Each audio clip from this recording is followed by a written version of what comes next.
I'm just gonna take off.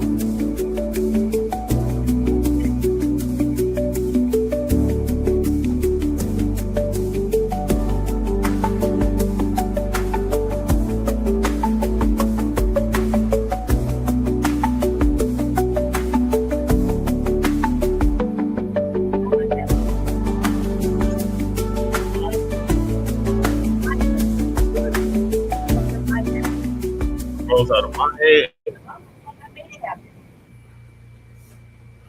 Lord,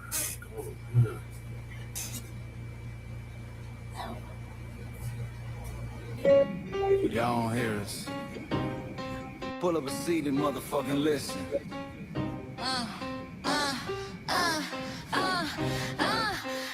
Pull up a seat and motherfucking listen.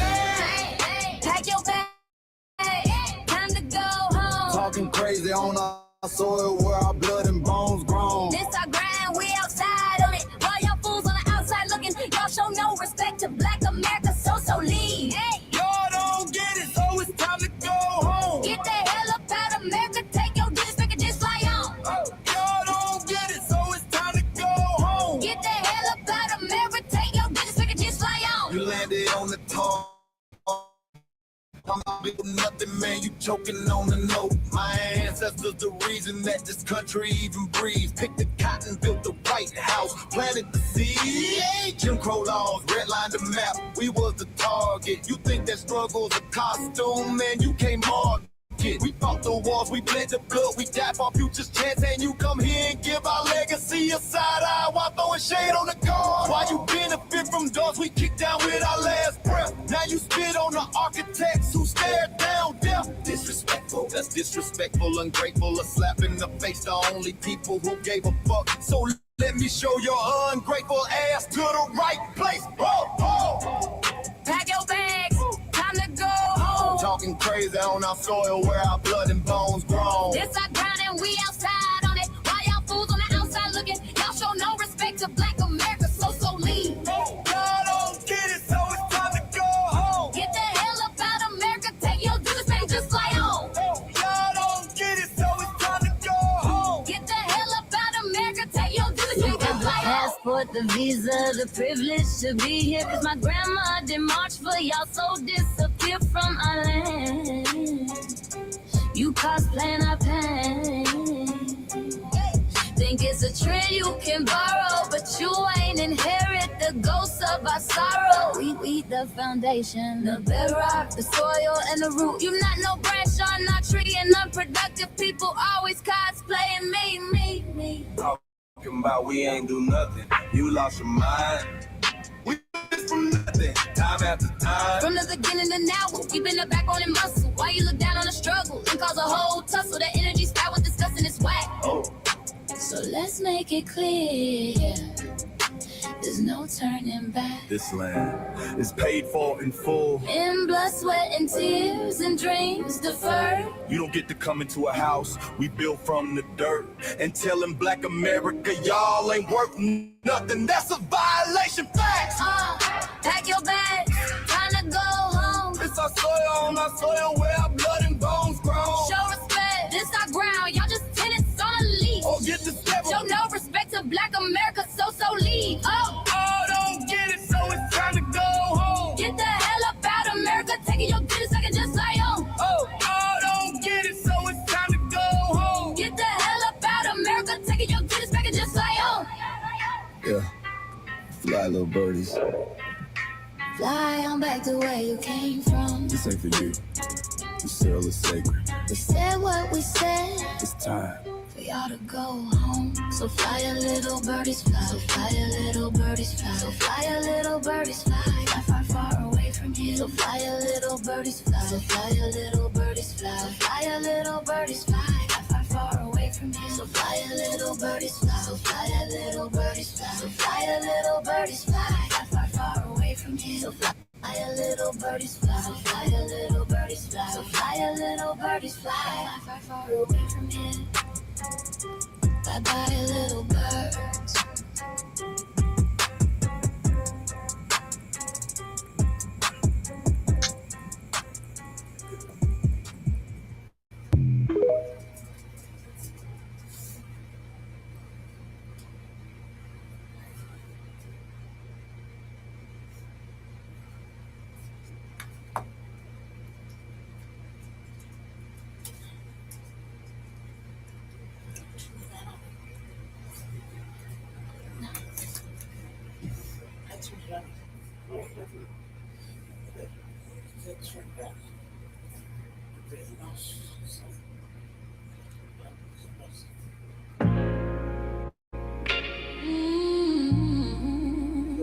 Yeah.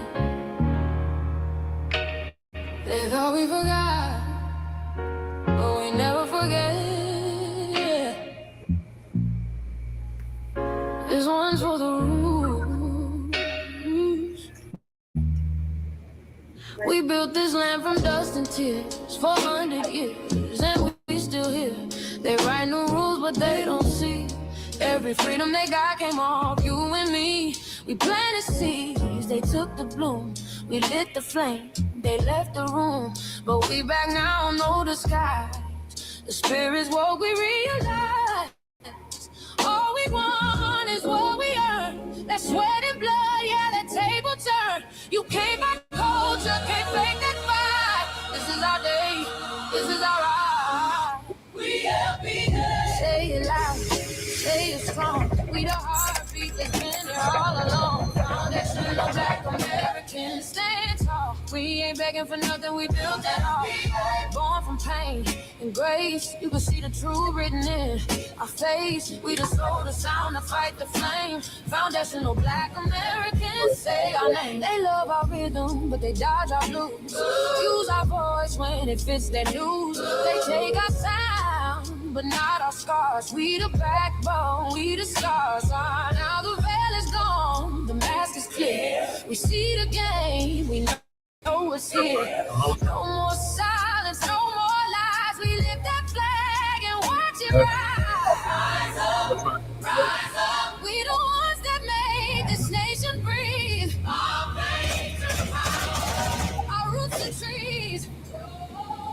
We know worlds. It's rhythm and grace, and now we're reclaiming our rightful place. Can't copy courage, can't steal pain.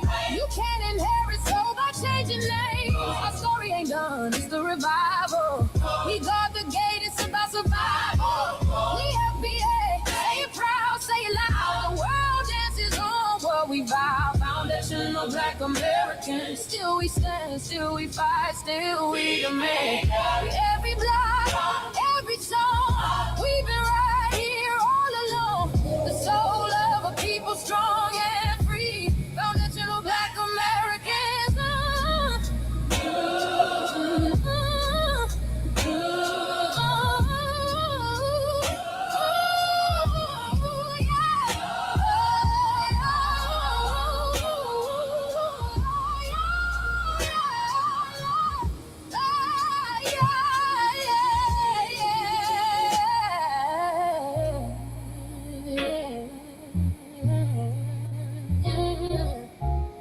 We the first, we the root, we the fire. Still rising, still here.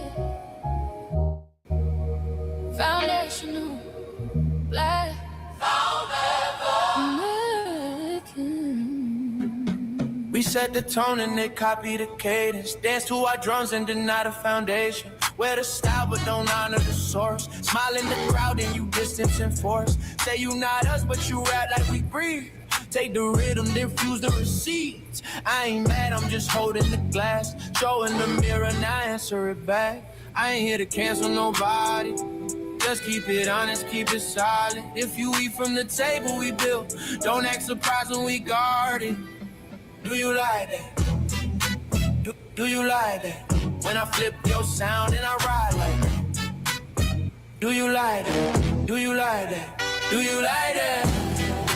Cause that's how it feel when you borrow my culture. Then act like we never mattered. Hip-hop.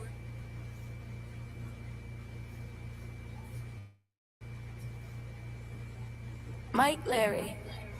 Now this shit here, is what see it is. We're not fighting your battles. We're not carrying your fear. We're not lending our history to people who erased us while we were here. Just cause you're born here, don't make you FBA. That makes you a citizen, learn the difference today. This is lineage, not a look you can wear, not a costume you borrow when it benefits you there. You used our culture like an access card, backstage pass, a straight facade, but now the mirror's in your face. No disguise, and you're uncomfortable looking truth in the eyes. We didn't leave our land to beg for a chance. We stayed, we fought, we took every advance. That's the separation, that's the line you cross. We paid the price, you learned the cost. You waving your flag on our soil, but fighting not to go back home. Waving your flag on our soil, building comfort on a foundation you didn't know. We waving our flag, red, black, and gold. Stood our ground, never sold. You waving your flag on our soil, scared to build what you claim you love. Our humor, our style, the way we move, the smoothness, the sound, the things we prove. Music we birth, language we shape, innovation forged under constant escape. Warrior spirit means stay and defend, not flee your land and rewrite the end. You call it success, but don't confuse the two. Ease came after what we went through. You abandoned your land and called it strategy. You waved that flag loud, but won't return to build your legacy. That contradiction tells the story for you.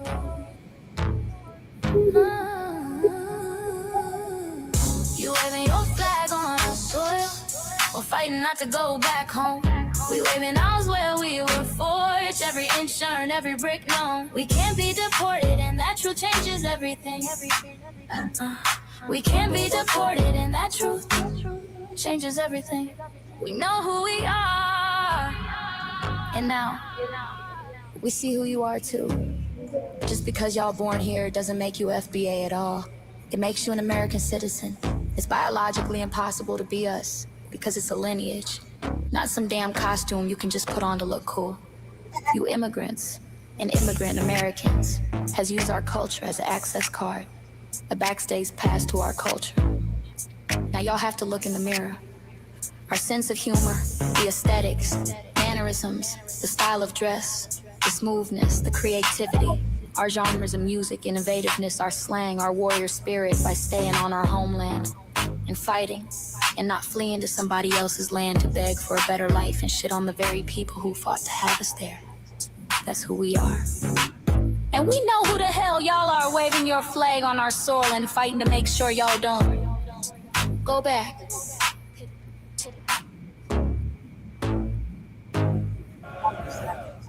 You can't leech off our culture anymore. Beat it!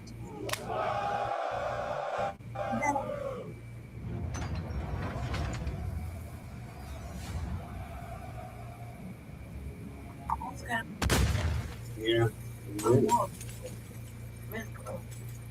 I forgot the words for the time. Some words. I like that too.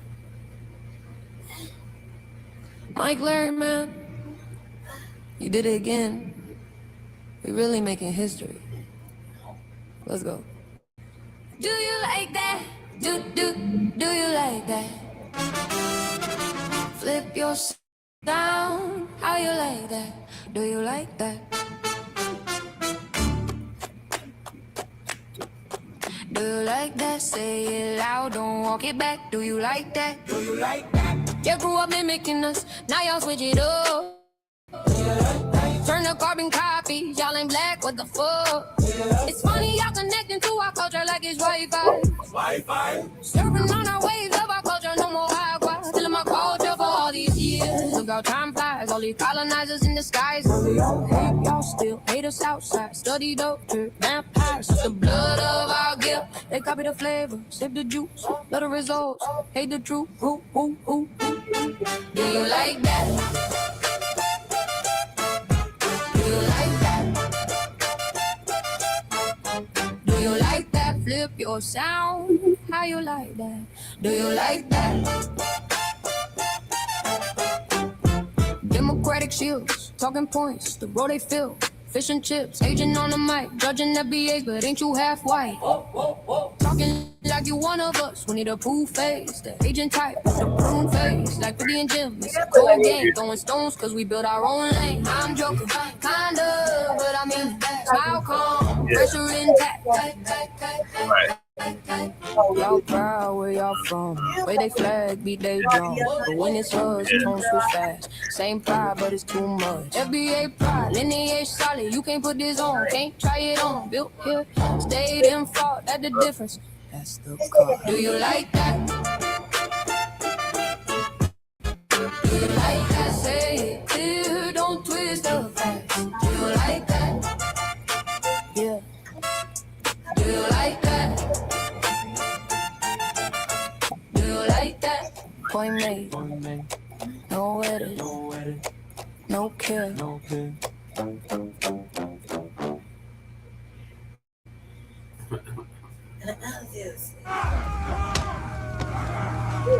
You know, erasing history is something that you have to do when it comes to conquest, domination, and destroying a people. If people knew who they were, what they were, and what they were capable of in the past, they will understand what they have a possibility or a likelihood of doing in the future.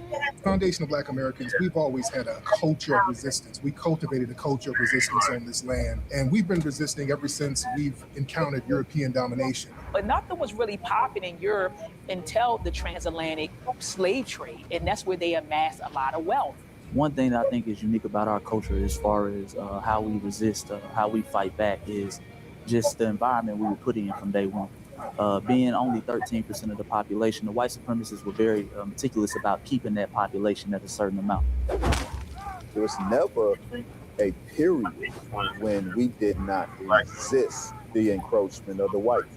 They have a natural behavior of authority no matter where they go. That's why they'll step up in front of us in the line at the store. We're not important, they don't even see us. We've never been able to excel.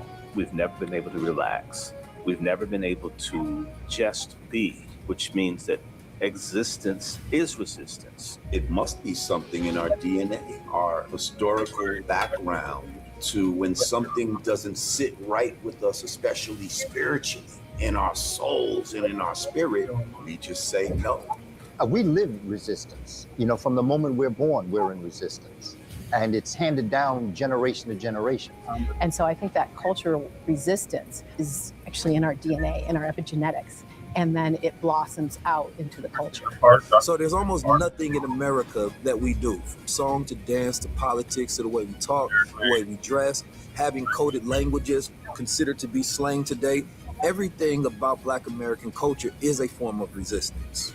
Of course, they want to always downplay our contributions to the global tapestry because they continue to act like our number one export in this country is not Black innovation.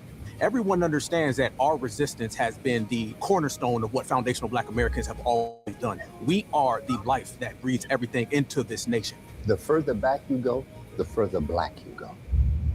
It's just simple like that, brother.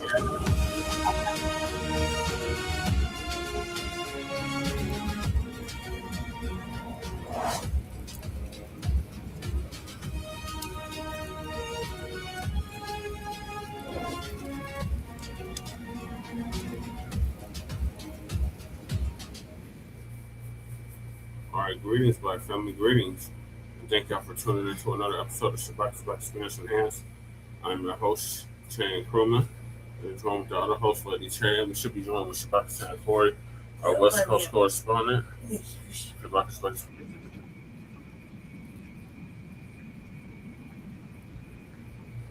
So, we have several topics. Well, not several topics, two topics, really.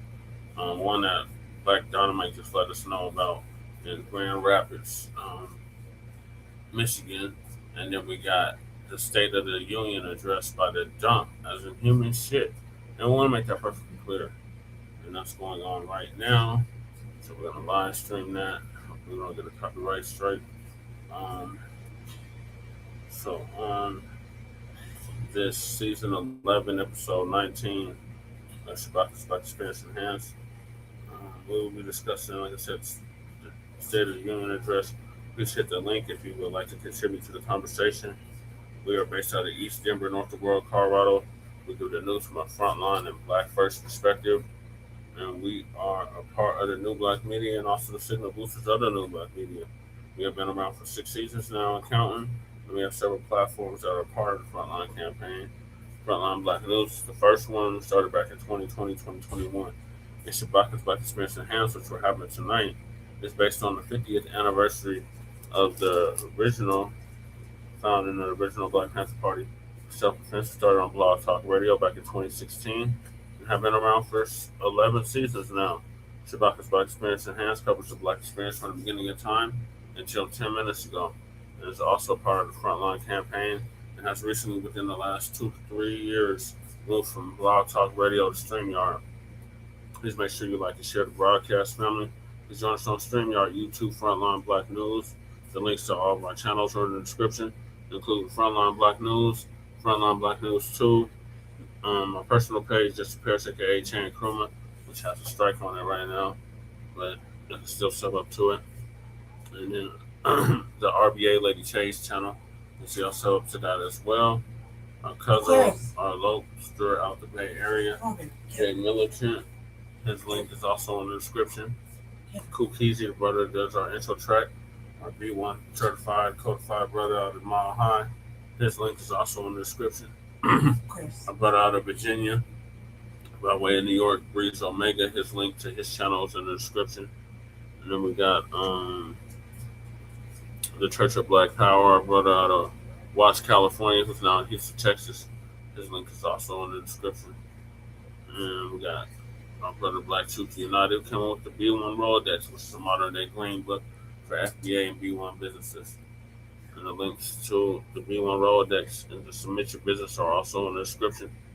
And then we got the petition for reparations. Please sign it to change.org petition. Then we got the petition for the Reparations Act. Make sure y'all sign that as well. And then we got the GoFundMe for Lady Che. Make sure y'all sign that as well. And then we got copyright disclaimer on Section 107 of the Copyright Act of 1976. Allowances made for fair use for purposes such as criticism, comment, news reporting, teaching, scholarship, education, and research. And I do not own the rights to the music. And if you don't understand racism, white supremacy, what it is and how it works, everything else you think you understand will only confuse you. In all 9 or 10 areas of human or people activity, and that is economics, education, entertainment, labor, law, politics, religion, sex, and war, and some say health and nutrition.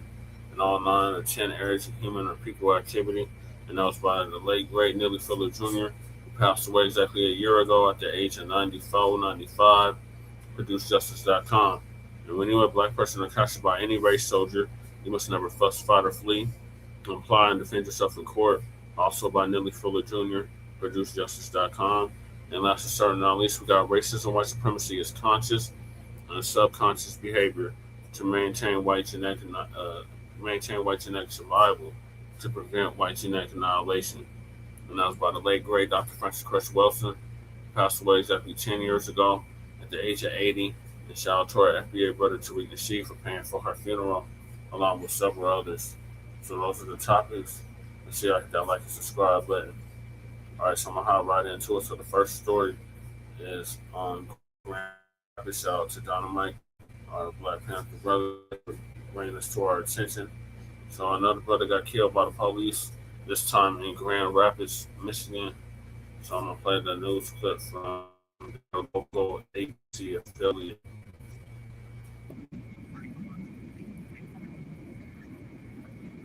And killed by Grand Rapids police, and this morning we're expecting Michigan State Police to continue their investigation into what happened. It is 6:34, continuing coverage of breaking news we've been following since Wednesday night. Daquan Johnson shot and killed by Grand Rapids police, and this morning we're expecting Michigan State Police to continue their investigation into what happened. We've talked with Johnson's family, neighbors, the Grand Rapids Police Department, and community leaders about what happened. 13 on your sides, Aaron Sullivan live this morning in Grand Rapids. Aaron, good morning to you. What are we hearing from those groups? Emily Tanner, well, a question from the community this morning is why did Daquan... Shabaka, see if you can get Dynamite back up here because he was up here earlier. Greetings, Shabaka, from the Mile High incoming illegal market flooded city. So Dynamite brought it to our attention that there was another shooting of an unarmed black man, this time in Grand Rapids. Yeah, so I'm playing the news clip of it. Let me start it over so you can We're gonna go on mute for like 2 All minutes. right, and I need to help Lady Chase. I'm going to go on mute real quick. all right, I'm finishing watching the rest of the dumpster. Yeah, I'm about to air it next. It's 6:34, continuing coverage of breaking news we've been following since Wednesday night. Daquan Johnson shot and killed by Grand Rapids police. And this morning, we're expecting Michigan State Police to continue their investigation into what happened. We've talked with Johnson's family, neighbors, the Grand Rapids Police Department, and community leaders about what happened. 13 on your side. Aaron, live this morning in Grand Rapids. Aaron, good morning to you. What are we hearing from those groups? Emily Tanner, well, a question from the community this morning is, why did Daquan Johnson have to die? We know that Johnson was riding a bike Tuesday evening after officers stopped him. While attempting to stop him, they said he was complying. Now, Grand Rapids police did share this body camera video saying Johnson ran, so they used a police dog to attempt to stop him. That's when they say Johnson pulled out a gun and an officer shot him. But Johnson's family is sharing a different video this morning, saying he was on his stomach when he was killed. Well, my son, nowhere in that video was he resisting. I saw somebody laying on their stomach with a dog on their back behind them. And then I watched them shoot my son 4 times. He wasn't just my nephew, but he was a son. He was a dad. He was a brother. He was a cousin. He was surrounded by people that loved him, that supported him. Johnson's family, as well as community members and leaders, marched in Grand Rapids calling for justice in Johnson's death. And Johnson's mother, Angelica, says she's still not been allowed to see his body. She's hoping later today she can say her final goodbyes. For now in Grand Rapids, I'm Erin Sullivan, 13 on your side. Greetings, ladies and gentlemen, and welcome to Sarah season Beckstrom 11. died in order to defend our capital. Okay, yeah. We are honored to be joined by her wonderful parents, Gary and Eva Lee. Just top it up about the last story. Okay. Just for 2 minutes, that way I can get situated. My eyes leaky really bad, and I hurt myself today. So, like the cat's messed up my chair, so my legs have been like kind of sliding out of socket. Black Joe's in the building. So, hey, Joe. I get late. Go on mute because my ass is around. Okay. Just 2 minutes. Let's chop it up with Black Joe real for quick. 2 minutes, For 2 minutes. 2.5 minutes.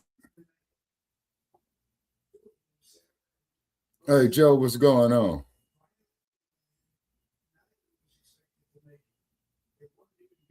Okay, I thought Joe was in the building.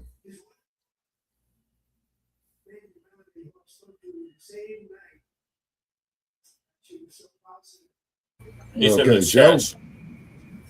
Black Joe's in the chat. Can you see the chat? No, I don't see the chat. It's not up on my board. Wait a minute. Okay, hold on a second. I'm going to comments. Wait a minute. Yeah. Okay. Swine shouldn't have had his finger on the trigger. He was definitely on his stomach. Okay, enlighten me on this one, Joe.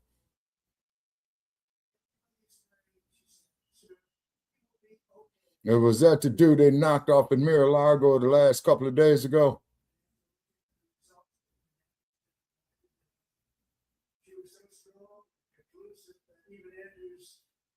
Okay, I'm not getting no feedback. Okay, ladies and gentlemen, copyright disclaimer under Section 107 of the Copyright Act of 1976. Allowance is made for fair use for purposes such as criticism, already read it. comment. Already read it. You already read it? Okay. Yeah. All right, he was hot in the back of he was shot in the back of the head in Michigan. Okay, now what's this story, man? Enlighten me on this. I missed something. That's the one I just played, Shabaka. I'll have to replay it. No, hold on. Okay, come on, Aquarius. Come on, Aquarius. Get here, Aquarius, so you can take mommy. Okay. I'm sitting here at my lunch. Okay, listen, Shabaka, listen. Okay. It is 6:34, continuing coverage of breaking news we've been following since Wednesday night. Daquan Johnson shot and killed by Grand Rapids police, and this morning we're expecting Michigan State Police to continue their investigation into what happened. We've talked with Johnson's family, neighbors, the Grand Rapids Police Department, and community leaders about what happened. 13 on your sides, Aaron Sullivan live this morning in Grand Rapids. Aaron, good morning to you. What are we hearing from those groups? Emily Tanner, well, a question from the community this morning is, why did Daquan Johnson have to die? We know that Johnson was riding a bike Tuesday evening after officers stopped him. While attempting to stop him, they said he wasn't complying. Now, Grand Rapids Police did share this body camera video saying Johnson ran, so they used a police dog to attempt to stop him. That's when they say Johnson pulled out a gun and an officer shot him. But Johnson's family is sharing a different video this morning, saying he was on his stomach when he was killed.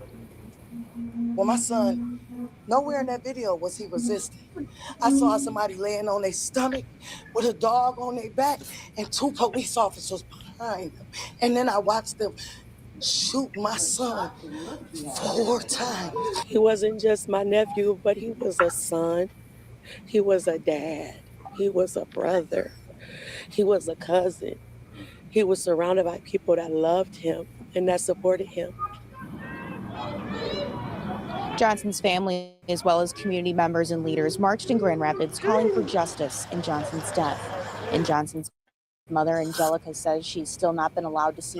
Joe said he was shot in the back of the She's head. hoping later today she can say her final goodbyes. For now in Grand Rapids, I'm Aaron Sullivan, 13 on your side.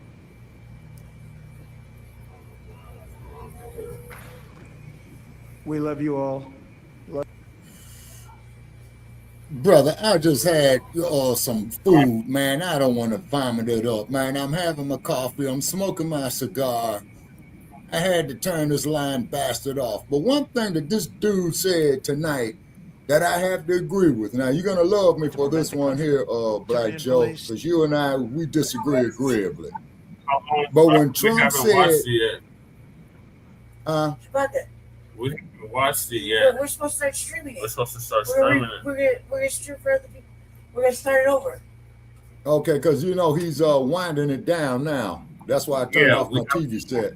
Yeah, we haven't watched it yet, Shabaka. Yeah. The whole point of this show was to live stream it, and then we were gonna give commentary on it. Oh, okay. Well, I got some notes that I wrote down from looking at it myself. Okay. Before that, Shabaka, what are your thoughts on the brother that got killed in Grand Rapids? Okay, if he was shot in the back, man, something is wrong. Okay. He's gonna, like Joe said, he's gonna inbox us the video. He's about to okay, now. Shabaka. God damn it. So he's a little late. I know it's no, crazy. they fucking with our algorithms tonight, man. It's because they already fucked with mine, man, when I was crumb bumming on the dump. It's because I put up there is that dump is getting ready to bump these motherfuckers' heads. And he did it. And then on top of it, too, Ilhan Omar went off on him.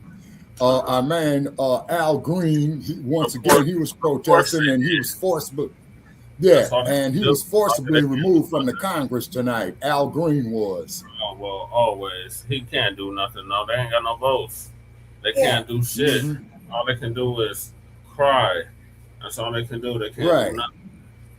Now, one thing the dump did say, okay, you inboxed me the video? Okay, Joe. Now, one thing the dump did say that I have to agree with is getting rid of DEI. Now, the reason why that's an asset to us is because that means when we start our own black businesses, our own black tech firms, we hire who the fuck we want. That's the flip side of that coin. Email the video, Shabaka, so let me know when you get it so we can put it up on the screen. Okay, I can't do nothing with no videos. What do you mean? Okay, wait a minute. Okay.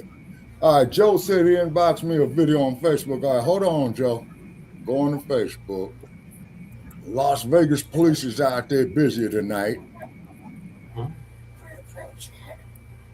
He's not in the chat. He's in the comments. He's not on the panel. I'm saying he can't put it in the chat. No, because he's not on the panel. I know, but he can't put it in the chat. No, it's a Facebook, and he inboxed Shabaka the link. Yeah, okay, I'm going to try to copy the link. Okay, here it is. Okay, I copied the link. All right, hold on. Or do you already have it? Oh, wait a minute. Okay, Joe already furnished us with the link. Huh? Yeah, put the link in the private chat, Shabaka. Copy and paste the link and put it in the private chat. Okay. It's in the private chat.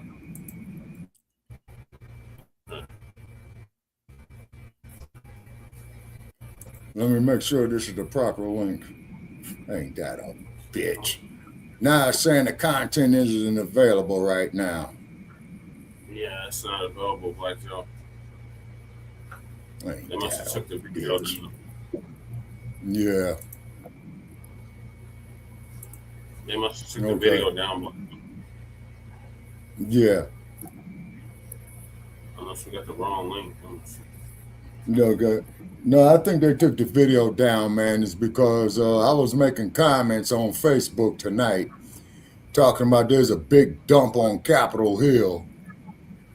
Okay, And I got they it. threatened me for they threatened me for making that statement, so I took it down. I got the video now. All right. Them Democrats is mad as hell. Ilhan was going off on Trump. They can be mad all they want. They can put a cape on. They don't give a damn. They can be super mad. They get this And Al Green, he got escorted out again. Okay, let's start this over. I don't know where it started at. Refresh it.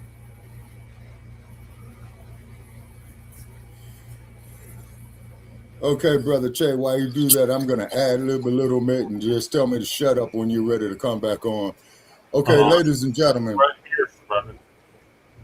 Okay. And Dynamite called me and said he tried to get on, man, but he got kicked off. Yeah, I know. Because I got kicked out the studio. He's not in the studio? No. And then I'm going to grab the thing. He on his stomach. Both hands behind his back. He's not. Oh, my God. Oh my God! Oh man! You ready? Okay, so they shot the brother in the back of the head. That's the video. And Okay, hold on a second. Okay, I'm trying to expand it. Okay, play the video. Ready? All right, I'm gonna hit play. And I'm gonna grab the thing. He on his stomach. Both hands behind his back. He's not. Oh my God. Oh my God! Okay, this is a special circumstance murder. You ready? Ready? Okay. All right, I'm gonna hit play. Downloaded it too. And then I'm gonna grab the thing. He on his stomach. Both hands behind his back. He's not. Oh my God. Oh my All God! right, another Zell Ford case. Oh man! Another Zell Ford case. Ready? Ready? All right, so this is an All right, I'm gonna hit execution. play. And then I'm gonna grab the thing. He on his stomach. Both hands behind his back. He's not. Oh my God. Oh my God! Oh man! That's why it's gonna be boots on the ground. Yeah. So Shabaka, he said he downloaded it and sent it to you. The video. So check your Facebook. And yes, I agree. And qualified immunity. Okay, Black Joe in in qualified immunity. Yeah, Joe, you're right.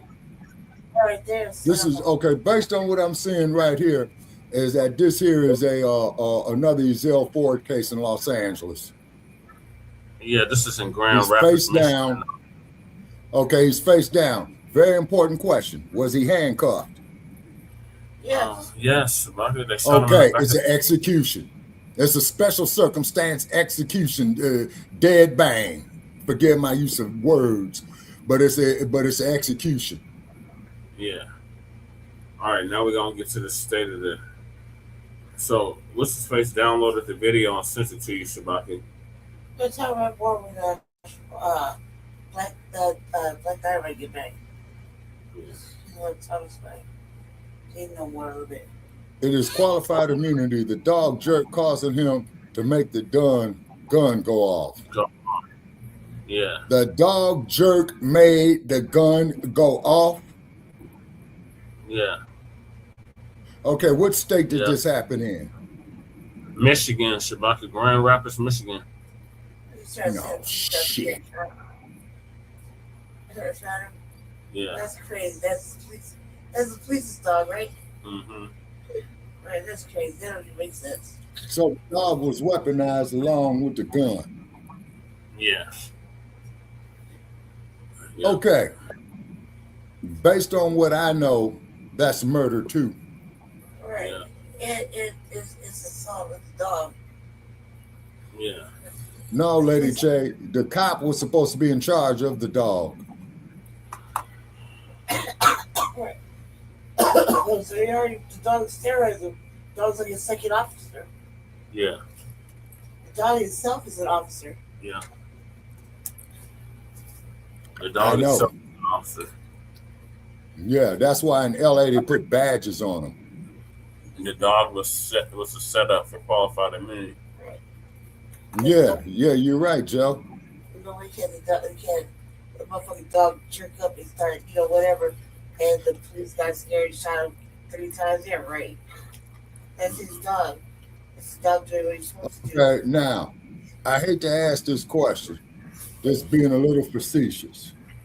Was the black man an American? Yes, Shabaka. Sound like it. No, he wasn't. And I'm going to tell you why. What?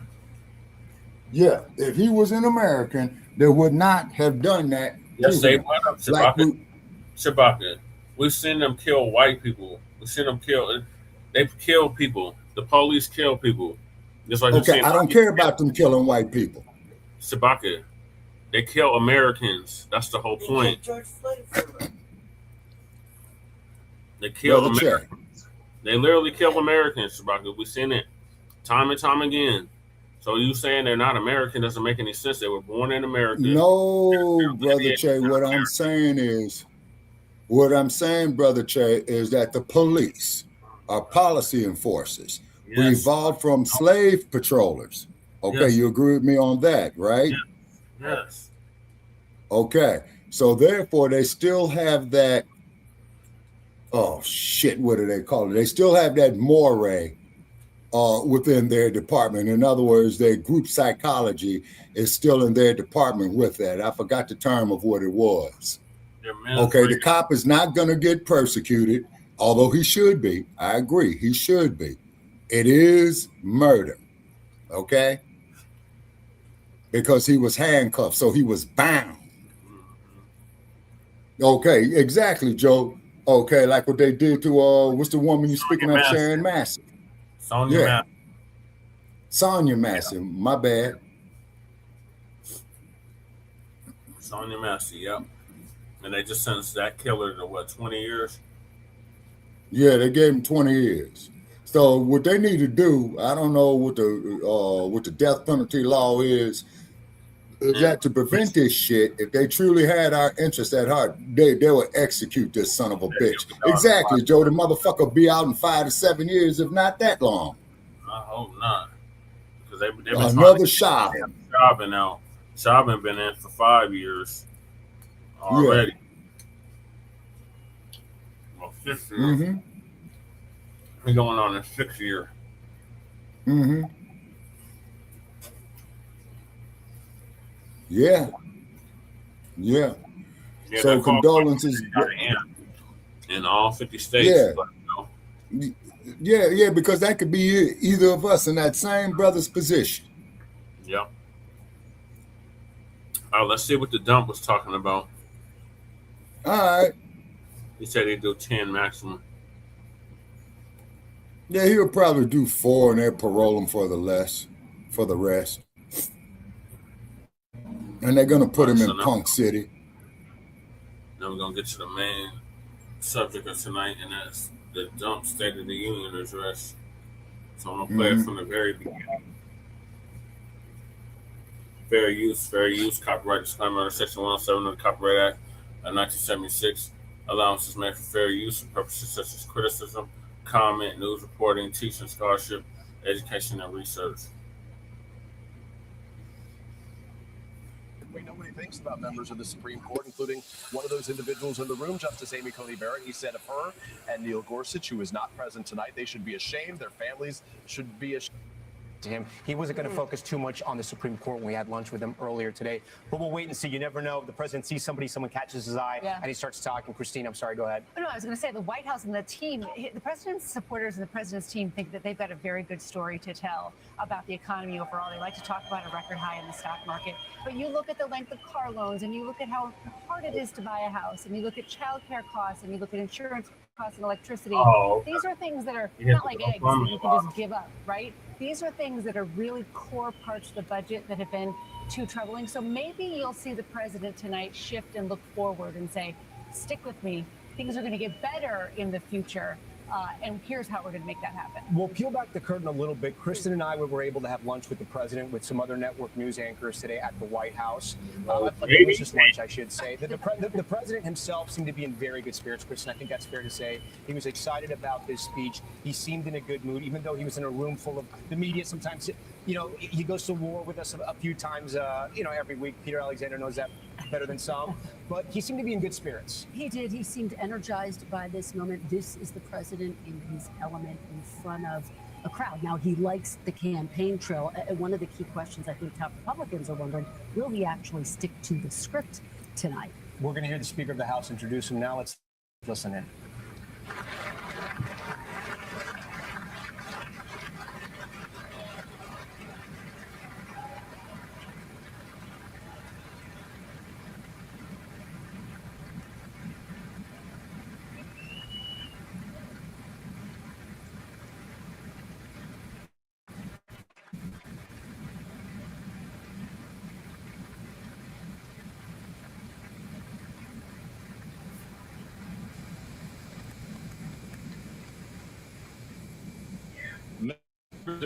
To have the high privilege and distinct honor of presenting to you the President of the United States.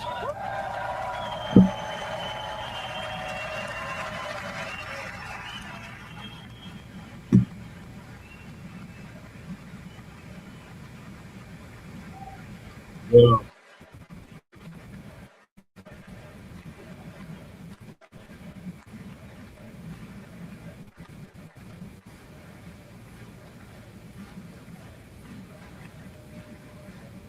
Well, thank you very much, everybody. It's really an honor. Speaker Johnson, Vice President Vance, First Lady of the United States. You mean the first hooker of the United States? Yeah.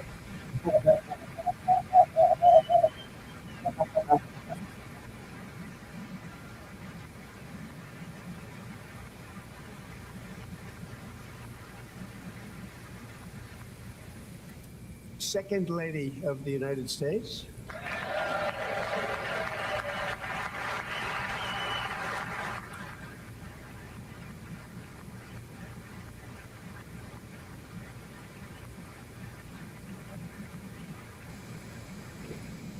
Members of Congress and my fellow Americans, our nation is back, bigger, better, richer, and stronger than ever before.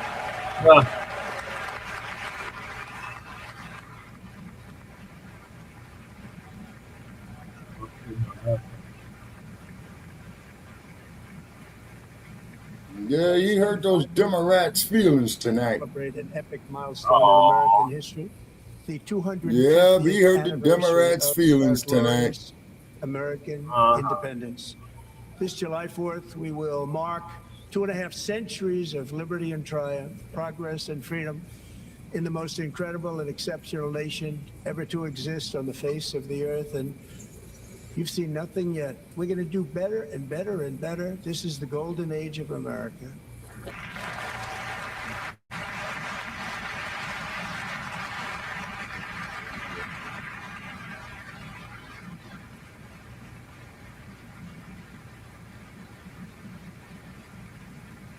When I last spoke in this chamber 12 months ago, I had just inherited a nation in crisis with a stagnant economy, inflation at record levels, a wide open border, horrendous recruitment for military and police, rampant crime at home, and wars and chaos all over the world. But tonight, after just 1 year, I can say with dignity and pride that we have achieved a transformation like no one has ever seen before, and a turnaround for the ages. It is indeed a turnaround for the ages.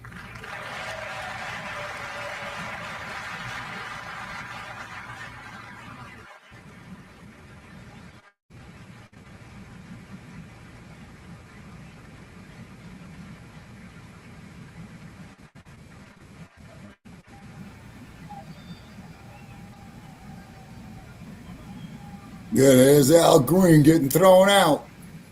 And we will never go back to where we were just a very short time ago. We're not going back. Today, our border is secure. Yeah,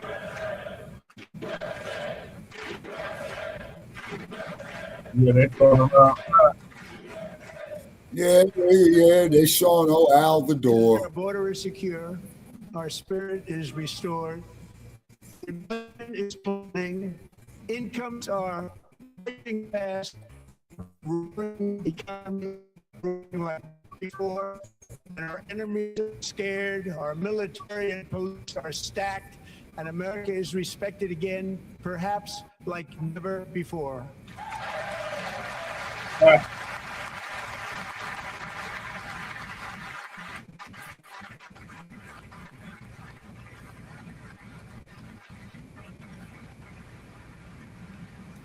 After 4 years in which millions and millions of illegal aliens poured across our borders, totally unvetted and unchecked, we now have the strongest and most secure border in American history by far.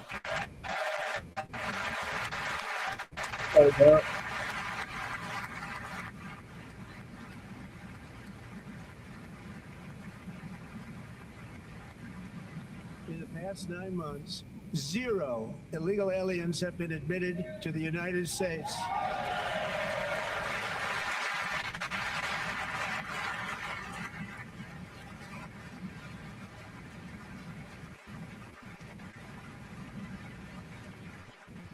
But we will always allow people to come in legally, people that will love our country and will work hard to maintain our country.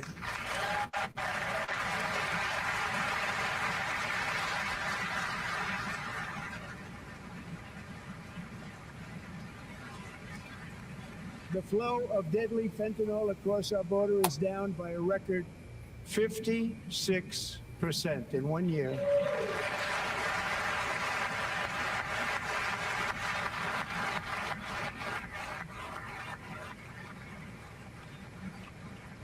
And last year, the murder rate saw its single largest decline in recorded history. This is the biggest decline, think of it, in recorded history, the lowest number in over 125 years, year 1900. In fact, substantially before my wonderful father, I had a wonderful father, Fred, before he was born, substantially before Who was a he Klansman.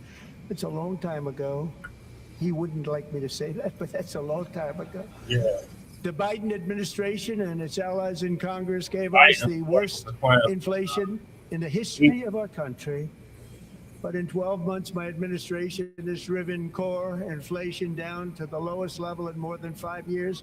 And in the last 3 months of 2025, it was down to 1.7%.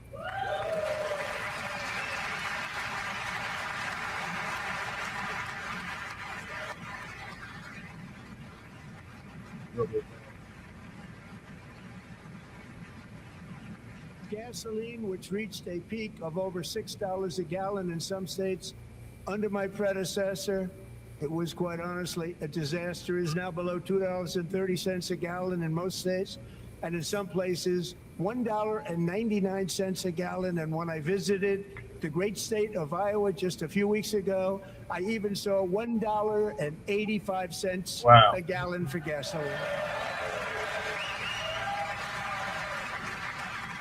Damn, them is 1980 prices.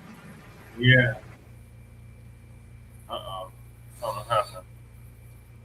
4 years and falling fast, and the annual cost of a typical new mortgage is down almost $5,000 just since I took office. 1 year.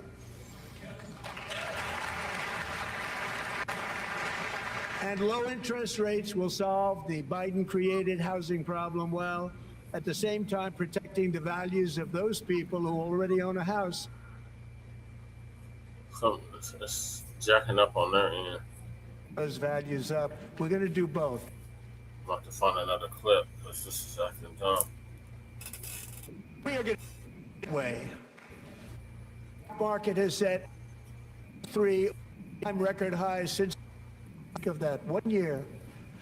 Boosting pensions, 401ks, and retirement accounts for the millions and millions of Americans are all gaining. Everybody's up. This administration got less than $1 trillion in new investments. Was Dynamite trying to come on tonight? Less, yes. Substantially less. He was on early. In 12 months, I secured commitments for more than $18 trillion pouring in from all over the globe. Okay, well, it's late where he's at. He probably has to get up and go to work tomorrow.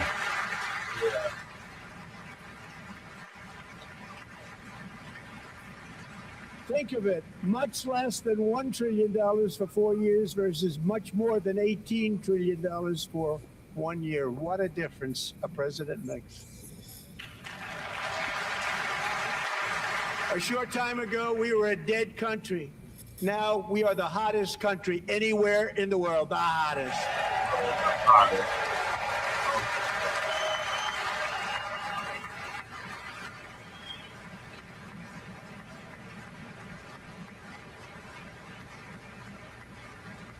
As thousands of new businesses are forming at factories, plants, and laboratories are being built, we have added 70,000 new construction jobs in just a very short period of time. It's getting bigger and bigger and stronger. Nobody can believe what they're watching. American oil production is up by more than 600,000 barrels a day, and we just received from our new friend and partner, Venezuela, more than 80 million barrels of oil.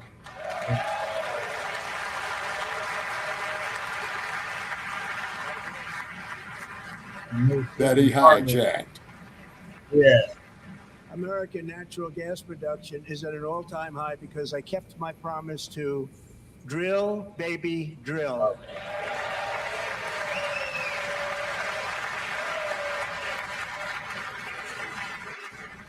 Yeah, I see everybody forgot about that lesson of Frisco Bay in 1969, huh? More Americans are working today than at any time in the history of our country. Think about that. Any time in the history of our country, more working today. And 100% of all jobs created under my administration have been in the private sector. Okay, how much are they getting paid? Right. Is it minimum wage, or are they getting the maximum amount for the social value of their labor? We ended DEI in America. Yeah, that's what I'm betting on, minimum wage. So you still losing.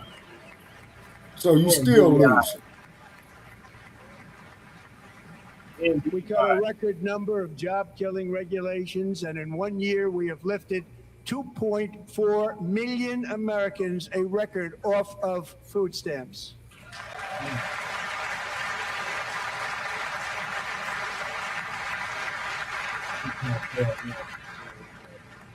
And for all of these reasons, I say tonight, members of Congress, the state of our union is strong.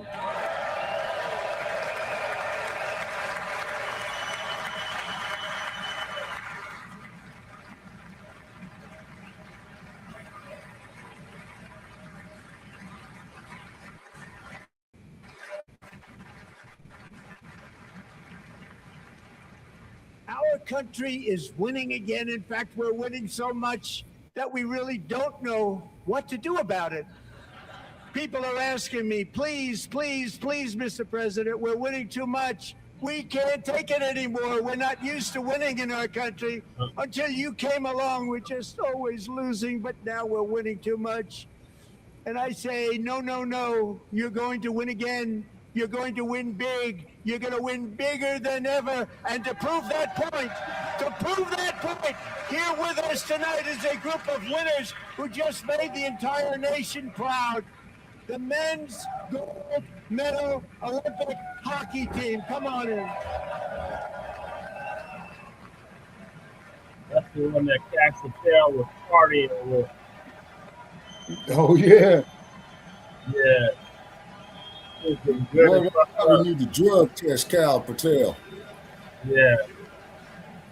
Yeah, see how much opioids he was on. Yeah. Listen to these brain dead motherfuckers. Then he talked about that bastard Charlie Kirk. Yeah, I know he was going to do that. Fuck Charlie Kirk.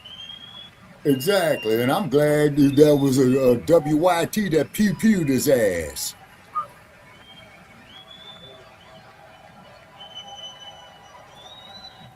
And here we built this goddamn country and you people still want to fuck over us. Fuck the hockey team.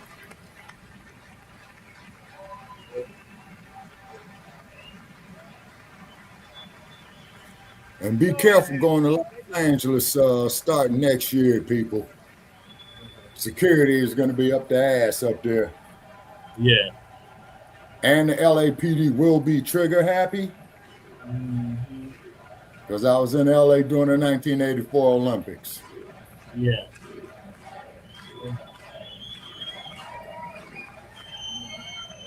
Very good.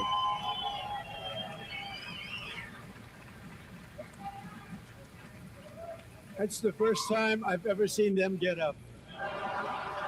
And actually, not all of them did get up. But they beat a fantastic Canadian team in overtime, as everybody saw, as did the American women who will soon be coming to the White House.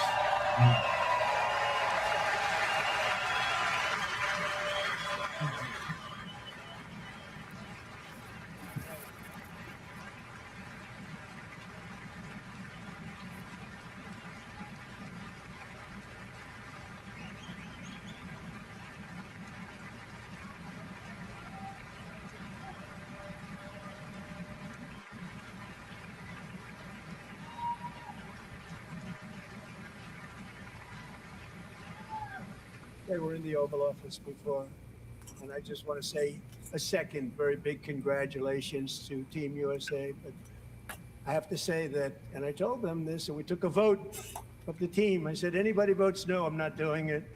So they stood there, and they weren't about to say no, because I've never seen a goaltender play as well as goalie Connor Hellebuck.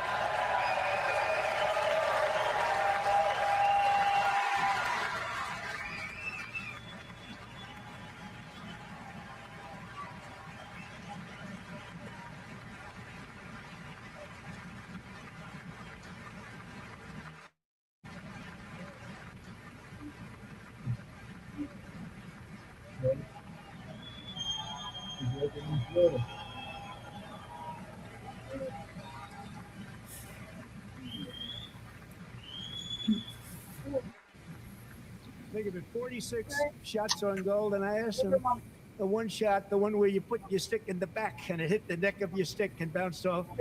You practiced that, or was that a little lucky? He refused to answer that question.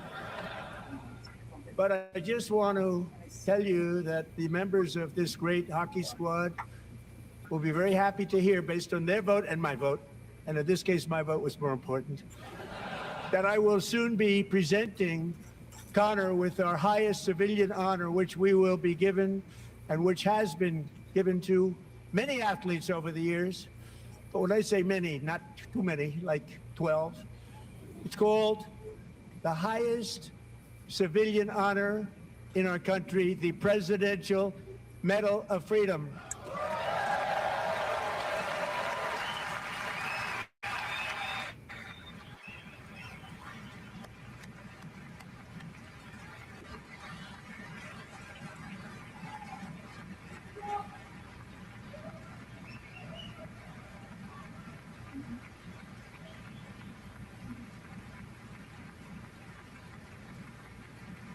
Great athletes have gotten that, very great, the best, and I thought he deserved it. And I did take a vote, every single one of them. I said, I'm not giving it if anybody goes no, and every single one of them rapidly put up their hand. So I want to thank you. What a special job you did. What special champions you are. Thank you very much.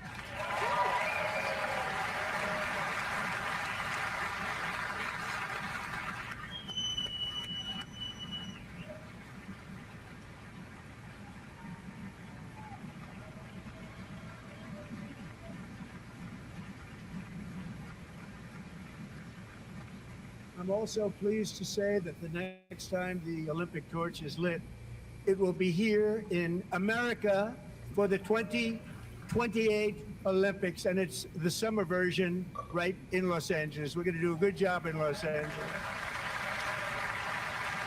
All right, read between the lines out there in Los Angeles, people. Yeah, you already know what that means.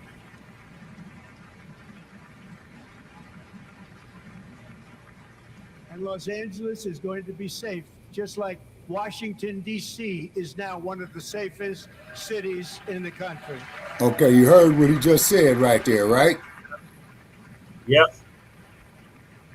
And this year, and I must say I got them both. I got them in the first term, and I was disappointed because I didn't think I'd be the president when this happened. But strange things took place. And now I've got them because I got the Olympics and I got the 2026 FIFA World Cup. And I wanted to claim the 250th, but I didn't get away with that one. I couldn't claim that one for myself.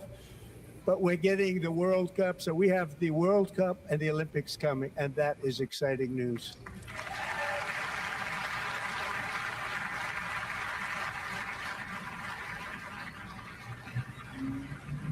So this will be a year to celebrate our country and the heroes who have kept it free. Men like Buddy Taggart. At age 17, Buddy volunteered to defend America in World War II, serving in the Pacific under the great General Douglas MacArthur. He fought bravely in the famous Battle of Manila, worked so hard. He was badly wounded and almost killed by enemy machine guns in Luzon. And 81 years ago this month, he liberated the largest internment camp in the Philippines, one of the largest anywhere in the world.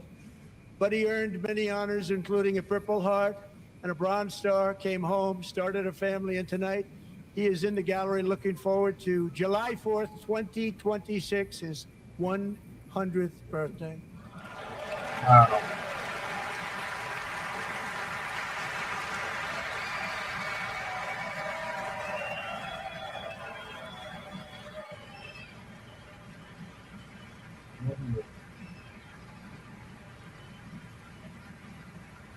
And also, too, people, when he talks about World War II, Google a film called Home of the Brave, okay? Yeah. And the reason why I'm mentioning Home of the Brave, yeah, and you already know, Brother Che, I'm just saying this here for our listeners here. There's a scene in there where there was a black GI who was called the N-word, all kind of derogatory stuff. And there's a scene there where he sits down and cries. The reason why the black GI cried, it was not so much because of the derogatory terms that they called him. He cried because he was not white. Repeat. He cried because he was not white. And that is the worst hatred that it is. Yeah. Hatred of self. Yeah.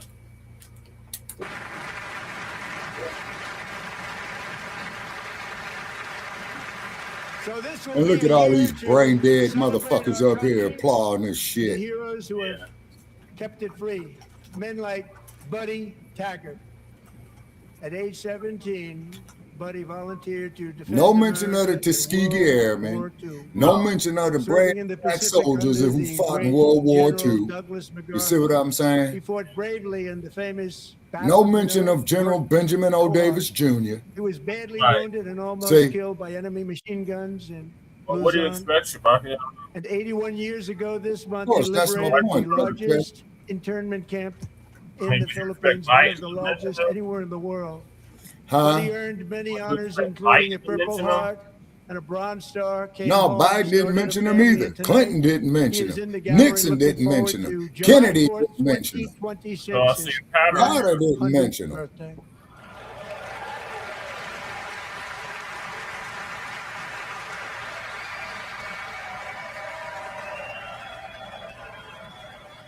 They ain't even mention the women of the 5888 Yeah. who delivered the mail. Yeah. See?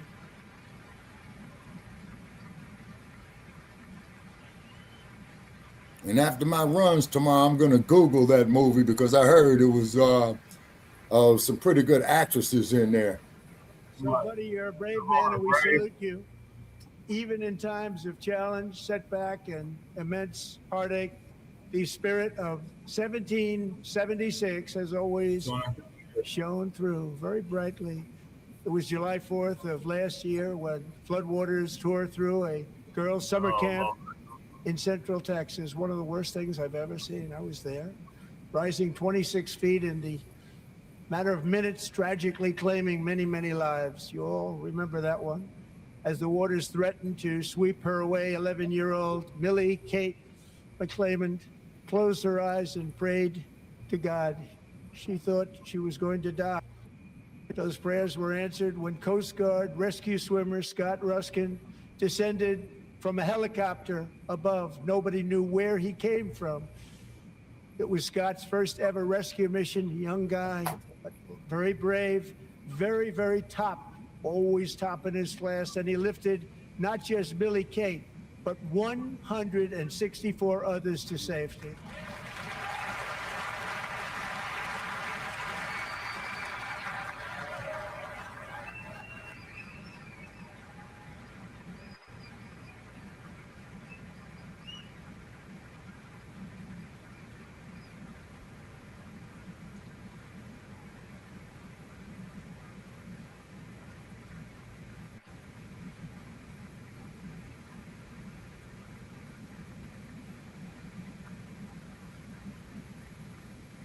People watched Scott from a distance, and they couldn't believe what they were seeing. The winds were blowing, the rain was pouring, everything was going, and that rapid water, nobody's ever seen anything like it. They said, wow, that's something.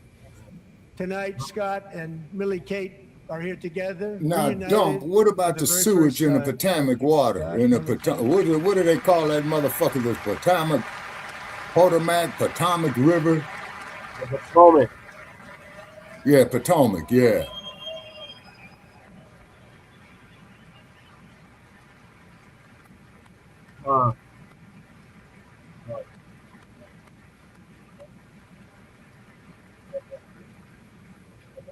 And Petty Officer Ruskin, I'm pleased to inform you that I am now awarding you the Legion of Merit for extraordinary heroism, which is what it was, extraordinary. Okay, do you want me to heroism. share the Thank you. StreamYard link, Brother Jay? You want to watch him there. Okay, where do you want me to share it? Or better yet, type it to me, man, how you want me to do it. I'll play my private chat. And I'd like to have the Right. military aid to please come down All right, I'm looking at comments we got. and take care of the service, military aid. All right. Mainly coming from Brother Black Joe. Greetings to you there, Brother From Black Joe. 1776 to today, every generation of Americans has stepped forward to defend life, liberty, and the pursuit of happiness. And they're really doing it for the next generation. But now it's our turn. Together, we're building a nation where every child has the chance to reach higher and go further. Where government answers to All right, the I don't have people, no comments not in the the chat powerful, and on where the interests of hardworking American YouTube. citizens are always our first and ultimate concern. That is the debt we owe to the heroes who came before us, and that is the promise we must keep to America for our 250th Yeah, they shadow year. banned my YouTube account. Last year, I urged this Congress to begin the mission by passing the largest tax cuts in American history, and our Republican majorities delivered so beautifully. Thank you, Republicans.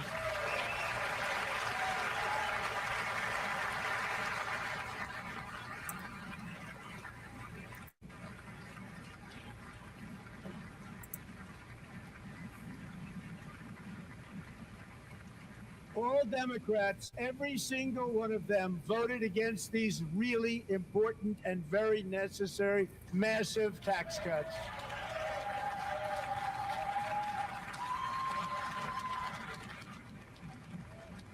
They wanted large-scale tax increases to hurt the people instead.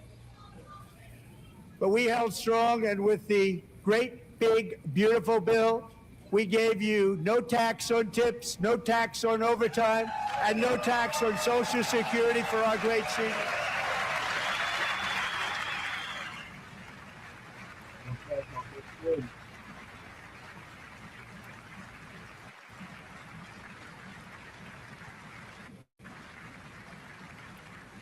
And we also made interest on auto loans tax deductible the first time, but only if the car is made in America.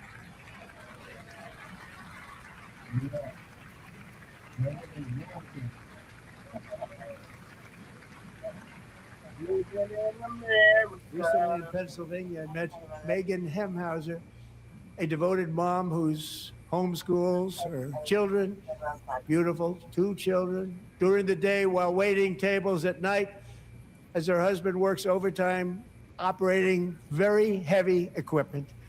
Megan is here this evening, and she's happy to tell you that she is so much richer because with no tax on tips, no tax on overtime, and her expanded child tax credit done again by Republicans, Megan and her husband will take home more than $5,000 extra just for the year, cutting her tax bill in more than half.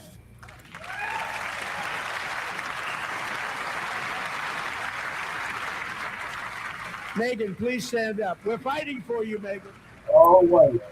You know, I like that for you.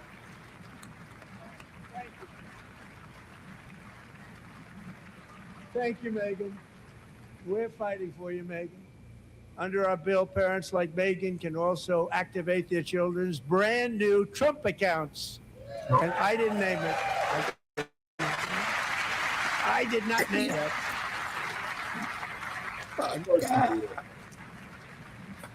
Nobody believes me, but I did not name it. It was named by a very tall man sitting right there in the third row. Nice man, a good man. Tax-free investment accounts for every American child. This is something that's so special and has taken off and gone through the roof. Millions will be pre-funded courtesy of the U.S. Treasury and private individuals like Michael and Susan Dell, who have donated $6.25 billion to fund the Trump accounts for 25 million American children. They're great people.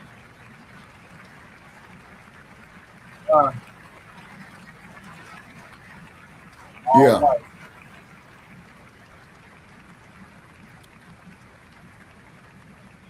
You know, I asked Michael Dell, how do you make all that money? He said, well, I just sat on my dorm in school and I made computers and I'd sell them to people. And I just kept selling and selling and selling. And pretty amazing story. That's called the American dream. He sold a lot of computers, a lot of those laptops. So I congratulate him on that. But I really thank him and Susan, as well as others like Brad Gerstner, a very tremendous guy. He was behind it right from the beginning. Brad Gerstner. Thank you, Brad.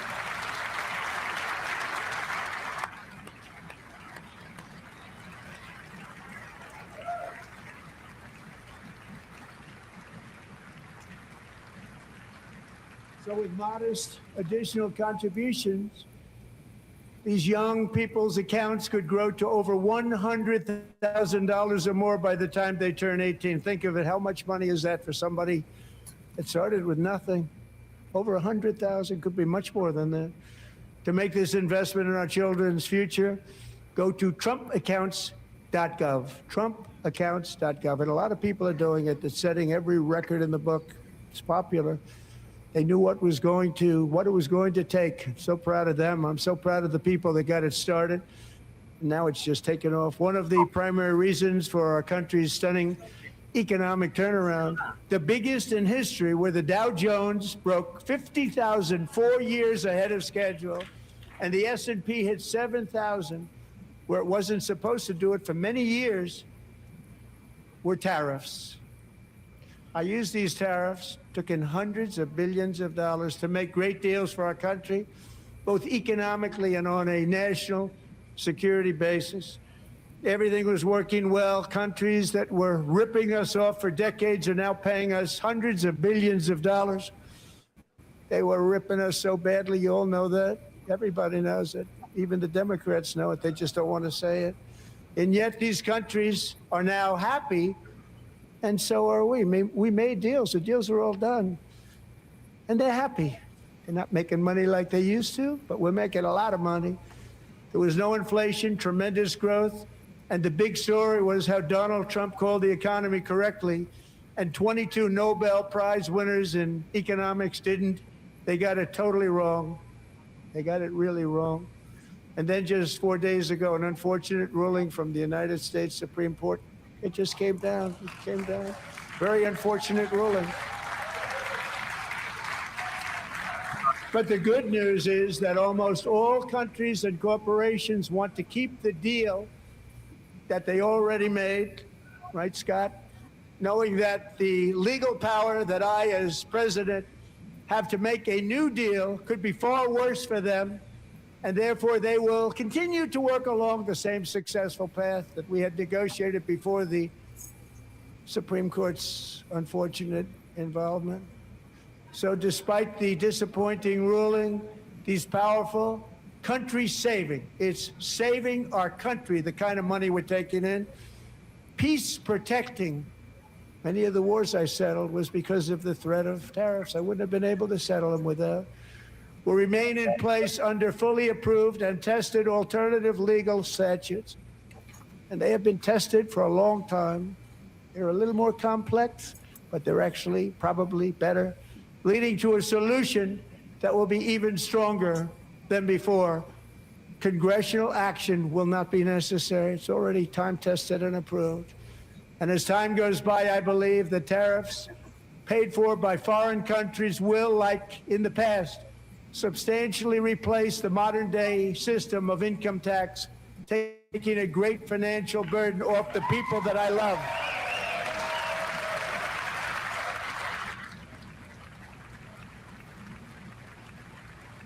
Right?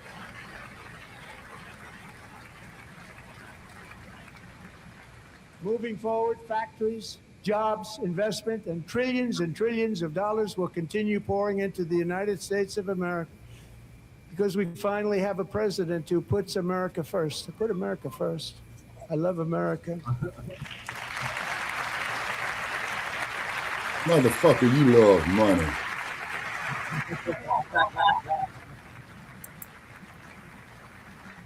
For decades before I came along, we had the exact opposite.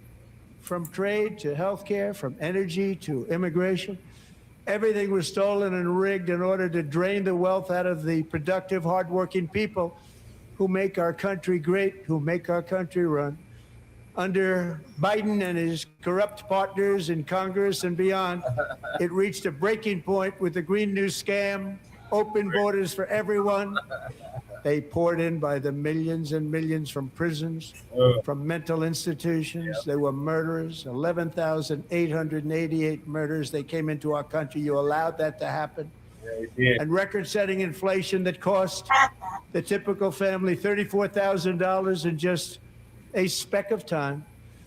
Now the same people in this chamber who voted for those disasters suddenly used the word affordability, a word. They just used it. Somebody gave it to them, knowing full well that they caused and created the increased prices that all of our citizens had to endure. You caused that problem. You caused that problem.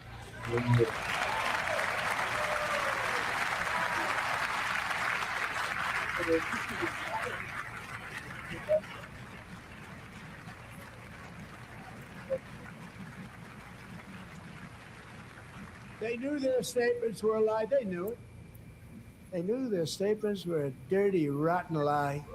Their policies created our policies are. Man, ain't that a case of the pot calling the kettle black? Dirty, rotten lie. Plummeting downward. Yeah, boy. I didn't go for that. We got Elizabeth Warren. Look at the $5 Indian Elizabeth Warren. Oh, Pocahontas. 60%. Yeah. Madam Secretary, thank you. The cost of fruit, hotels, or. I don't know why he keeps doing that. They shouldn't.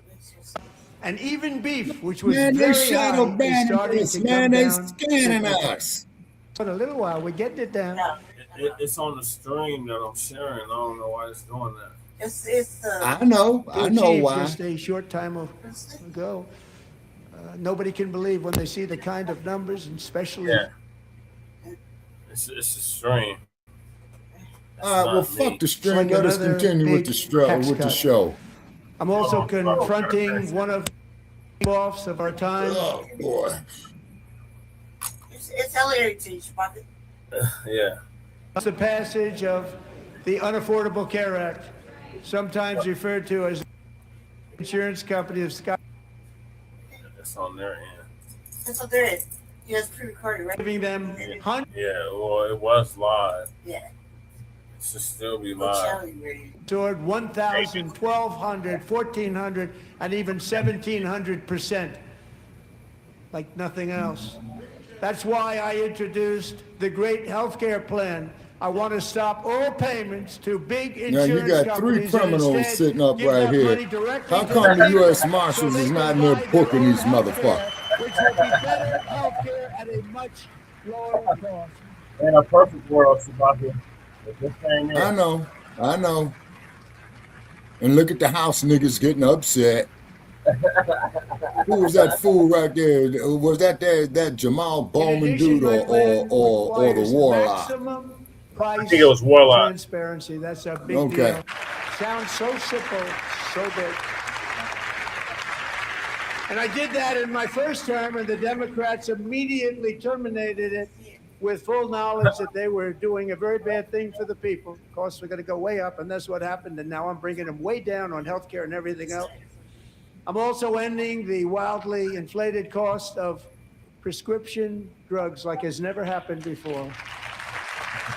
Man, and quit taking them damn stums and snorting that shit. There's JFK Jr.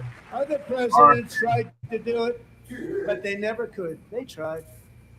Most didn't try, actually. But they tried. They said they tried. They couldn't do it. They didn't even come close. They were all talk and no action. But I got it Out done. there in internet Under my land. just Okay. enacted most This Joker favored is nation stating how he agreements, honestly Americans feels. Who have for decades He's telling you, black by man and far woman, he ain't the the your highest damn prices of huh? any nation anywhere in the He's world telling for you prescription a whole drugs will now pay the bookload of lowest price bullshit, anywhere in the world for words. drugs. He's telling us, Anywhere, fuck the you. lowest price. But you get these dumbass, black ass politicians that have faith in this shit.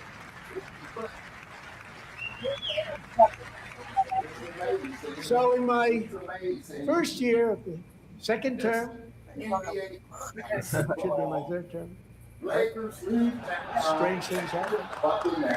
I took prescription drugs, a very big part of healthcare, from the highest price in the entire world to the lowest. That's a big achievement. The result is price differences of. Put them next to the ponies in the barn. 300 for called Trump RX. Denver buckets of I votes didn't name for the that one pony. either, by the way. And Lakers, you all need to retire the whole team. Here tonight Okay. is the very first customer Retire the ever to get organization. that big discount. You and know it what is I'm big. saying? Catherine Rayner. For 5 years, she and her husband have struggled with infertility. they turned to Yeah, and Jimmy IBM. Bus sold the majority of One the drug stock has been in it. costing Catherine $4,000 to purchase. We can't hear the But a few video. weeks ago, she logged Oh, onto the hold Trump it. RX Going on. website and got that same drug that cost $4,000, got it for under $500. A reduction Quit of much using more, dope, actually, Trump. than You on them $3,500. stums, man. Catherine, we are all praying for you, and you're going to be a great mom.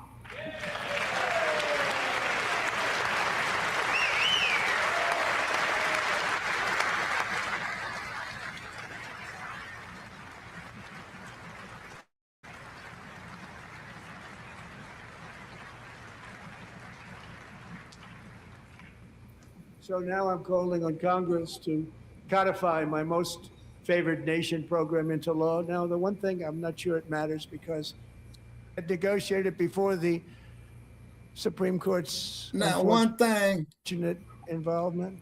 Hold on, So Shabaka. despite the disappointing ruling, these powerful And countries these say kangaroo it's saving motherfuckers. our country, the kind of money we're taking in. All right, make it quick, Shabaka, so we can finish this. Yeah, we try to watch it, like, so we can hear Okay. it. You already Okay. got to watch it. One thing I will say about Trump, that is a tailor cut suit. I like that. What JD got on and what Poindexter got on there and sitting next to him with them glasses on, man, look like they stole that shit. That's right. Okay, Shabaka. Don't get back to the video. Yeah, we got to hear every word.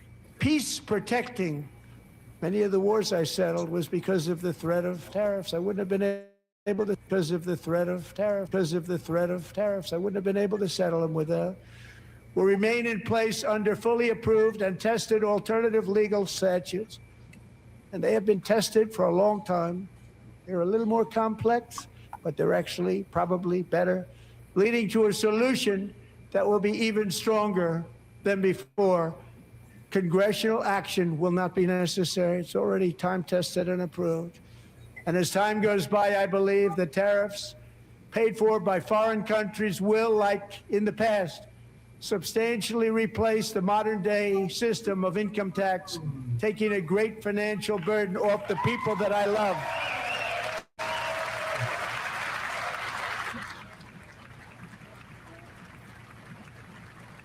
Right?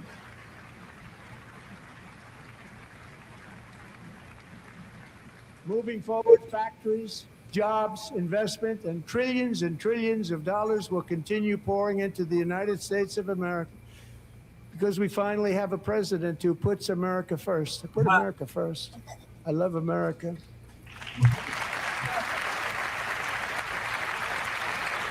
Now, okay, let me know when I can speak again. I'm going on self-mood. I got something to say. For decades before I came along, we had the exact opposite. From trade to healthcare, from energy to immigration, everything was stolen and rigged in order to drain the wealth out of the productive, hardworking people who make our country great, who make our country run. Under Biden and his corrupt partners in Congress and beyond, it reached a breaking point with the Green New scam, open borders for everyone. They poured in by the millions and millions from prisons, from mental institutions. They were murderers, 11,888 murders. They came into our country. You allowed that to happen. And record-setting inflation that cost the typical family $34,000 in just a speck of time. Now the same people in this chamber who voted for those disasters suddenly used the word affordability, a word they just used it.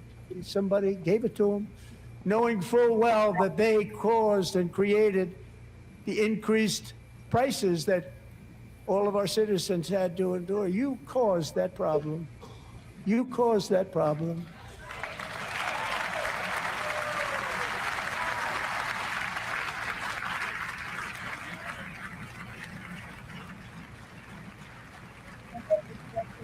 Right. They knew their statements were a lie. They knew it. They knew their statements were a dirty, rotten lie. Their policies created. Our policies are A dirty, rotten lie. plummeting downward. But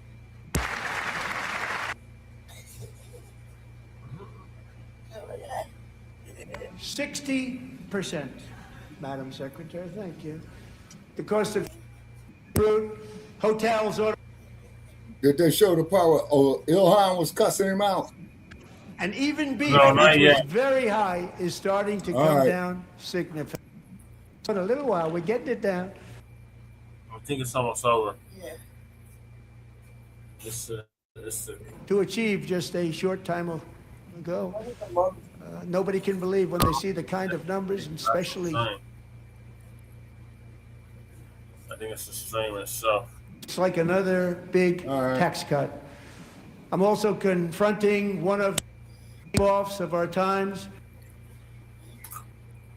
It's the stream, y'all. Hold on. The passage of the Unaffordable Care Act. So we getting sometimes referred to scammed as again. insurance company of Scott. It's their stream. It's not our stream. Okay, the stream from ABC News. NBC. Toward 1,000, 1,200, 1,400, and even 1,700%. Like nothing else. That's why I introduced the great healthcare plan. I want to stop all payments to big insurance companies and instead give that money directly to the people so they can buy their own health care, which will be better health care. Nah, I agree with that. I hate to say. Yeah. Oh, they're those Warlock. Oh, Warlock. Yeah. Okay, now In you see addition, my people. plan requires Oh, wait. maximum price transparency. That's a big deal. Sounds so simple, so big. And I did that in my first term, and the Democrats immediately terminated it with full knowledge that they were doing a very bad thing for the people. Of course, we're going to go way up, and that's what happened. And now I'm bringing them way down on healthcare and everything else. I'm also ending the wildly inflated cost of prescription drugs like has never happened before. Nah, I'm for that. Yeah. That's RFK Jr. Other Yeah, I know Big presidents Pharma's tried to mad do it, with him at that one. but they never could. They tried. Most didn't try, actually. But they tried. They said they tried. They couldn't do it. They didn't even come close.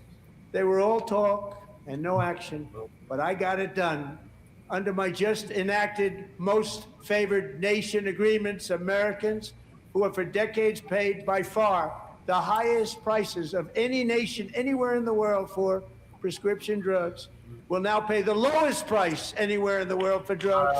Anywhere. The lowest price.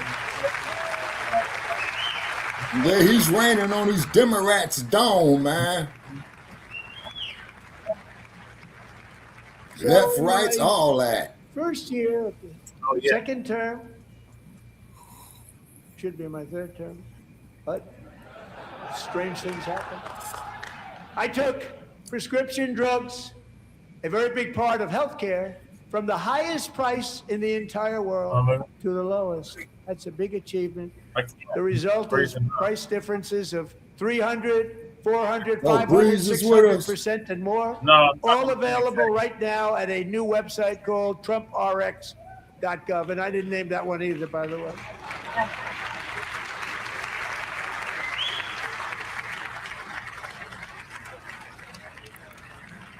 And here tonight is the very first customer ever to get that big discount, and it is big. Catherine Rayner.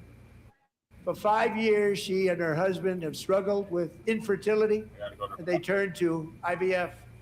One drug has been costing Catherine $4,000 to purchase. Lady Chase gonna hold it But a down. few weeks ago, she logged onto the Trump RX website and got that same drug that cost $4,000, got it for under $500, a reduction of much more, actually, than $3,500. Catherine, we are all praying for you, and you're going to be a great mom.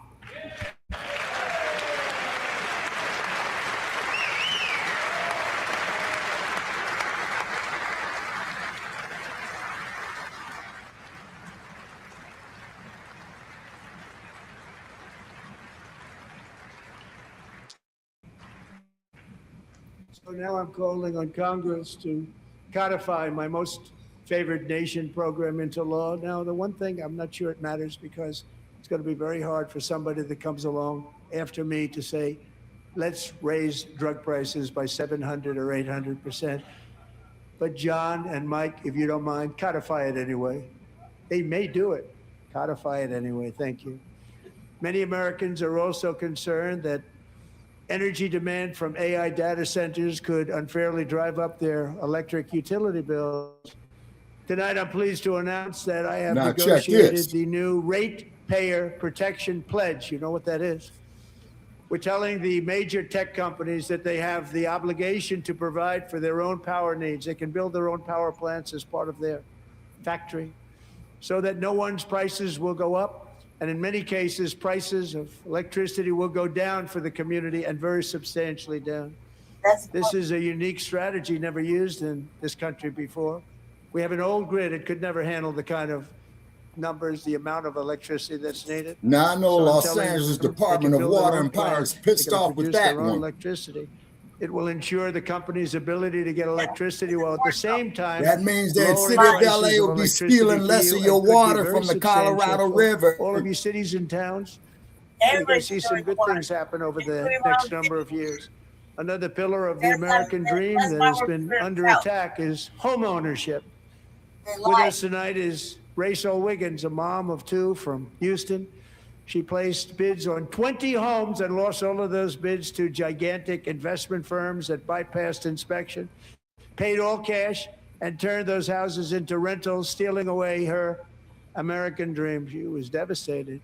Stories like this are why last month I signed executive order to ban large Wall Street investment firms from buying up in the thousands single-family homes.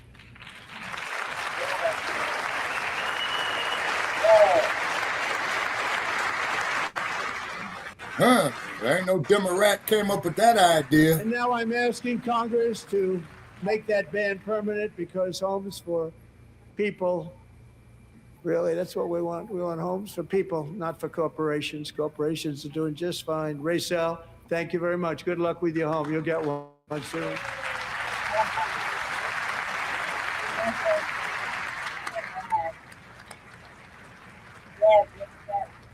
We're also working to make it easier for Americans to save for retirement. And under this administration, we will always protect Social Security and Medicare. They are not protecting it for our seniors. We will always protect Social Security, Medicare, Medicaid.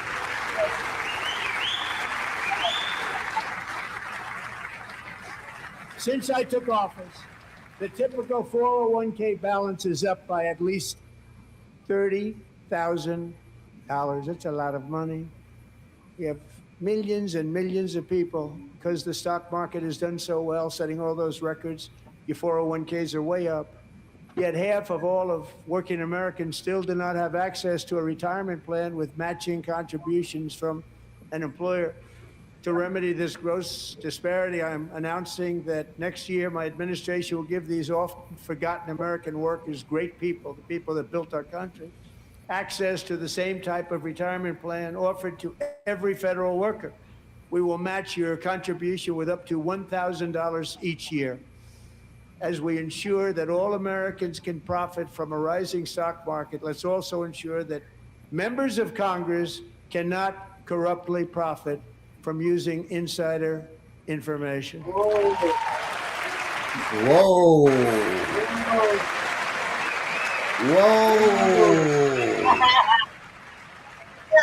Whoa.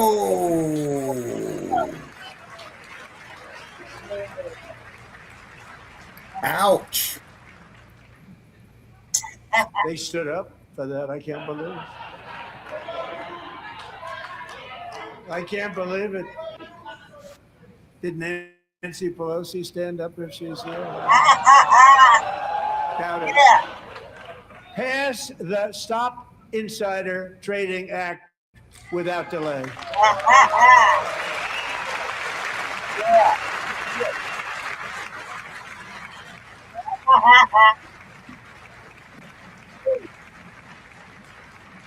I wasn't sure if anybody even on this side was going to applaud for that.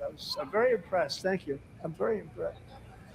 But when it comes to the corruption that is plundering, it's plundering America. There's been no more stunning example than Minnesota, where members of the Somali community have pillaged an estimated $19 billion from the American taxpayer. Oh, we have all the information. And in actuality, the number is much higher than that. And California, Massachusetts, Maine, and many other states are even worse. This is the kind of corruption that shreds the fabric of a nation, and we are working on it like you wouldn't believe. So tonight, although started 4 months ago, I am officially announcing the war on fraud to be led by our great Vice President, J.D. Vance.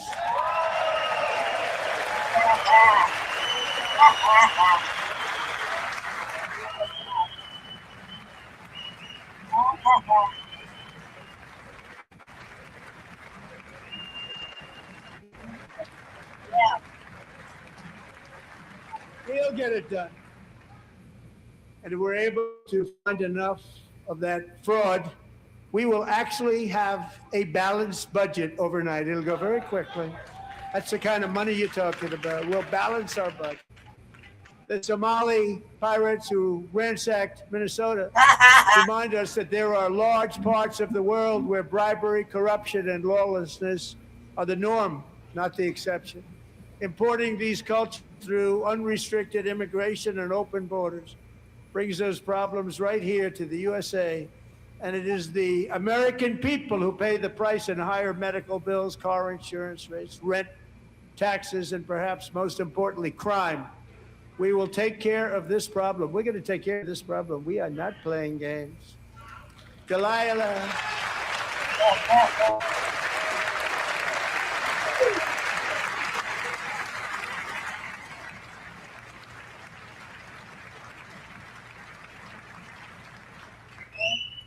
Delilah Colton was only 5 years old in June 2024 when a 18-wheel tractor trailer plowed into her stopped car traveling at 60 miles an hour or more. The driver was an illegal alien let in by Joe Biden and given a commercial driver's license by open borders politicians in California. Doctors said Delilah would never be able to walk or talk, have a good life. She wouldn't even be able to eat again. Against all odds, she is now the first grade learning to walk, and she's here this evening with her dad, Marcus, a fantastic man. Delilah, please, you are a great inspiration. Please stand up.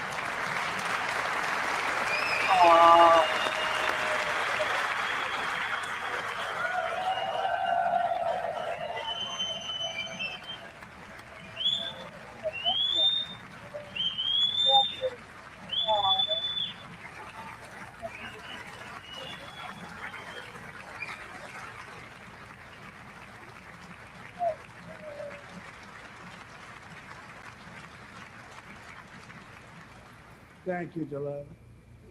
Many, if not most, illegal aliens do not speak English and cannot read even the most basic road signs as to direction, speed, danger, or location. That's why tonight I'm calling on Congress to pass what we will call the Delilah Law, barring any state from granting commercial driver's licenses to illegal aliens.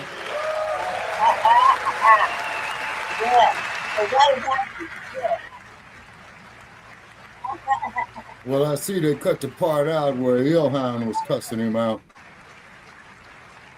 And yesterday, as you probably saw at the White House, I hosted a ceremony with Americans who lost their treasured loved ones to the scourge of illegal immigration. People came into our country, how we allowed this to happen with our open borders.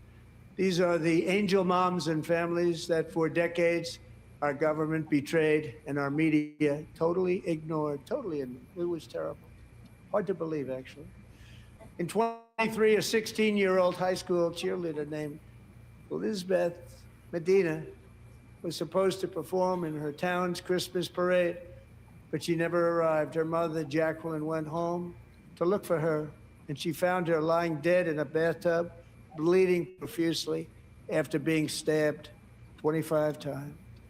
Lizbeth's killer was a previously arrested illegal alien who had broken in and brutally extinguished the brightest light in her family's life, violently and viciously.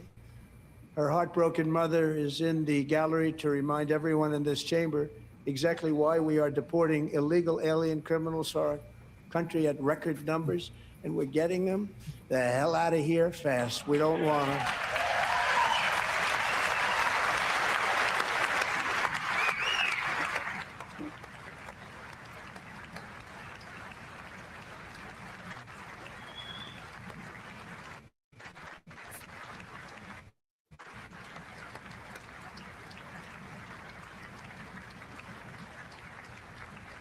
Thank you very much, Jacqueline. Thank you.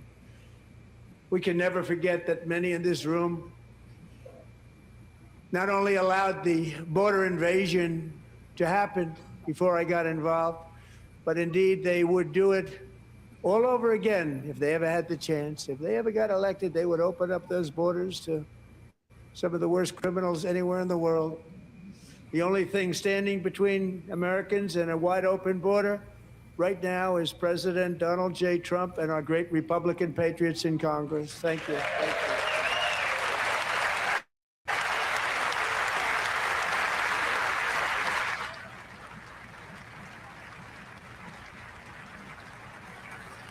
you. As we speak, Democrats in this chamber have cut off all funding for the Department of Homeland Security. It's all cut off. It's all cut off. They have instituted another Democrat shutdown, the first one costing us 2 points on GDP. 2 points we lost on GDP, which probably made them quite happy, actually. Now they have closed the agency responsible for protecting Americans from terrorists and murderers. Tonight I'm demanding the full and immediate restoration of all funding for the border security, Homeland Security of the United States, and also for helping people clean up their snow. We have no money because of the Democrats, and it would be nice, we'd love to give you a hand at cleaning it up, but you gave no money. Nobody's getting paid. It's a shame. So you have to think about it. We have, in case you didn't know, a pretty large snowstorm out there. One of the great things about the State of the Union is how it gives Americans the chance to see clearly what their representatives really believe. So tonight I'm inviting every legislator to join with my administration in reaffirming a fundamental principle. If you agree with this statement, then stand up and show your support. The first duty of the American government is to protect American citizens, not illegal aliens.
Nine, 10 o'clock.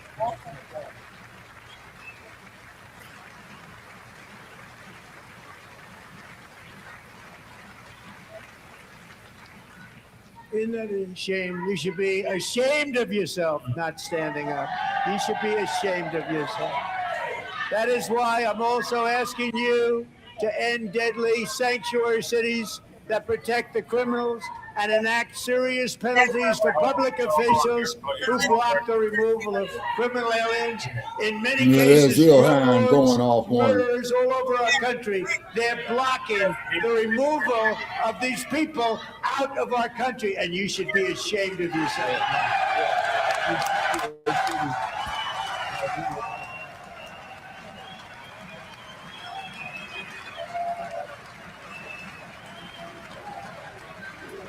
In cities, in the sanctuary cities.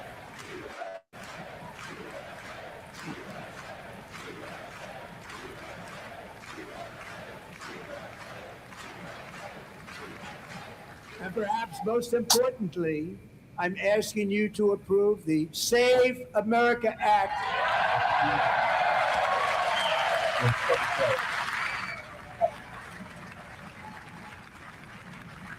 To stop illegal aliens and others who are unpermitted persons from voting in our sacred American elections. That cheating is rampant in our elections. It's rampant.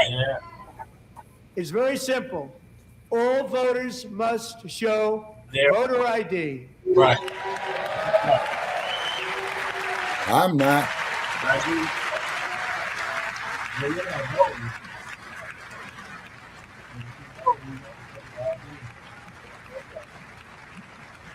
All voters must show proof of citizenship in order to vote.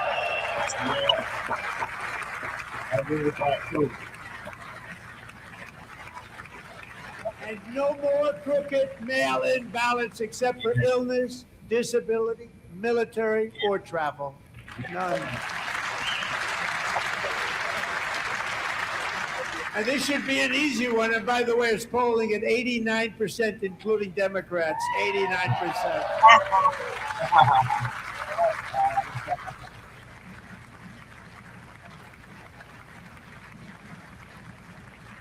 And even the new communist mayor of New York City, I think he's a nice guy. Speak to him a lot. Bad policy, but nice guy. Just said they want people to shovel snow. They got hit hard. Want them to shovel snow, but if you apply for that job, you need to show 2 original forms of ID and a social security card. Man, I ain't showing you shit. Yet they don't want identification for the greatest privilege of them all, voting in America. No, it's no good. No good. Both Republicans and Democrats overwhelmingly agree on the policy that we just enunciated. And Congress should unite and enact this common country-saving legislation right now, and it should be before anything else happens.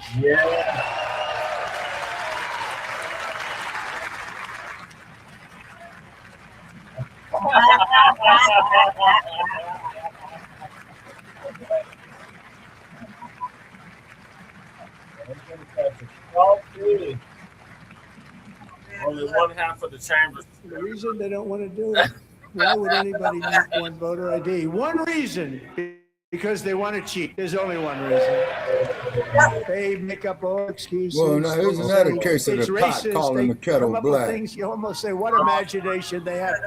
They want to cheat, they have cheated, and their policy is so bad that the only way they can get elected is to cheat. And we're going to stop it. We have to stop it, John. Now, keep in mind that this is a 34-count convicted felon telling you this. Now, this is a convicted felon telling you this. Opportunity to show common sense. That's the state level.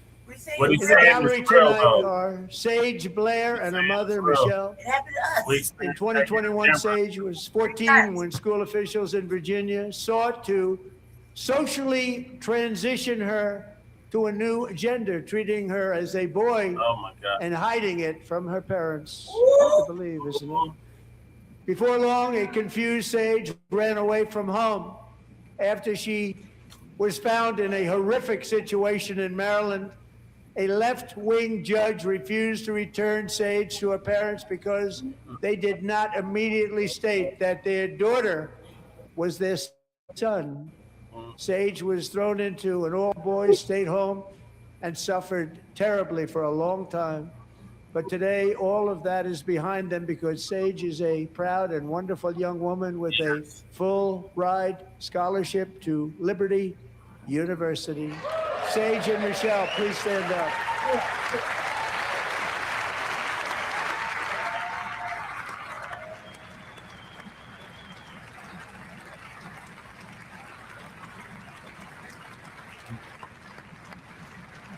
Yeah, keep in mind, Joe touched about 20 million illegals in the street. Yep. They did, Black Joe. And thank you for your great bravery. And who can believe that we're even speaking about things like this? 15 years ago, if somebody was up here and said that, they'd say, what's wrong with him? Now we have to say it because it's going on all over numerous states without even telling the parents. Right. But surely we can all agree no state can be allowed to rip children from their parents' arms and transition them to a new gender against the parents' will. Who would believe that we've been talking about this? We must ban it, and we must ban it immediately. Right. And that's how to do it.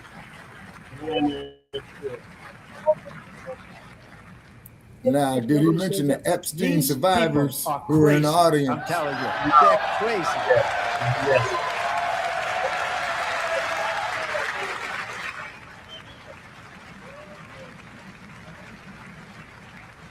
Amazing.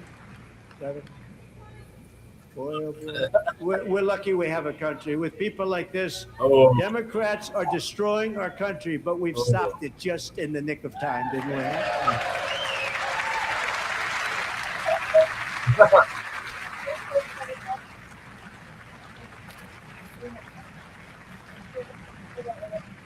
No one cares more about protecting America's youth than our wonderful First Lady. Now a movie star. She's a movie star. Can you believe it?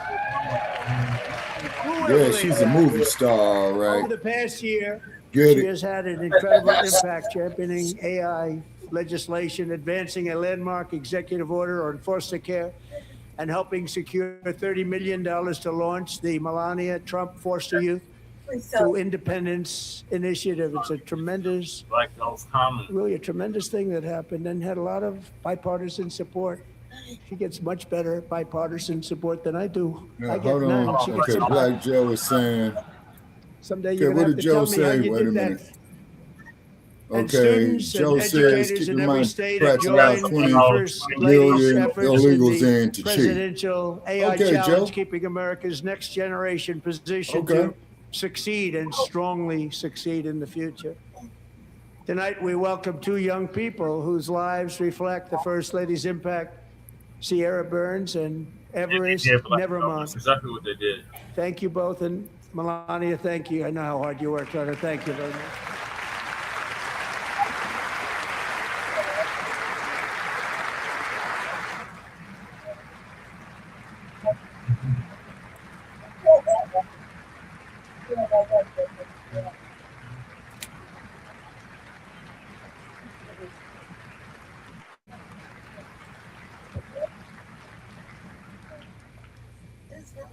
I'm very proud to say that during my time in office, both the first 4 years and in particular this last year, there has been a tremendous renewal in religion, faith, Christianity, and belief in God.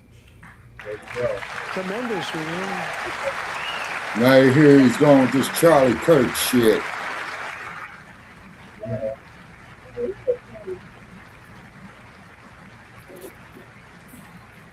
This is especially true among young people, Lord, and a big part of that had to do with my great friend, Charlie Kirk, a great guy. Great Yeah, guy. fuck him.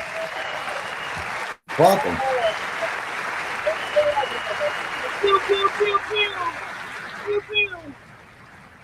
So Yeah, he got dumped on by one of his own. by an So all you assassin. motherfuckers out there talking about black on black really crime, martyred for remember his that Charlie beliefs. Kirk got dumped His on by one of his wonderful wife, own. Erica, is with us tonight. Erica, please stand. And I want to make that perfectly clear, by the way. To quote another goddamn crook.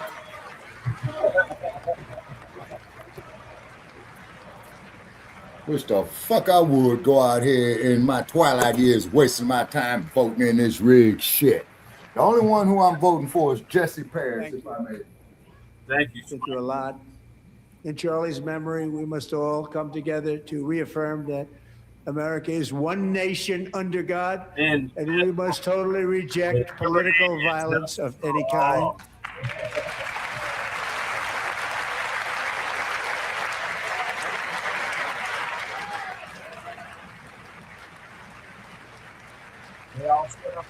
We love religion, and we love bringing it back, and it's coming back at levels that nobody actually thought possible. It's really a beautiful thing to see. Above all, unleashing America's promise requires keeping our communities safe. We have made incredible strides, yet dangerous repeat offenders continue to be released by pro-crime Democrat politicians again and again. We're honored to be joined tonight by Okay, Joe, I can see your reasoning on that, but keep in mind, the black 2022, she and her beautiful has never decided in the elections, at all due respect. Look at those samples. We are the swing vote, so that's not true. So what we decided. We're the swing vote, so they need the black vote to win. Right, and we decided on this vote. Yeah. All right, then that means that they don't have a problem cutting a goddamn check for the reparations. Right, that's what I'm saying. I mean, if they want me to get up off my motherfucking ass, man, to waste time in that kangaroo shit, cut the goddamn check for reparations. Us sitting at home got Trump elected, exactly. I can't do it unless they pay me, Joe. And I respect your opinion on that because keep in mind, I voted in every election, man, from the time I was 18 No to the time I was Shabaka. That's what happened. That's how Trump got elected. Because we sat on our ass and did not vote. Lady Che. What? Lady Che. Listen to me when I tell you this. Trump got elected because he got money. Okay? These Democrats. He got elected because the Democrats didn't have a good candidate. Right. And they weren't offering us nothing, so they lost. So we didn't vote for them. We didn't vote for anybody. But we made sure that not to vote for Democrats. Right. Okay, well, tell you what. I'm making this here perfectly clear. I'm from Chicago. I'm corruptible. Bribe me. I'll go vote. Yeah, you got to bribe me. Our vote is for sale to the highest bidders. Yeah, whoever cuts yeah, dude, because politicians are prostitutes. Right, right. Our vote is for sale. Right. You know, but our vote is for sale for the right shit. Like, right. You know what I mean? Like, cut the check. Right. Yeah. Now, if a motherfucker does come out here for these tangibles and cut the check for us, I will make an exception. Right. That's right. Like those tangibles. They do that. They do that. No they tangibles, get the vote. no low. That's a tangible. They have certain shit. They get cut the check. That's a vote. Right. They get our vote. Right. War-torn Ukraine to live with relatives near Charlotte, North Carolina. And by the way, what's going on with Charlotte? Last summer, 23-year-old Irina was riding home on the train when a deranged monster who had been arrested over a dozen times and was released through no cash bail stood up and viciously slashed a knife through her neck and body. No one will ever forget there were people on that train. No one will ever forget the expression of terror on Irina's face as she looked up at her attacker in the last seconds of her life. She died instantly. She had escaped a brutal war only to be slain by a hardened criminal, set free to kill in America, came in through open borders. FRO. Mrs. Zaretsky, tonight I promise you we will ensure justice for your magnificent. Okay, now what's okay, now the one that did this alleged homicide, what's his story of the perpetrator? He's mentally ill. He was what? Mentally ill. No, you're muffled. I think you said mentally ill, Brother Che. If I got that. Ill. Okay. All right. Okay. How do you not stand? I'm asking this Congress to pass tough legislation to ensure that violent and dangerous repeat offenders are put behind bars, and importantly, that they stay there. Okay. So then that means that's what they should be doing to the motherfuckers that killed Ahmaud Arbery, right? Right.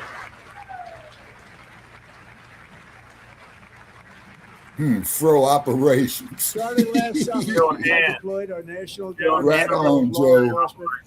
to restore law and order to our most dangerous cities, including Memphis, Tennessee, big success, New Orleans, Louisiana, big success, and our nation's capital itself, Washington, D.C., where we have almost no crime anymore in Washington, D.C. How did that happen? National Guard. That's how that happened, the National Guard. In fact, crime in Washington is now at the lowest level ever recorded, and murders in D.C. this January were down close to 100% from a year ago.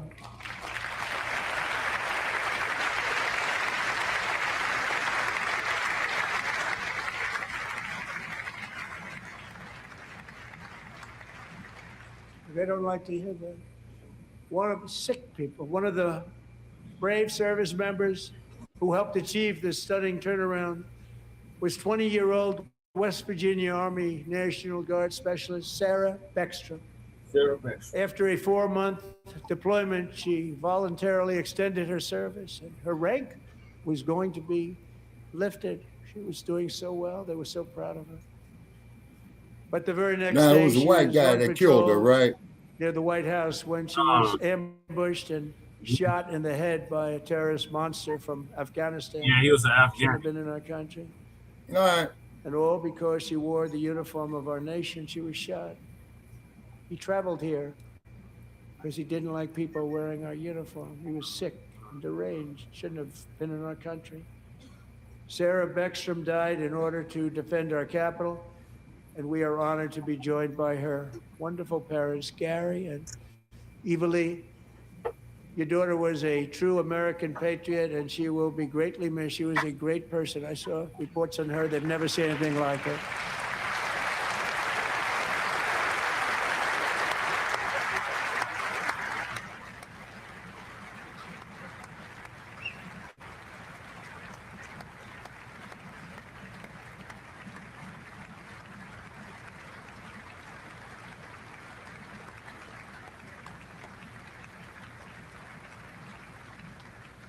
So sorry. Thank you very much.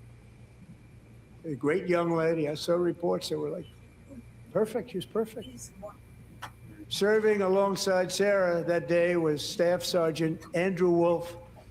The terrorist shot Andrew in the head, and no one thought he could possibly make it.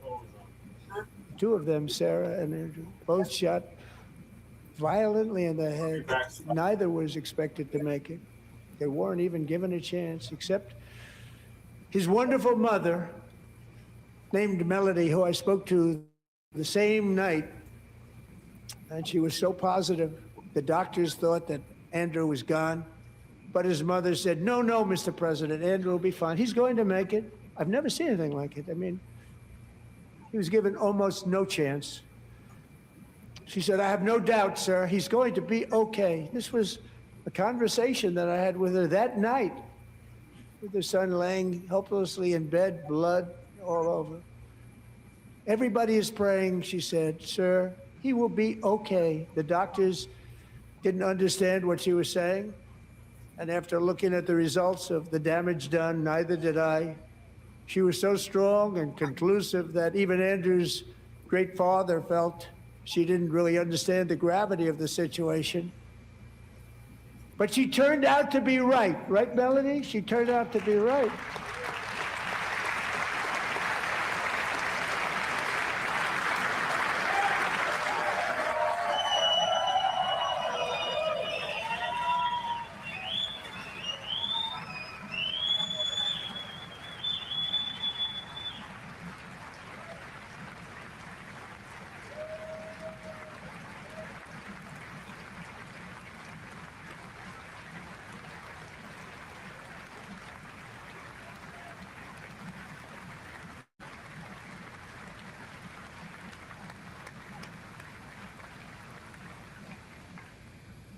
Amazing, actually.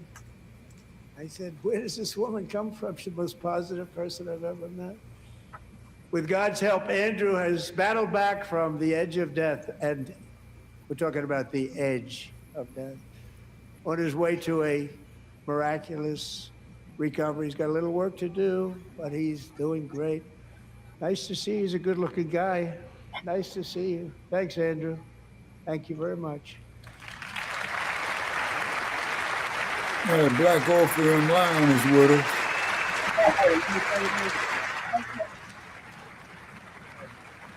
Yeah, appreciate you taking the time, man, because I know it's late where you at. So, Andrew, while you're up, now I'm going to ask a highly respected General James Seward to present Staff Sergeant Andrew Wolf and the great family of Sarah Beckstrom with the award created by our late great President George Washington himself. It's called the Purple Heart. Okay. Now, when you say he's talking about deporting people who are not working, could you be more specific on that there, Blacc Opener?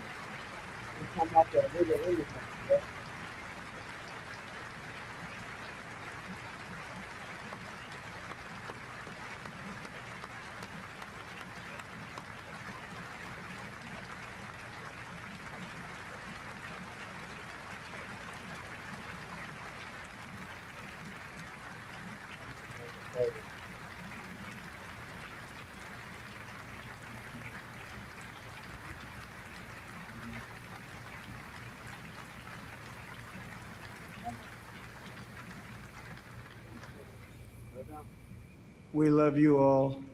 Love you.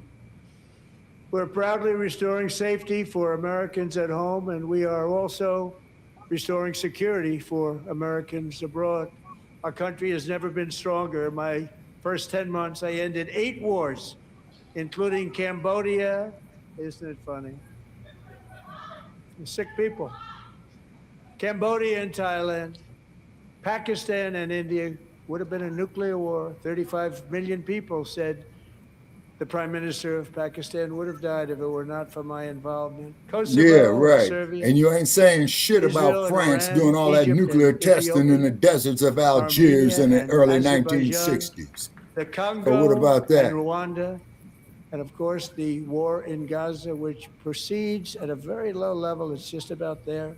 And I want to thank Steve Witkoff and Jared Kushner for your help. Thank you, Steve. Thank you, Jared. So you're thanking your son-in-law. Yeah, Kushner Construction.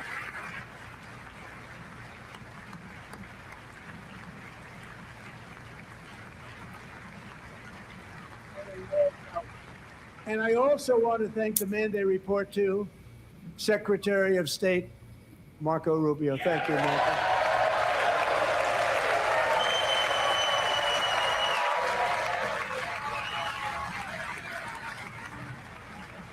Yeah, tell Florida to take their panties off.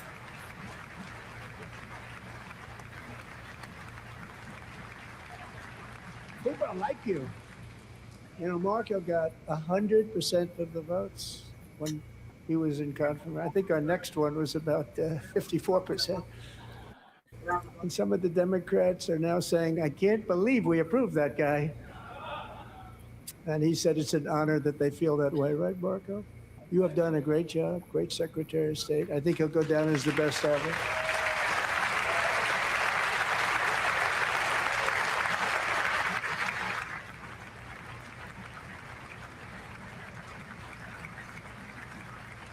Under the ceasefire I negotiated, every single hostage, both living and dead, has been returned home. Can you believe that?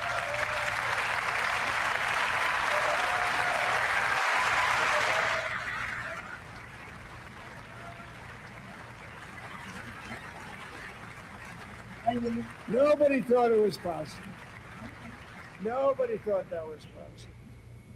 Both living and dead. And those parents who had a dead son, their boy, they'd always tell me their boy, they wanted him as much as though he were living. That was an amazing period of time. It came back, and when we got all of the living hostages back, and many, many before them, but I always said those last 20 are going to be very tough, but we got many, many more, hundreds.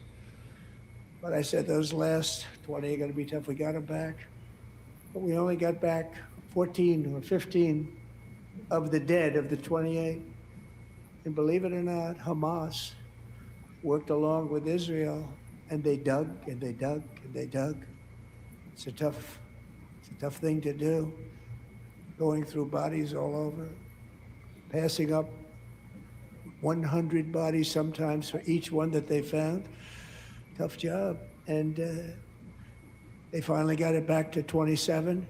And then Steve and Jared, they got it back to 28. They found all 28. Nobody thought that was possible, but we did it. And I remember the family of the 28th. They were so grieved, but they were so happy as it's possible to be. They had their boy back.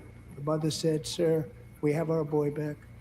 What a period of time that was, but we got them all back. So thank you both very much. Great job.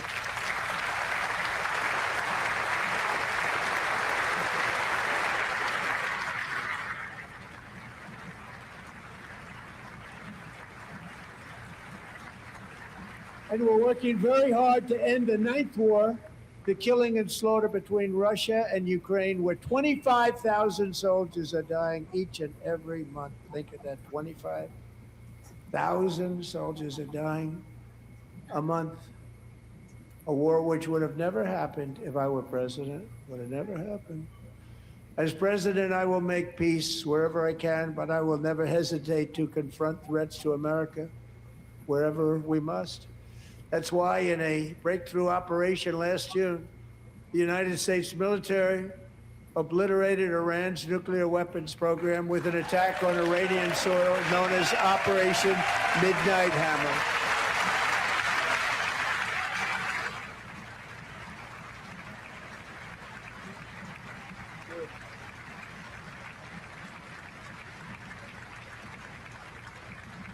For decades, it had been the policy of the United States never to allow Iran to obtain a nuclear weapon. Many decades. Since they seized control of that proud nation 47 years ago, the regime and its murderous proxies have spread nothing but terrorism, death, and hate. They've killed and maimed thousands of American service members and hundreds of thousands and even millions of people with what's called roadside bombs. They were the kings of the All right, I'm out in about 10 minutes. Okay. And we took out Soleimani. I did that during my first term. Had a huge impact. He was the father of the roadside bomb.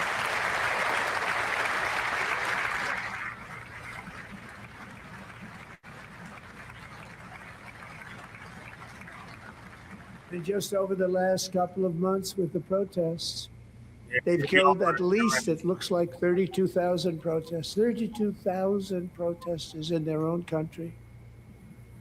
They shot them and hung them. We stopped them from hanging a lot of them with the threat of serious violence. But this is... Yeah, but you ain't saying shit about all the black people that were lynched in America, motherfucker. You know what I'm saying? Threaten Europe and our bases overseas, and they're working to build missiles that will soon reach the United States of America. After Midnight Hammer, they were warned to make no future attempts to rebuild their weapons program, in particular nuclear weapons. Yet they continue, starting it all over. We wiped it out, and they want to start all over again, and are at this moment again pursuing their sinister ambitions. We are in negotiations with them. They want to make a deal, but we haven't heard those secret words. We will never have a nuclear weapon. My preference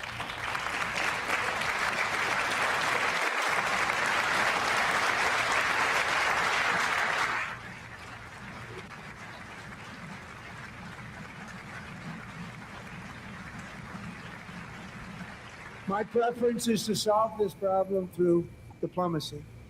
But one thing is certain, I will never allow the world's #1 sponsor of terror, which they are by far, to have a nuclear weapon. Can't let that happen.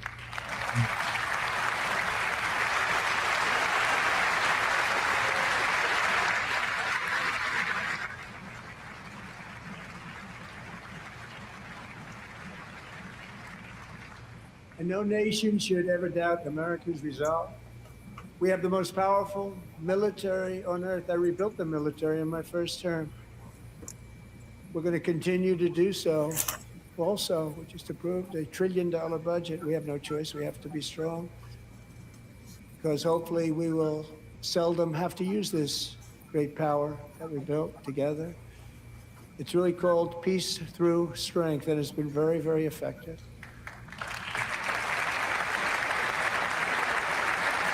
Peace through strength. That sounds like bullying to me. Yeah. That's exactly what. So thanks to Republican in Congress, we're investing that record number of dollars. And that's not strength, that's in the intimidation. United States Armed Forces. Also creating a lot of jobs, but we're not even doing it for that reason. Because as I said, we have more jobs, more people working today than ever before in the history of our country. And NATO countries are friends and allies. They are. They're our friends and they're our allies. Have just agreed at my very strong request to pay 5% of GDP for military defense rather than the 2%, which they weren't paying. We were paying for almost all of NATO. Now they're paying 5 as opposed to not paying 2.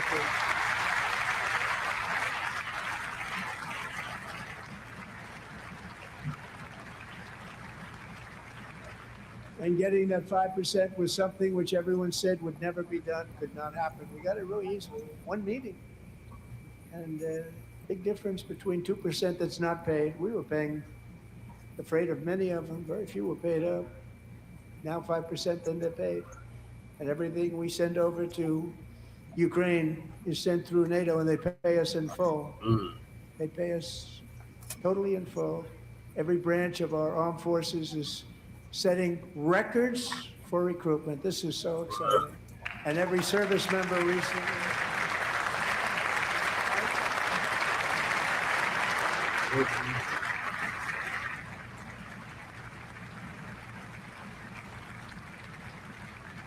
And every service member recently received a warrior dividend of $1,776.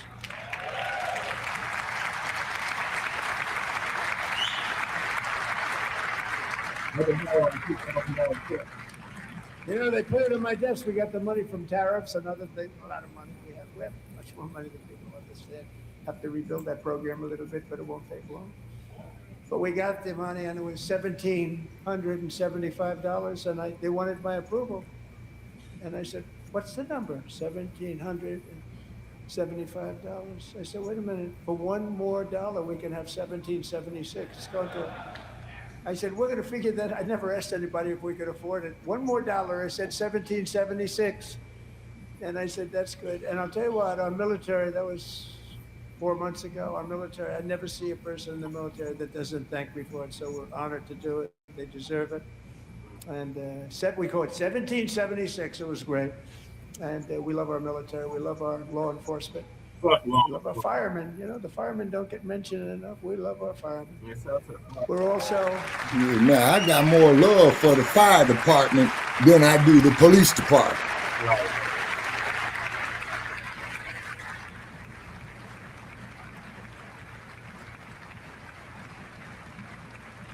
We're also restoring American security and dominance in the Western Hemisphere, acting to secure our national interests and defend our country from violence, drugs, terrorism, and foreign interference for years. Large swaths of territory in our region. And Florida is the large main parts point of entry Mexico, for illegal drugs, really right? large parts of Mexico. Florida, Texas. Okay. Controlled by Okay. murderous Hold drug it. cartels. Florida, right? That's why I designated these Okay. cartels as And this foreign dude here terrorist is from Florida. organizations, Am I and correct? Declared illicit fentanyl as a weapon Trump. of He mass resides in Florida, right?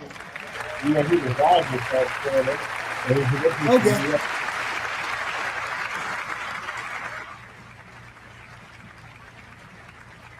And with our new military campaign, we have stopped record amounts of drugs coming into our country and virtually stopped it completely coming in by water or sea. You probably noticed that. We very seriously damaged their fishing industry also. Nobody wants to go fishing anymore. We've also taken down one of the most sinister cartel kingpins of all. You saw that yesterday. In January. Oh, yeah.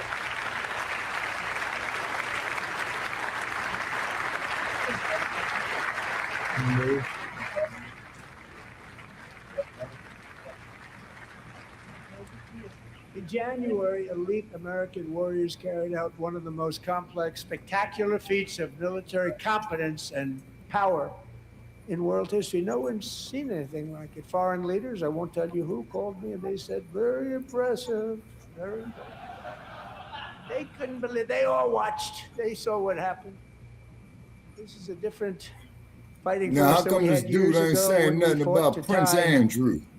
You know, it's a great fighting force. I'm so proud of it. How come he's not saying nothing about Epstein's island? Space Force is my baby. I want to study here. My baby is becoming so important.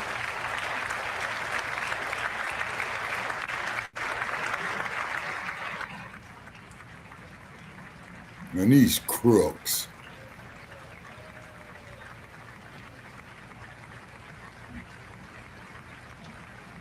Yeah, your next president, right? Forces all John Jr. around, all defenses are not only defeated an enemy, good fighters.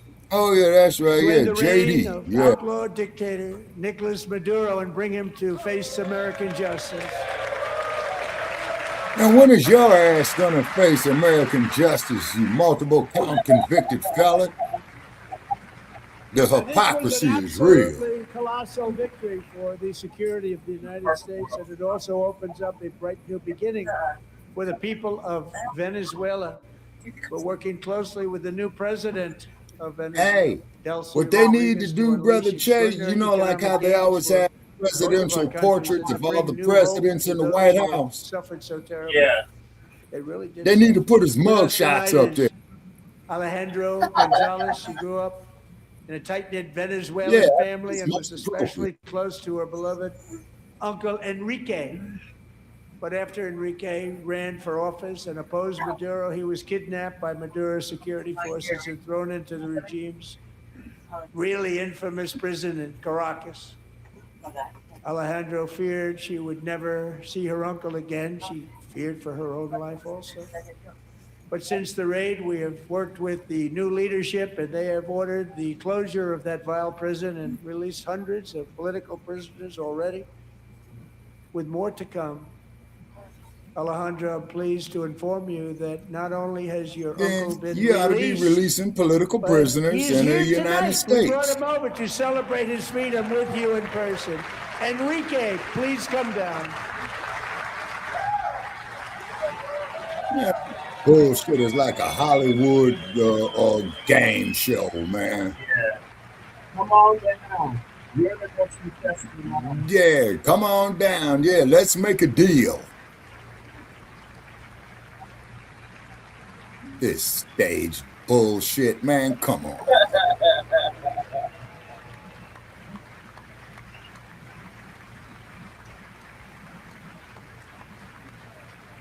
Hooray for Hollywood. He loves his daughter. Thank you, Enrique. Have a good time. Nice to have you back, Enrique. There were many heroes on that January raid to capture Maduro. Really great heroes. It was very dangerous. They knew we were coming. They were all set. But the deeds of one warrior that night will live forever in the eternal chronicles of military valor.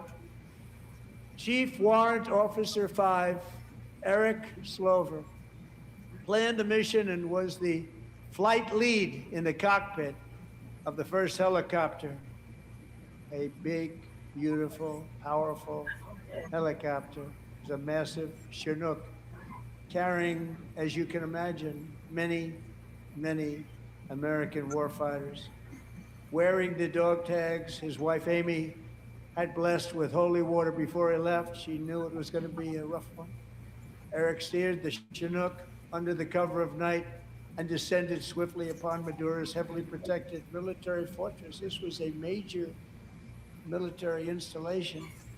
protected by thousands of soldiers and guarded by Russian and Chinese military technology.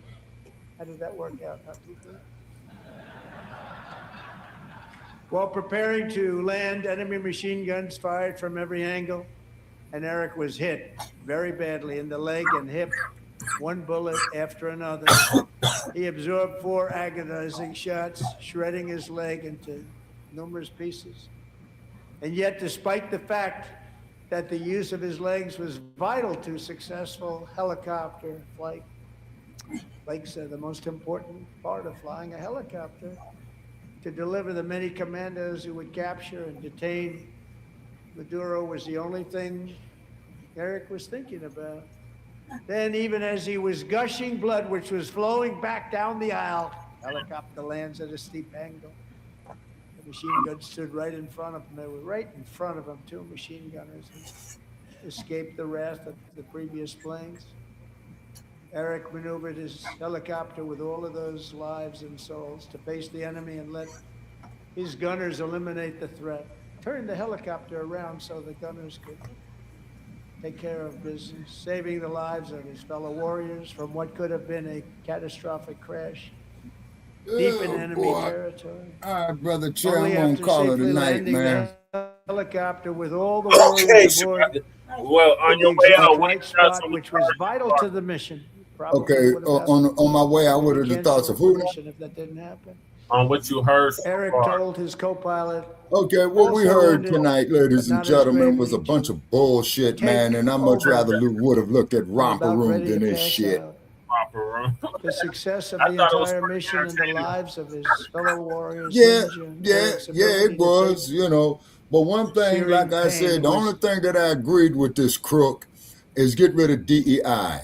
Because DEI means, ladies and gentlemen, that we could hire our own people for our projects, for our businesses, for our ventures.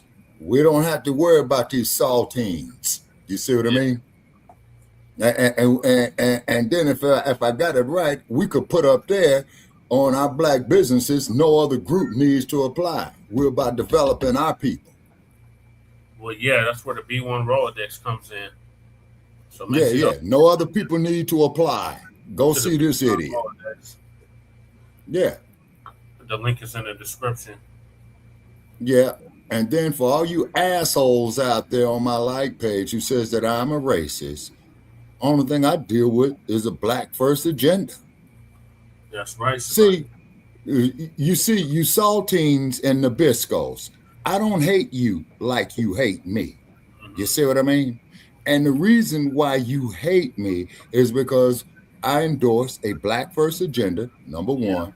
I endorse us putting our own selves to work, number two. I also endorse of busting up these tethers on a continent, you goddamn neo-colonialists, you see what I'm saying, who are allowing yourselves to be pimped by saltines, okay? Definitely a shout out there to President Ibrahim Traore and Mr. President of Burkina Faso. I hope repeat that you are doing the right thing. Don't give up that gold. Don't give up that uranium. Yeah, see, so I hope he's doing the right thing. Take the sanctions. Yeah. And then for you saltines. We can hope, Shabaka. We can keep hope alive like Mr. Jesse Jackson. Well, I wouldn't endorse Mr. Jesse. I was doing that there more of from a spiritual point of view. You know what I'm saying?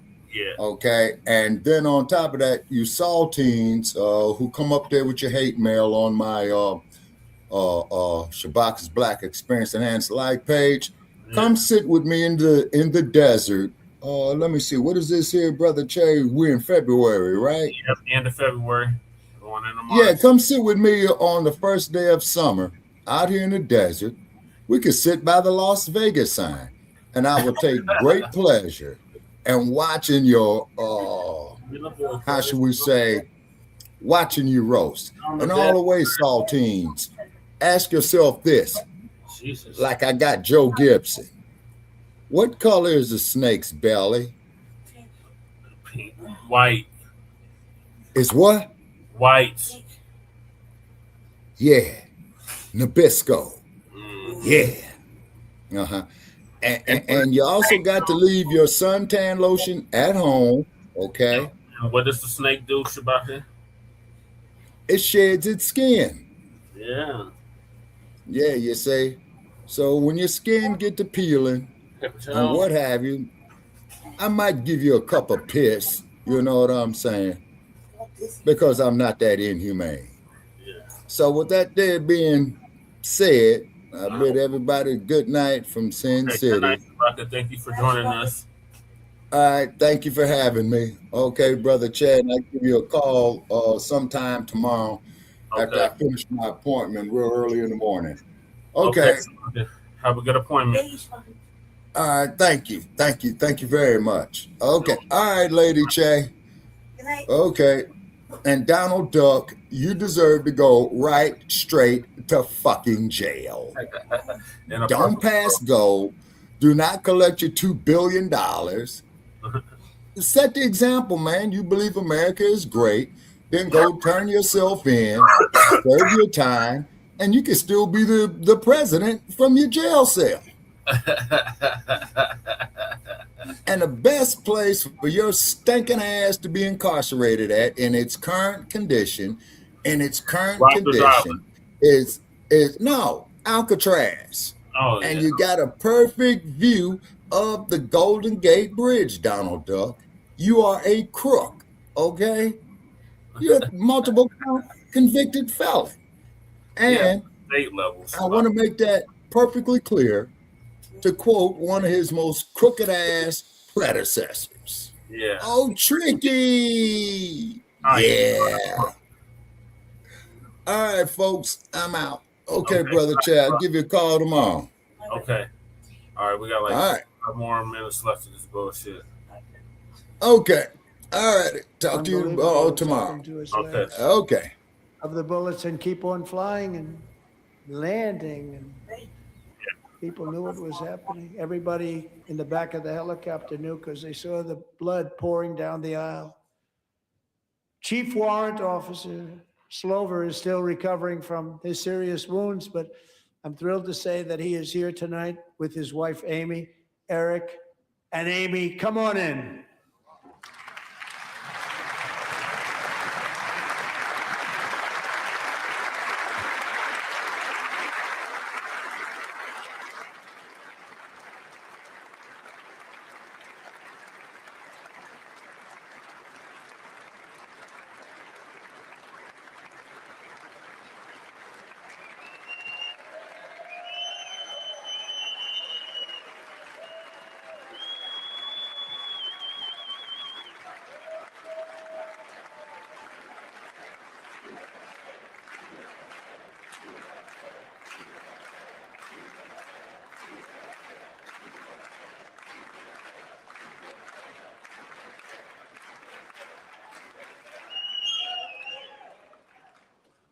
So we have a surprise for Eric and Amy. In recognition of Eric's actions above and beyond the call of duty, I would now like to ask General Jonathan Braga to present Chief Warrant Officer Slover with our nation's highest military award, the Congressional Medal of Honor.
Well, thank you very much, Eric and Amy. Great to get to know you. I met with them and with a lot of their fellow warriors at Fort Bragg recently. You notice the name Fort Bragg, we have it back, we brought it back. We won the First World War with it, the Second World War with it, and then they decided to change the name. So we changed it back. Everybody wanted to change back too. And 10 of Eric's fellow warriors from that incredible night of victory will also be receiving medals at a private ceremony that will soon be held at the White House. And Eric will be there. Thank you.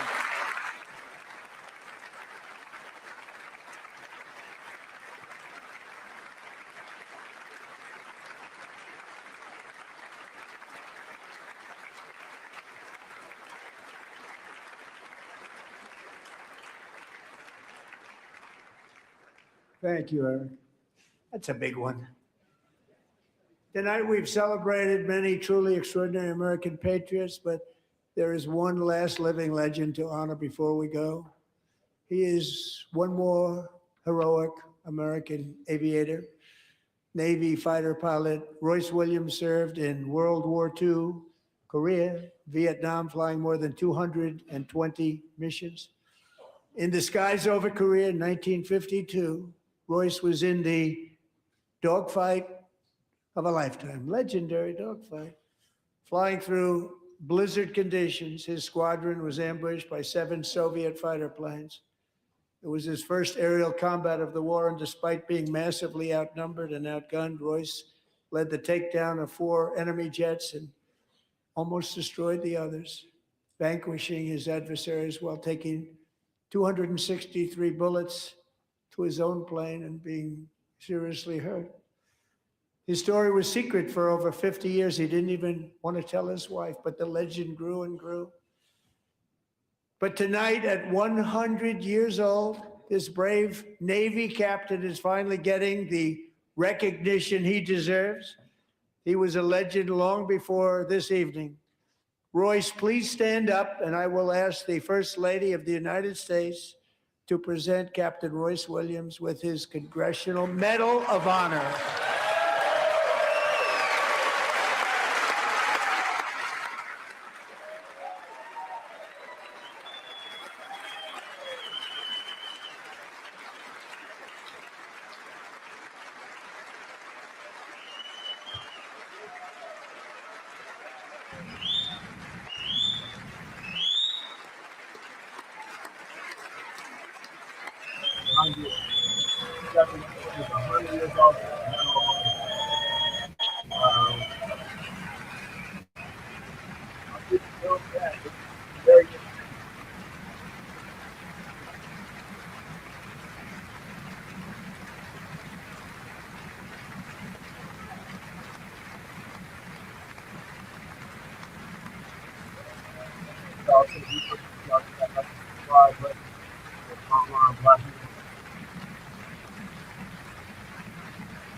Right. Thank you, Royce, and thank you, Eric. I've always wanted the Congressional Medal of Honor, but I was informed I'm not allowed to give it to myself, and I wouldn't know why I'd be taking it, but if they ever open up that law, I will be there with you someday. But you know, that's our highest honor, Congressional Medal of Honor, and that's a big thing. And it's an honor to be in the same room with you. Thank you both very much, Eric. Thank you.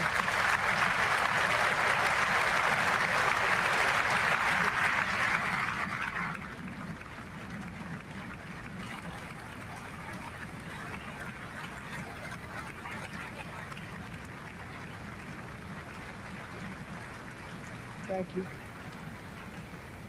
250 years is a long time in the life of a nation, but in another sense, it's really a mere moment in the eye of history.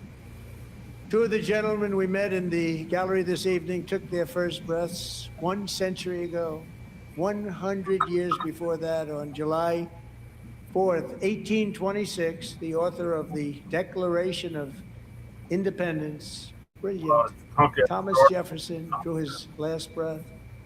Just a single long human lifespan separates the giants who declared and won our independence from the heroes who stand among us tonight.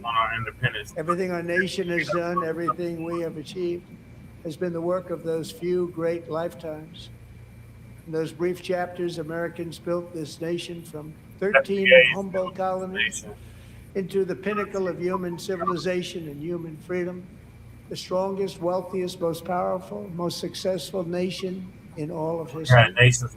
Americans ventured out across the daunting and dangerous continent.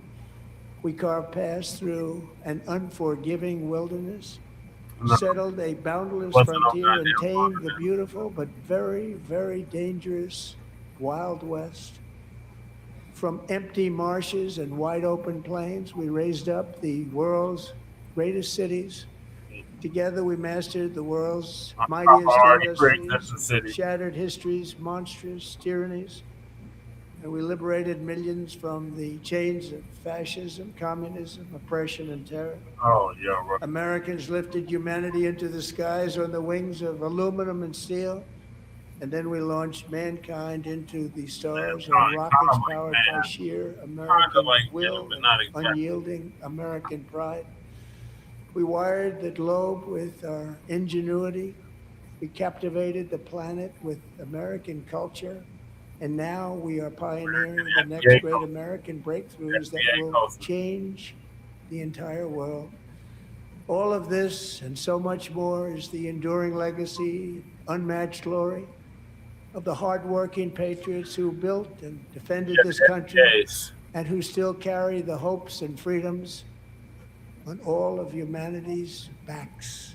For years they were forgotten, betrayed, and cast aside. But that great betrayal is over, and they will never be forgotten again.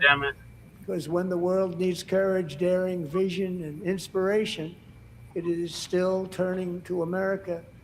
And when God needs a nation to work his miracles, he knows exactly who to ask. There is no challenge Americans cannot overcome, no frontier too vast for us to conquer, no dream too bold for us to chase, no horizon too distant for us to claim. For our destiny is written by the hand of providence, and these first 250 years were just the beginning.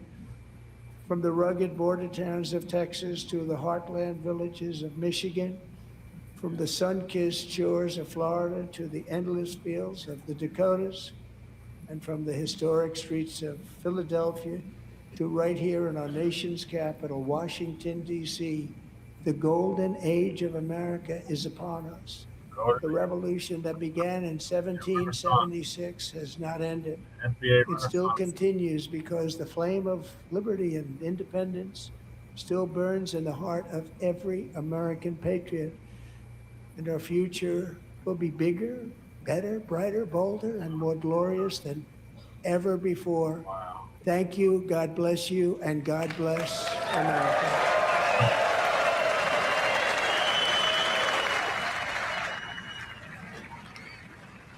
If you've been watching the President's State of the Union address, you have just witnessed history, because for the first time since they've been keeping logs of this, President Trump's speech is the longest in history to a joint address to Congress, 1 hour and 47 minutes, almost 1 hour and 48 minutes. Again, the longest in history since we've been keeping track of these speeches.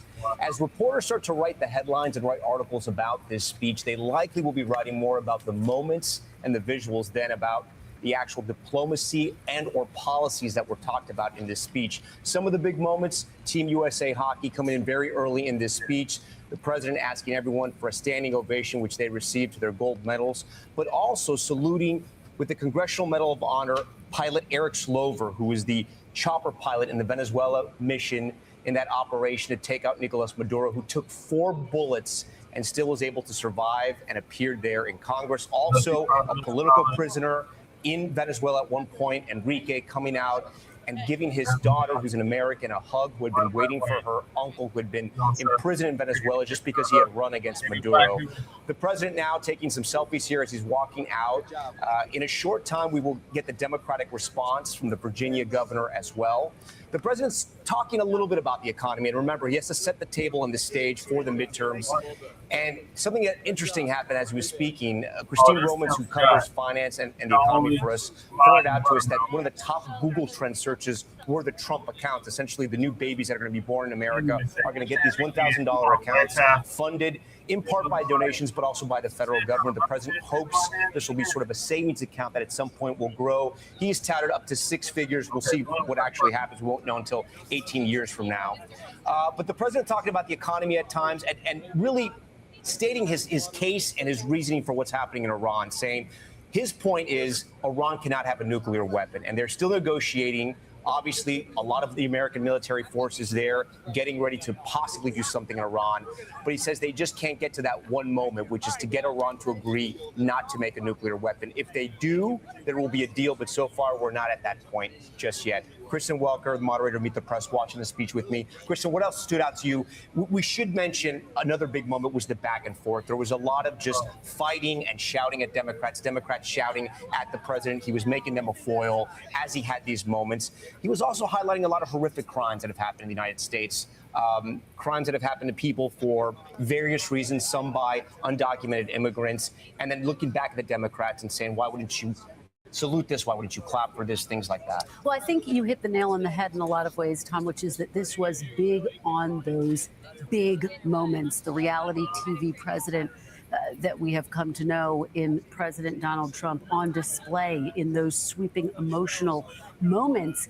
He did start off talking about his vision for the economy, largely delivering a litany of what he saw as his biggest accomplishments, his tax cuts. For example, one new policy proposal, which he put forward, saying that the U.S. government would match contributions to people's 401k accounts up to $1,000 per year. It was filled with what we have become used to, some exaggerations from this president, some statements that need more context. For example, he talked about the fact that he believes that elections have been rigged. Of course, there's no example of that. There's no. No, there is examples, and we got them right here in Denver, Colorado. So they exist. They just don't want to talk about it. And our whole damn legislature should be going to prison for the shit they've allowed to happen in the state.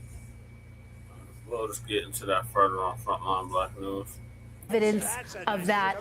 But what was so notable about this speech, the tensions between this president and Democrats. Not only did you have multiple Democrats who just did not show up to this speech, who boycotted it altogether. You had these moments of tension, like when he was talking about cultural issues, his immigration policies, Congresswoman Ilhan Omar, Rashida Tlaib jeering at him, for example, when he was talking about his ICE policies, accusing him of killing Americans. Of course, a reference to the 2 American citizens who died at the hands of federal law enforcement officials in Minnesota. So those tensions on display. But for Republicans, this started out in the way that I think they would have hoped, which is on a focus on the economy. The question is, in the weeks moving forward, when he hits the campaign trail, will he stick to that focus? Hallie, the question to you, we mentioned those Democrats that were missing. We know there were more than 30. At times, it felt like the energy wasn't there, the volume wasn't there at times for the president. He was obviously battling against Democrats. Did that play a part that it wasn't completely filled in the chamber? I think that you saw the president try to inject some energy when he had these moments that seemed designed, candidly, to throw red meat to his base, when he had that stand up or sit down moment. But if you're looking for meat on the bone, if you're a voter who wanted to hear about what he's going to do to make your prices lower, to make your bills easier to pay when it comes to housing, et cetera, keep in mind that some of what he proposed when it came to the economy is likely going to need congressional approval if he doesn't do well, if he doesn't help carry his party over the line in the midterms come November. And again, the winds of history are trending against him. That is going to be enormously difficult for him and Republicans to do. We're going to have more reporting and analysis from Christine Romans, Peter Alexander in just a moment. We're going to take a quick break, but still ahead tonight. All right. So I think I'm going to end this now. Appreciate y'all tapping in. All in all, I'll say it was a good State of the Union. I didn't hear no mention of black people though, at all. But if you interject American with FBA, it made a lot of sense, especially toward the end. I need to change sleep now. So Michael says, Michael, do you want to come up and discuss this with me? Let me drop the link for you, Michael.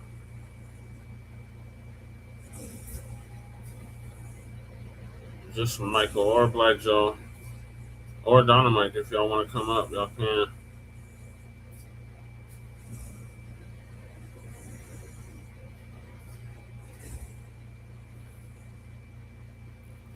Check that article out.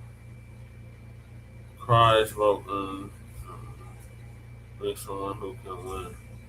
Oh, so they're not supporting Jasmine Crockett shit? Huh.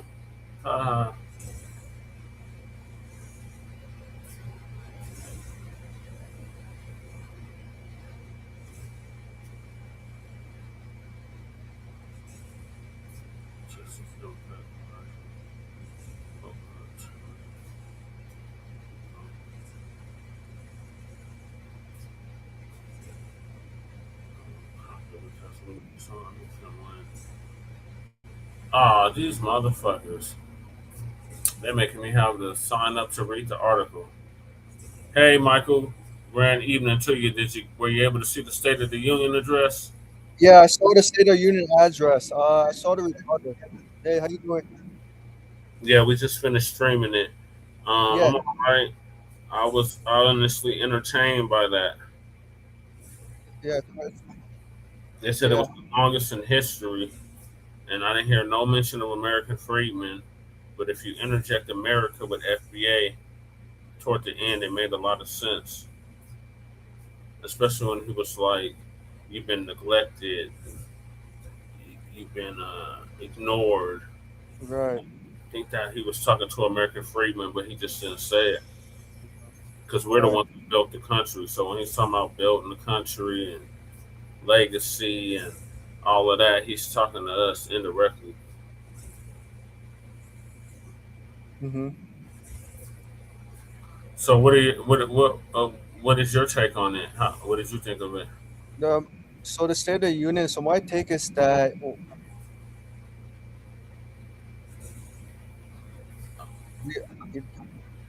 You're breaking up, Michael. I don't. Hold on. Let me come. Okay. Let me exit and come back. Okay. Hold on. Like Joe, are you still in here, Dynamite? If y'all like to hop on the panel, y'all can. Anybody that's peeking and not speaking, you can hop on the panel too, and let us know what your thoughts are on the State of the Union address. All right, there. Okay, much better, Michael. Okay. You know what happened? I think I had like the volume. I forgot to like delete the volume on the YouTube channel, so I didn't realize I'm streaming. Are you on the phone or the computer? Computer. Oh, okay. Yeah, so I saw the State of the Union. My take is that, I'm not surprised, Donald Trump is going to emphasize America first. Yeah. Right? I mean, that's what he ran on. Right. Like, and deportations. Mm-hmm. Right. And then I saw something. Then I think I saw a clip that what's the guy's name? Gosh, the congressman from Texas. What is his name? Goss. You know who I'm talking about? Ted Cruz. Not Ted Cruz. He's a Democrat from Texas. He held a sign that says, yeah, I'm sorry. No, you remember he got removed from the State of the Union early this year for telling Donald Trump, protesting Donald Trump, don't cut government. Oh, Al Green. Yes, there we go. Yes, Al Green. Thank you. Yes, Al Green posted that sign to Donald Trump at the State of the Union and said, "Don't call black people not apes." And then Al Green got removed twice. Yeah. And not fighting hard for substance. So to me, it's like, yeah. Did his sign say reparations now or else? Yeah, no reparations, not a single thing. In other words, I think Al Green was trying to say, Trump, stop calling us names. Can you please be polite? And Donald Trump is like, I'm not going to be polite. Congressman Al Green. In a monkey suit. Right. Like, indirectly offensive and racist toward black people because that's how they depict the black with that scientific racism. Right, it's true, exactly right. But I know, like, you're thinking during the student union, oh, Donald Trump, just cut us a check. Right. And we're good. Right. You said we built the country. You said we ain't been getting the proper recognition. So come on with the goddamn check. Right. That's the only way you're gonna show and prove, that you actually give a damn about the black community, especially since this is Black History Month, Black History Year, and Black History Century. Right. Exactly. And and I was surprised the State of the Union was televised late in February. Usually it's televised between late January and early February. I'm not sure why they chose. Yeah, it was kind of late this year. Yeah. Yeah, interesting. Yeah, I mean, something, Trump is going to be unpredictable. It was the longest in history, Michael. They said it was 1 hour and 47 minutes, almost. Right. 48 minutes. 48 minutes. And this included Right. It also included, like, Abigail Spanberger's rebuttal, right? Oh, yeah. Oh, yeah. I got to tell you, oh, my gosh. I got to keep playing it to get the Spanberger's rebuttal. Let me see if I can pull that up. Yeah, I can tell you. It is like saying, like, look, this is what Donald Trump is doing to America. Donald Trump has not done this, done that. He's making America worse with his terrorists. And my question to Abigail Spanberger, what is your proposal? What are you going to do differently? You can't just say Donald Trump is bad and then you don't offer bold solutions or concrete action. Michael, that's all the Democrats are going to do. Right. Bad, orange man bad. Right. But, and to be honest, this State of the Union address is like a message to Democrats. Look, if you're serious, if Democrats are very serious about winning the midterms, especially they want to get Black Americans voting, cut the check, cut reparations, plus an anti-Black hate crime bill, and qualified immunity and office. And qualified immunity, as well as ratifying the 13th Amendment, the slavery clause. Well, right. Right now, stay safe out there, Michael. It looks like I got a big storm coming through. Yeah, we had the snow like Monday, and school had to close, unfortunately. And my work schedule got canceled. How much did you get? I think it was about 6-7 inches. I think. Oh, I didn't even go outside. Yeah, but I knew the roads were pretty bad that day. Yeah, I was not expecting any snow at all. For the end of February. Oh, okay. Yeah, it's been unseasonably warm over here. It hit like 70-something degrees today. 70-something degrees. Wow. You guys did not get any snow at all, right? No, we haven't. We've only gotten like 2 times of snow. 2 times. Oh, wow. Right. It's been extremely dry. They said we're under drought conditions again. And that means bad news for the summer. That means lots of wildfires. Yep. As a result of climate change. It hasn't been this warm since like the 1950s. Yes, I agree. In a damn February. February is supposed to be the coldest month. It's feeling like spring already. I thought the groundhog seen this damn shadow.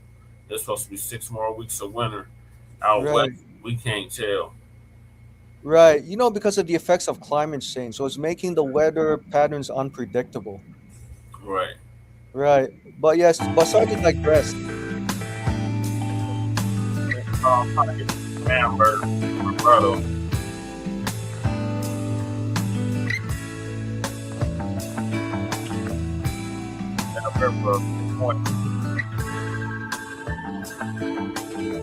Like it's weird, like it's 70 degrees here, but then it's snowing in the mountains. Oh wow. You see all that rain, I see all that rain. Yep. and then it's changing in the snow when you get up into the higher elevation. Yeah, but it's not hitting us. It's like directly to the north of us. Oh, so you right. So you guys are not too far from Utah State, right? Yeah, we're next door to Utah. Oh, interesting. Wow. Interesting. That's one of our border states. We border Utah, Arizona, New Mexico. How about Oklahoma? Oklahoma, yep, the Panhandle of Oklahoma, Kansas, Nebraska, Wyoming. Oh, cool. Interesting. Right. And we smack dab right there in the middle. It's so interesting how like the other states are getting so much snow, but you guys are not. I find it very interesting. Well, it's like downsloping. Downsloping. So we got like in California, they got the Santa Ana winds. In Denver, we have the Chinook winds. Right. They usually warm it up. They make it real warm. So that's why it was like 70 degrees today. Right. So it is. So it is about Jasmine Crockett. So join us. Hold on. I'm gonna get to the spam burger. Oh, sorry to jump too fast. I tried to read that article, but they started hitting me with the pay. You got to sign up and all that dumb shit. Like, no. Yeah. I got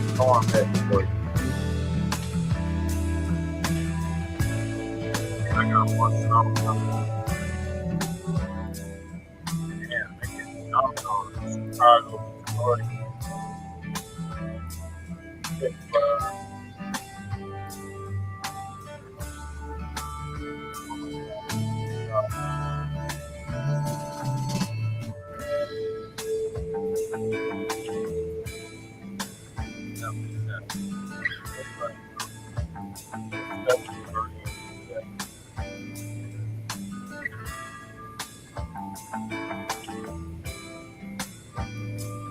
Sorry, I didn't cut off the weather.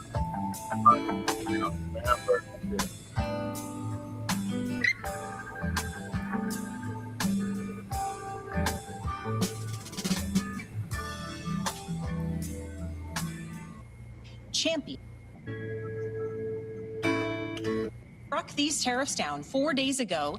The damage to almost every week to different states, different cities, sell his economic vision. He set the stage tonight. Did he focus enough on the economy, you think, in the speech? I think people at home will be the judge of that. The president said we're entering a golden age of America.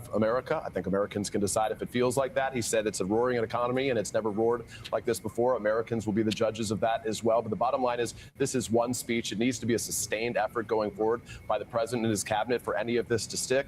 The question is, does this president sort of have the motivation, the ability to stick to a similar message like this going forward? Christine, we only have about 30 seconds before the response. Do we understand what these retirement accounts he was talking about are? There's about 40% of Americans not invested in the stock market. That's right. What did the president say he was going to do for them? He said the typical 401k balance has risen under his tenure, and he wants everyone to be able to enjoy that. So he wants to provide the Americans who don't have a 401k, he wants them to be able to have some kind of a federal worker kind of 401k or retirement that the U.S. would then match $1,000 every year. We need to hear a lot more about that. But it is a tacit acknowledgement that Americans are chronically undersaved for retirement. Here's newly elected Virginia Governor Abigail Spanberger with a Democratic response. Let's listen.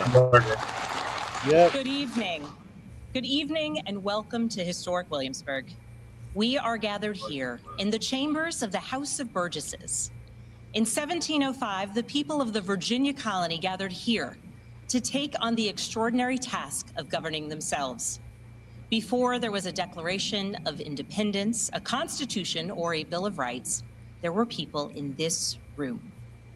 The people who served here ultimately dreamed of what a new nation, unlike anything the world had ever seen, could be. The United States was founded on the idea that ordinary people could reject the unacceptable excesses of poor leadership, band together to demand better of their government, and create a nation that would be an example for the world. And this year, as we celebrate 250 years since America declared our independence from tyranny, I can think of no better place to speak to you as we reflect on the current state of our union. Tonight, as we watched our nation's lawmakers gather for a joint session of Congress, we did not hear the truth from our president. So let's speak plainly and honestly. And let me ask you, the American people watching at home, 3 questions. Is the president working to make life more affordable for you and your family? Is the president working to keep Americans safe both at home and abroad? Is the president working for you? As I campaigned for governor last year, I traveled to every corner of Virginia, and I heard the same pressing concern everywhere. Costs are too high in housing, healthcare, energy, and childcare. And I know these same conversations are being had all across this country. Because since this president took office last year, his reckless trade policies have forced American families to pay more than $1,700 each in tariff costs. Small businesses have suffered, farmers have suffered, some losing entire markets. Everyday Americans are paying the price. And even though the Supreme Court struck these tariffs down 4 days ago, the damage to us, the American people, has already been done. Meanwhile, the president is planning for new tariffs, another massive tax hike on you and your family. And Republicans in Congress, they remain unwilling to assert their constitutional authority to stop him. They're making your life harder. They're making your life more expensive. They're even making it more difficult to see a doctor. Rural health clinics in Virginia and across the country are already closing their doors thanks to the so-called One Big Beautiful Bill, championed by the president and Republicans in Congress. And tonight, the president celebrated this law, the one threatening rural hospitals, stripping healthcare from millions of Americans and driving up costs in energy and housing, all while cutting food programs for hungry kids. But here in Virginia, I am working with our state legislature to lower costs and make the Commonwealth more affordable. And it's not just me. Democrats across the country are laser focused on affordability in our nation's capital and in state capitals and communities across America. In the most innovative and exceptional nation in the history of the world, Americans deserve to know that their leaders are focused on addressing the problems that keep them up at night. Problems that dictate where you live, whether you can afford to start a business or whether you have to skip a prescription in order to buy groceries.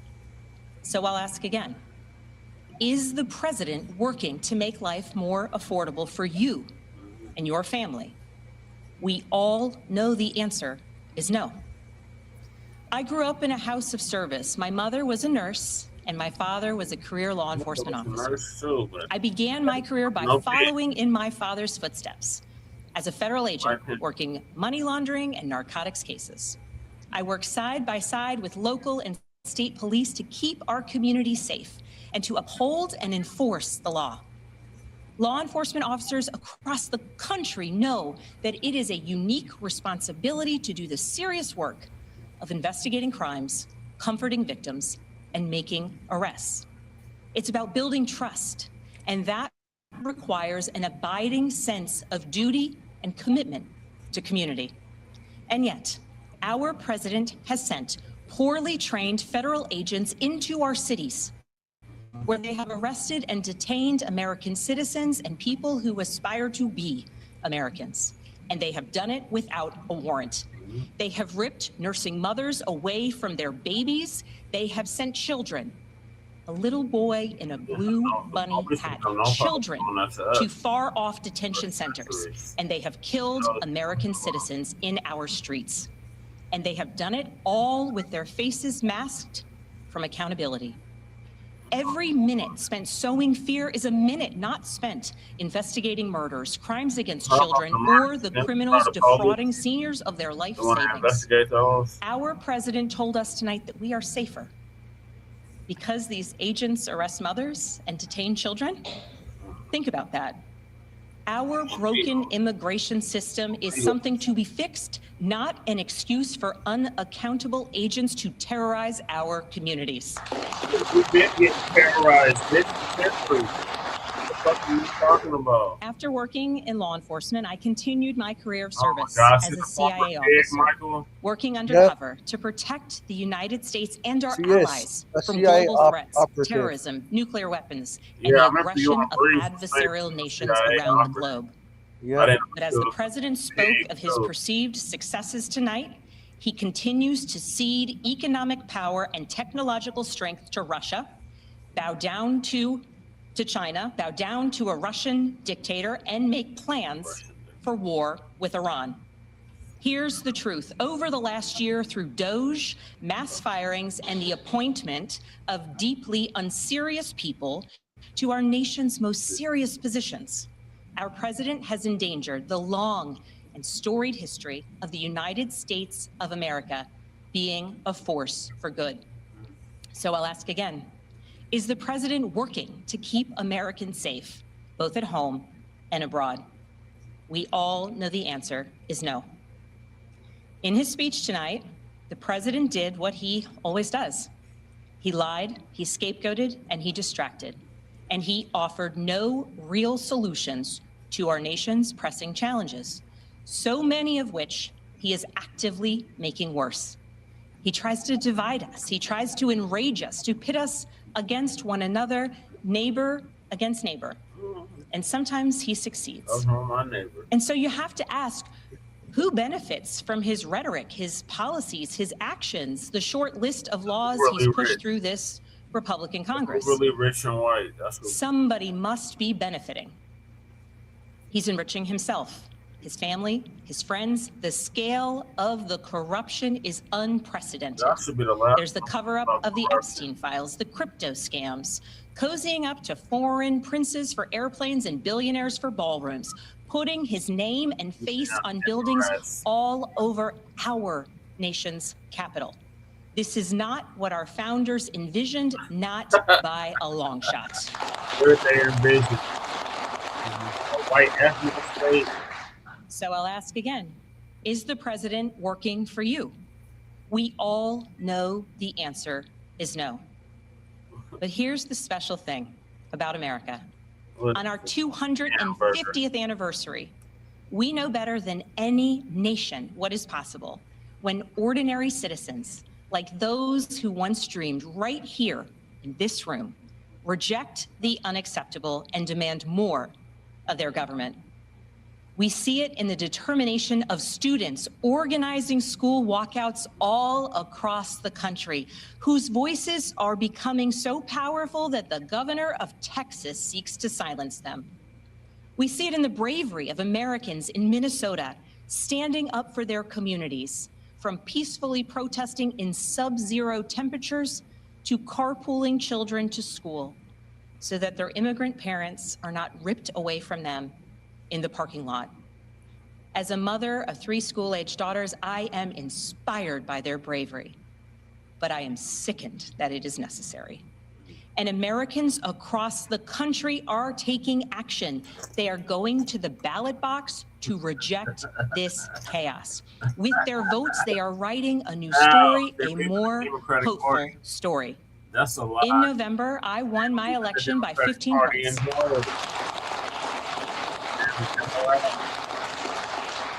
And we won 13 new seats in our state legislature.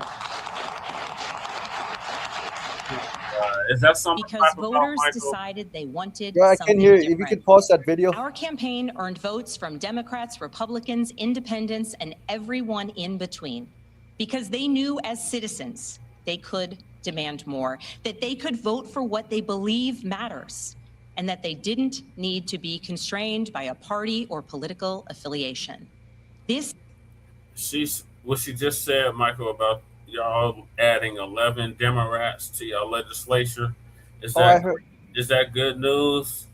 I'm kind of, kind of mixed about it because most of the Democrats going to be added onto it are not really progressives, more centrist, or Okay. leaning towards I would say Republican Democratic light, to Okay. say loosely. But the Supreme Court did strike down Virginia's redistricting plan, or Oh, Democrats. yeah. Yeah, so it's going to be very competitive for Democrats to regain the seats in the upcoming state election for the House of Delegates. Yeah. Right, because in Virginia, governors only serve one term for 4 years. Yeah, one term, yeah. Yeah, I'm not sure how it is in Colorado for It's governors. for Senate it's 6 years, Mm-hmm. and for House it's 4. 4, but for governor it's like one term, right? 6. 6. Okay, 6 terms. Wow, Like that's. Polis, our gay ass governor right now, he's Mhm. been in since 2020. 2020, man, that's like equivalent of being a president of the United States for like what, more than 8 years. Yeah, since 2020, that's 6 years. Yeah. Right, my God, wow. So yeah, so Abigail I always have a hard time pronouncing her first name. Abigail Spanberger, Yeah. when she mentioned the 250 years of America's freedom, she didn't mention that America Friedman was the one who fought for Right. America. One of them mentioned it. Mentioned us. Right. One of them did. So it's like, what the hell do we have interest in any of these parties? Right, exactly. White supremacists that just do it differently, but at the end of the day, it's still racism, white supremacy. Right. And they And refuse to acknowledge us, even though we're supposed to be the Democrats' base. Mhm. So they're supposed to be really pandering to us. Talking about, oh, black people, we thank you. If without you, we wouldn't have a country, and all Right. that shit. But Right. instead, they keep saying patriots. And Mm-hmm.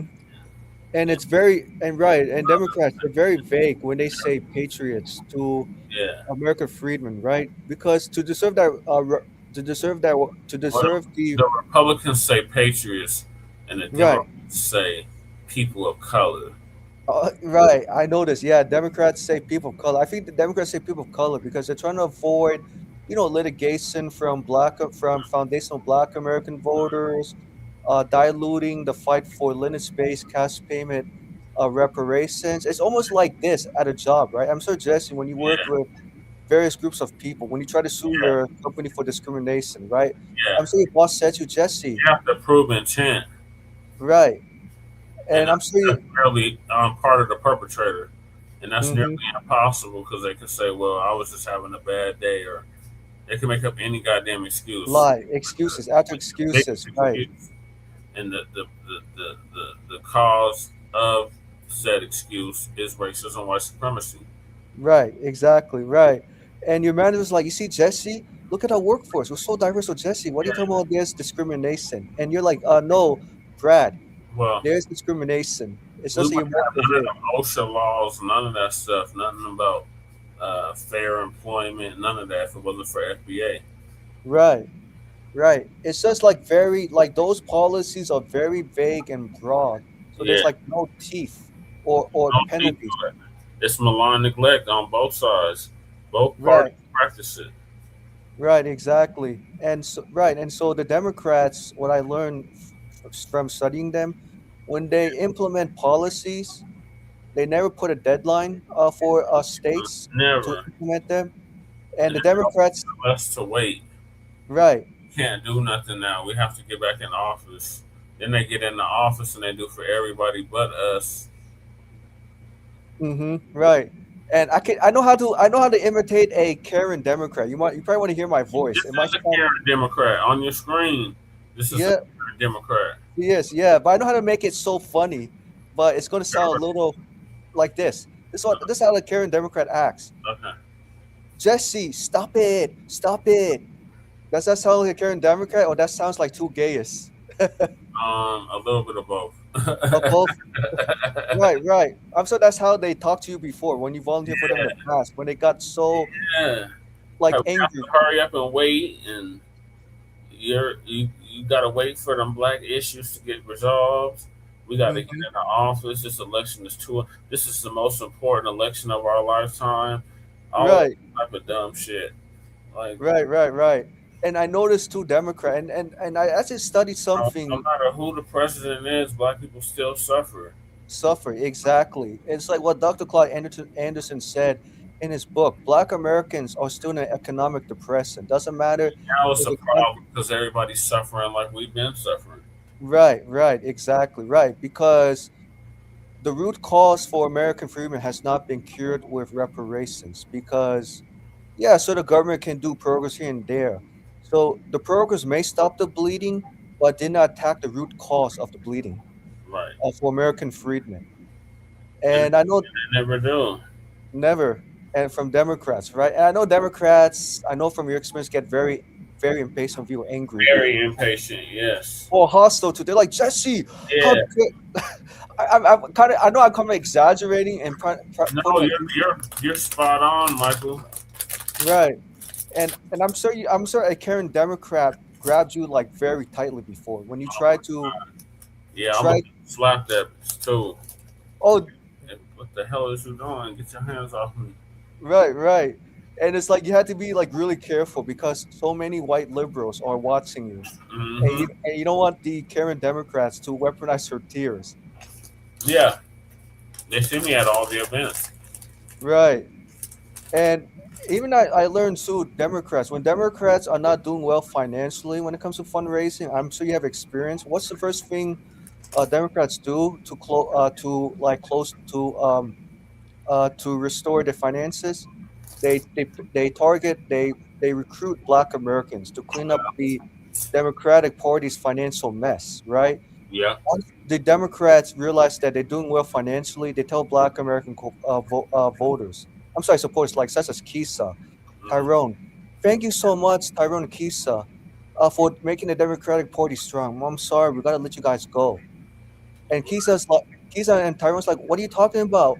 We made you strong. Karen, Becky, Brad, you don't appreciate our hard work, our effort we put in this hard work we put in the soul of the Democratic Party. And Karen's like, yeah, Kisa, Tyrone, I'm sorry, we had to let you guys go. Yeah, well, that's what they do. Mm-hmm. They use us as for our numerical value, and then they abandon us in our time of need. Right. That is what we call tokenism. Yep, tokenism. And then Kisa and Tyrone get mad at the end of the day. They start lashing at the Karen Democrats, cussing them out. Let's get back to your Karen governor. Karen governor. Yeah, sorry. Is happening across the country. New Jersey elected Mikey Sherrill as governor in a double-digit victory. Democrats flipped state legislative seats in places like Georgia, Iowa, Mississippi, and Texas. The list goes on and on. Ordinary Americans are stepping up to run in the spirit of our forefathers. They are running to demand more and to do more for their neighbors and communities. I know the story well. I first ran for office in 2018 alongside dozens of other Democrats who did the seemingly impossible, flipping 41 seats in Congress. In my case, I was the first Democrat elected in 50 years, swinging our district 17 points. Those who are stepping up now to run will win in November because Americans, you at home, know you can demand more and that we are working to lower costs. We are working to keep our communities and our country safe, and we are working for you. Yeah, you're working for yourself, man.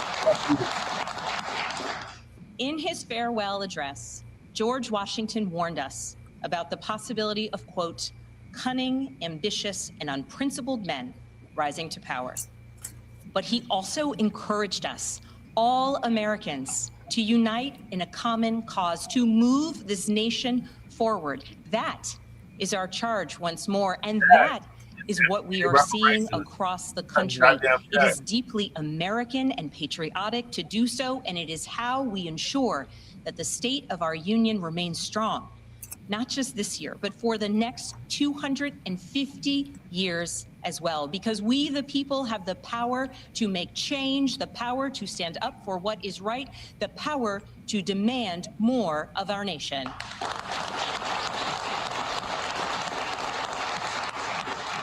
May God bless the Commonwealth of Virginia, and may God bless the United States of America.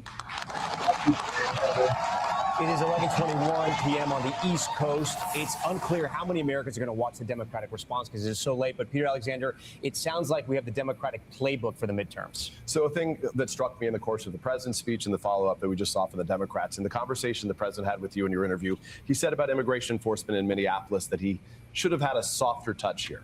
It seems that the Democrats' message is we're the ones who are in touch right now. The president said that there's a golden age, that there's a roaring economy right now. A lot of Americans, as evidenced by the recent polls show, what is it? Almost 2 out of 3 of Americans say they're dissatisfied with his handling of the economy. Here the Democrats are saying, we, in effect, feel your pain. We know what you're experiencing. And about his signature tariffs, where the president called the SCOTUS decision, the Supreme Court decision, unfortunate, they said, this is effectively a tax on you. We're the ones who are looking out for you, not the man who's in the Oval Office. In the Democratic response, we just heard Governor Spanberger ask a very simple question. Is President Trump working to make life more affordable? What is the data showing us right now, Christine? Well, the data shows us right now that people are having a really hard time with hard bills like insurance and housing and these big things that are hard to just fix overnight.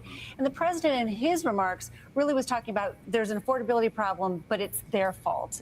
It's their fault. What she's saying is they're for the crypto bros, they're for the billionaires, they're for the movers and the shakers. We're for working people, and that's what the Democrats are really trying to stake their claim on here. Hallie Jackson, President Trump is not on the ballot, but he says he'll be out there campaigning. That's right. They're going to have a midterm convention at some point. We think closer to the summer before the voting starts. My question to you is, will President Trump have enough juice to get Republicans out there to vote, even though he's not on the ballot? That's the big question, and Republicans sure hope so. They think that President Trump has got to help carry some of these candidates over the line if they want to buck these historical trends here of the last 20 midterms. In 18 of them, the party in power and the president lost seats. So I think when you hear Governor Spanberger there try to channel the frustration that Americans feel about the economy, look at where President Trump is. His approval rating is sitting at right around 40%. That's largely driven by cratering poll numbers on the economy. So I think the governor, why was she chosen to deliver these remarks? She's somebody who's a moderate voice in the Democratic Party. She flipped a seat back in 2018, as she talked about. And when we look at this through the frame of the midterms, because that's really, Tom, we've been talking about it, what this is, a big midterm campaign. That's your governor, Michael. Yeah, and I want to add, and initially, so before Abigail Spanberger gave the rebuttal, initially, I think the Democrats were going to give the mic to Congresswoman Summer Lee to provide the rebuttal to the State of the Union address. Yeah. And unfortunately, the Democrats said, oh, my God, I'm just paraphrasing, right? So don't misquote me on that. I think the Democrats said to Congresswoman Summer Lee, we thought about very deeply about having you to offer a rebuttal to Trump's State of the Union. But after thinking this through very carefully and speaking to our colleagues, we don't feel that this is an appropriate time for you to speak. And I'm sure it made Summer Lee very disappointed, upset. Yeah. Because he's like, I want to be the first Black American Congresswoman to offer rebuttal in the Democratic Party. Yeah. And right. Because I think the Democrats feel like, if they put Summer Lee on the mic, and if they allowed her to offer rebuttal, they're concerned that Summer Lee is going to be like B1 or talk like B1, but offer very little substance. And so the Democrats say this is too much. We can't. So we're going to install Abigail Spanberger instead of Summer Lee. Yeah, especially on Black History Month, that they should at least have a Black response to this shit. Right. I mean, are you surprised they didn't want Summer Lee because they feel like Summer Lee is going to be too radical? No, they said they're just as racist as the Republicans. Right, right, for sure. And I noticed because as we were listening to Abigail Spanberger's rebuttal speech, it was very vague, no details. Because when she criticized Trump on the economy, right, on the tariffs, how Trump is out of touch with Americans, my question to Abigail Spanberger, what have you done as governor to make the cost of living affordable for all Virginians, including FBAs and also reparations repair. And I'm pretty sure she did not. She probably not going to offer me. You She's not told gonna, me her website. She didn't have nothing for no reparations on her website. exactly right. Nothing. And when I read her proposals, Jesse, oh my gosh, her issue page was so long. It's like reading a chapter. You know what I mean? Yeah. Like, I mean, gosh, I could read this on my own time. Like she didn't provide any like concrete action plan in the first We place. had any town halls yet? Not town hall meetings, not yet, to my own knowledge, not yet at this moment. If I do see a town hall meeting, I'll definitely keep you posted. Okay. But I know the town hall meeting I'm probably not going to attend because they're going to talk about, look, we got to focus on all lives matter, all Virginians, and they can't say That's all specifically. she's gonna say. We're all one Virginia. Right, and I'm sure you and and I'm sure that you, Jesse, and me, Shabaka, Brandy, Breeze, and others say like to be united in Virginia. Governor Abbott Squibberger, you need to cut the check reparations because right now America is divided. Reparations will not only like close the wound, but it also heal the country emotionally, physically, financially. And mentally. Yeah, I agree, Michael, but that's too much like right. They're not gonna do right, and they're not gonna get our vote in the process. So they Right. keep it up. Y'all just gonna keep losing. Y'all gonna lose in the midterms, Democrats.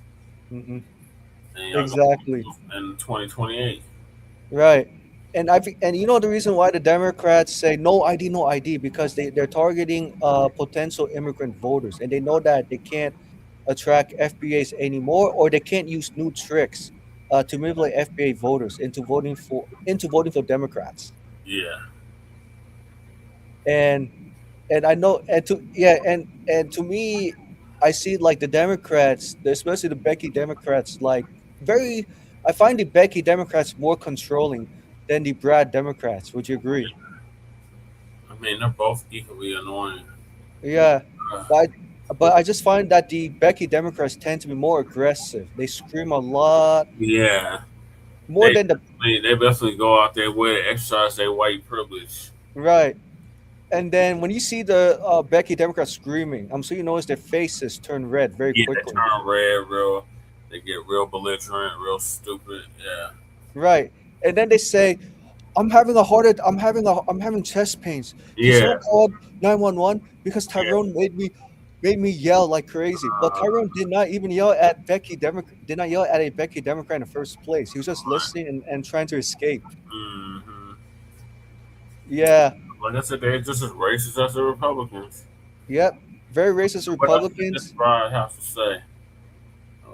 Is that it? Is that all she has to say? Yeah, that was all she had to say, really. And because I think what Gabrielle Sperminger is doing is she is sending a message to Democrats. Come up with some populist platforms, but be very cautious. Yeah. Don't go hard at the root cause. Don't put any teeth in whatever bills you're going to propose. Just say like American democracy under President Trump is in a crisis.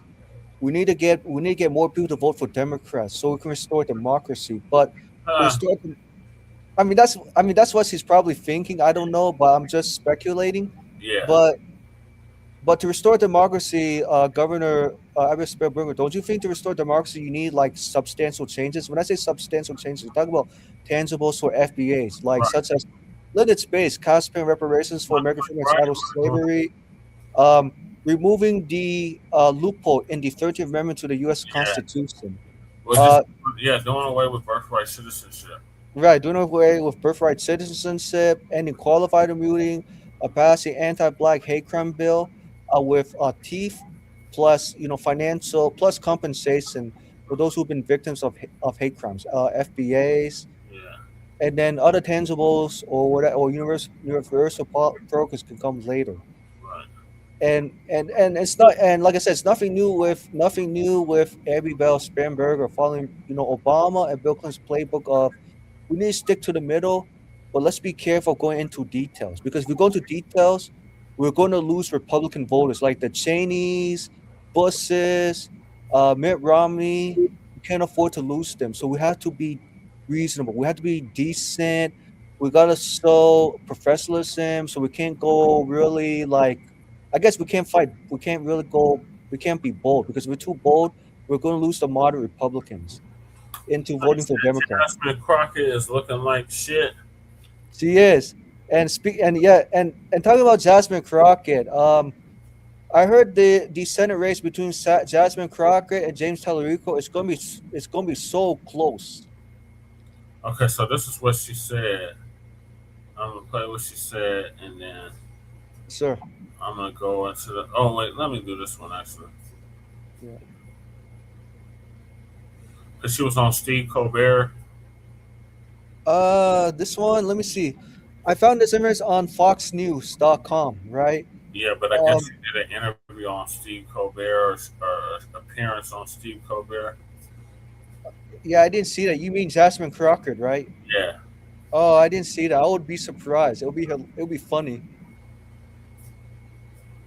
So her and her the incumbent James Tallarico react to controversy over his interview. Oh, he was on Steve Colbert. Okay. Yeah, and by the way, Jasmine Crockett is trying to hit at James Tallarico for the Epstein files.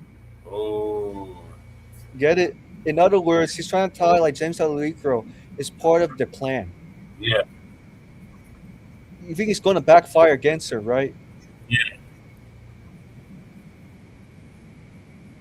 Yeah. And so I think what Jasmine Crockett is trying to prove to the Texans that I'm trying to be the first Black American woman winning not only the U.S. Democratic primary race for Senate, but winning the Tuesday, Tallarico criticized President Trump and the FCC. These are the same people. I'm trying to bring it up, but the computer's acting right. Okay. Let me rewind it. Sure.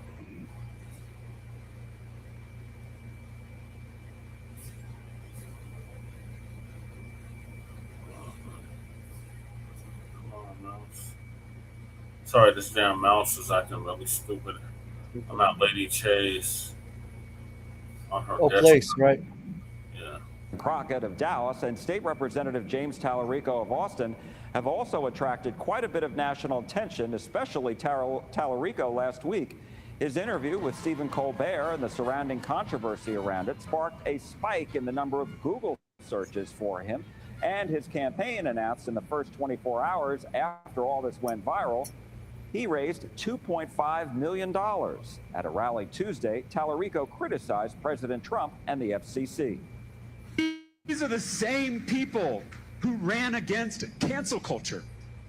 And now they're trying to control what we watch, what we say, what we read. Cancel culture. And this is the most dangerous kind of cancel culture, the kind that comes from the top. The University of Houston poll last week showed Crockett leading Tallarico by 8 percentage points, 47% to 39%.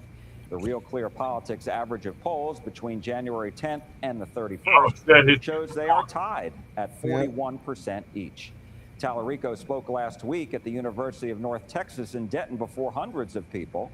At the time, he cast himself as the underdog. Tallarico repeated his theme, criticizing billionaires and what he called their outsized influence on society. And I asked him about the state of the race. You spoke about Bad Bunny today and his Super Bowl. That's right. Is this going to be a permanent message on your campaign? How does this relate to your campaign? Well, I think the message of Bad Bunny's Super Bowl halftime show was that joy and unity and love are so much more powerful than hate and fear and division. And that's exactly the message of our campaign. We are bringing people together across all these manufactured divisions to change this country on behalf of working people. That said, there still are obviously tensions and frictions within I'm here. the Democratic Party and the campaign. And I'm wondering, is he Latino? He one of them white pass on Latinos? Yes. Yep, white passing Latino, James Tallarico. you know, do you acknowledge that? And especially since the super PAC that I know your campaign is not involved in, but Super PAC still nonetheless came out with a negative ad against Congresswoman Crockett. So that seemed to rub some people the wrong way. Well, and I know that tensions are high in this primary, as is the case with any primary. And I know that there's been negativity, across this. Oh, the ad. I don't have. Let me see. To this election, my hope is that we can stay focused on what unites us, and that's ending one-party rule after 30 years in this state. And so we have to remember we're on the same team. I am running a positive campaign. I've said that from the beginning. That's going to be true all the way to Election Day. And I hope my supporters follow my lead. As for Congresswoman Crockett, she made a number of campaign stops across the state, including North Texas. In Fort Worth last week, she addressed hundreds of supporters. She told Democrats that if they work collectively up and down the ballot, she believes they will flip Republican districts. Crockett also made a prediction about Tarrant County, the state's largest and the nation's largest red county. I think that this is going to be Tarrant County's actual year that they flip. I spoke with Crockett after the event about the state of her campaign. March 3rd is oh so close. Yes. What is your message to your supporters, and what are you doing to make sure that they go to the polls and vote? Yes, so we're keeping it exciting. I'm doing everything that I can to, number one, show up for them, engage with them, and continue to answer questions. I think from now until March 3rd, it is so important as people see this literally as a life or death situation, because it is. So I think that I've got to show up just like we're doing at work right now. We want to make sure that we're showing up, we're answering questions, and people are hearing from me directly. It is just so refreshing to see how excited people are to vote. They're not just going in and saying, well, this is my civic duty, let me do it. They're excited, and they're on social media, and they're telling other people that they got to get out and vote. This is great, especially in Texas. A few days have passed now since the whole controversy between Stephen Colbert and CBS and the Representative Tallarico interview. And I'm wondering... And somehow I got caught in the middle of it, but yes. Have you gotten an invitation to do an interview? And what do you make of this whole situation? No, so let me be very clear, because it seems like the internet went crazy. I received communication from the parent company stating that they never told Colbert that they couldn't air. Whether or not that happened, I don't know, because I wasn't privy to the conversation. What I can tell you is that I have not been in communication with the Colbert Show, and I know that they have my contact information because I've been on Colbert twice.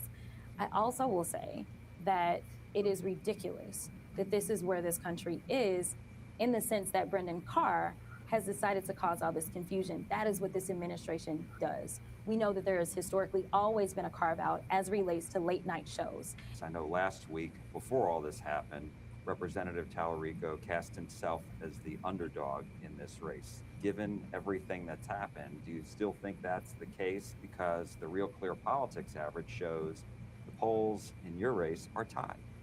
Yeah, I don't know about that particular poll, but I will say that at the end of the day, this is going to come down to turnout. It's about who can get their voters out. That, I don't take anything for granted. Whether a poll has me up, whether a poll has me down, I'm always going to run like I'm behind, because to me, that's the only way to win. I will say that getting a $2.5 million injection of cash on one day, that doesn't put you behind. That is for sure. That puts you in a good position.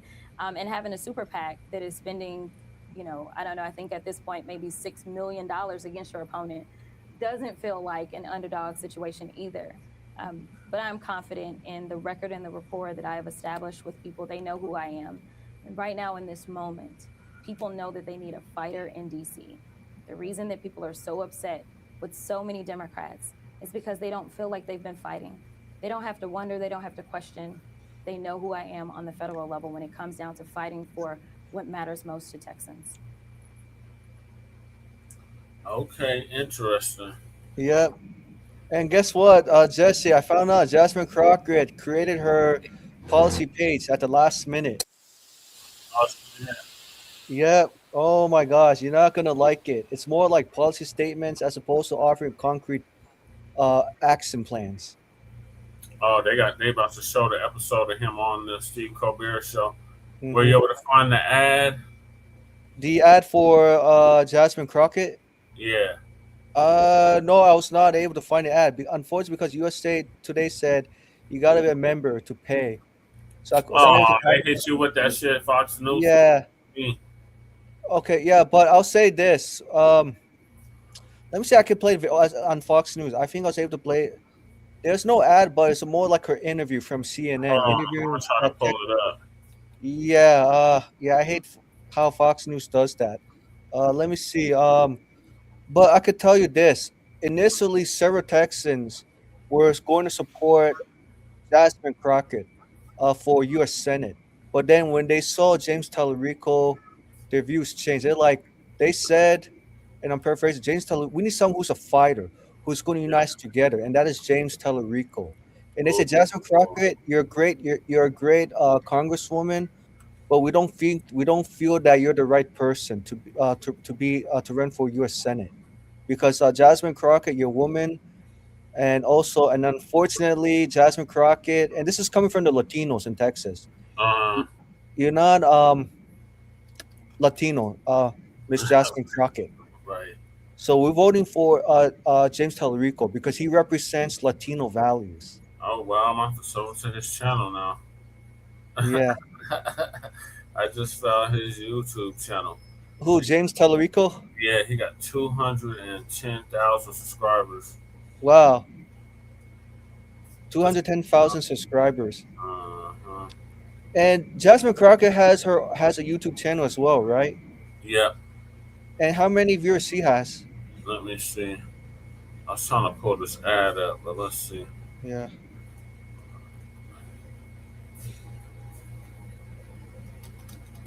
Jasmine Crockett shit. Mm-hmm.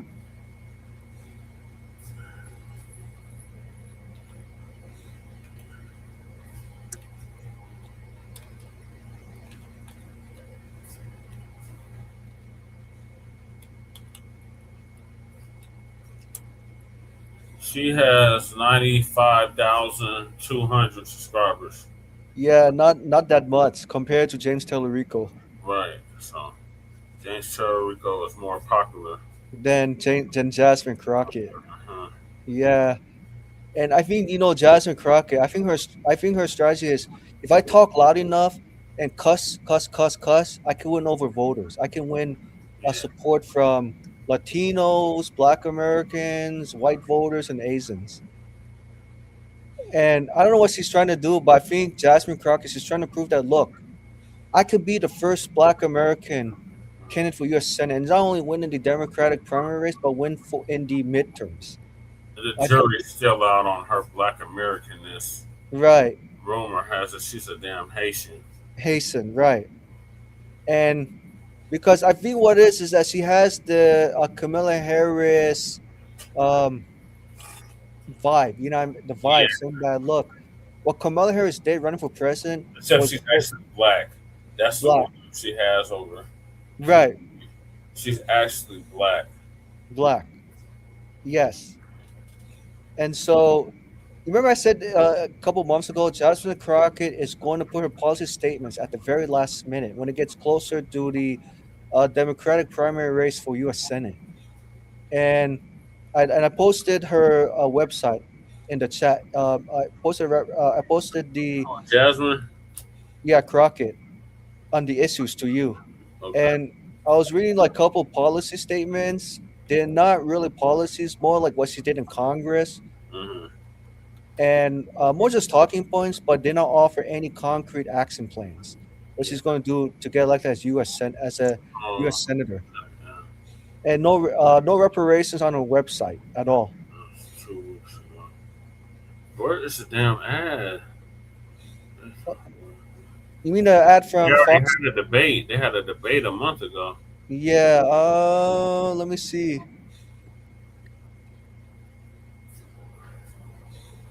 What's the damn ad? Goes dirty against. She went over a line. Mm-hmm.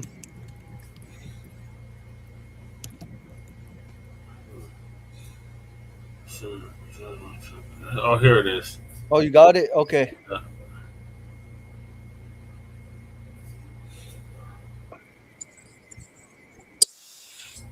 Hold on, I gotta share the screen. Yeah. Appreciate the viewers staying up late with us. I'm about to wrap this thing up probably after this. Right. So here's the ad that James Tellerico against Jasmine Crockett shit.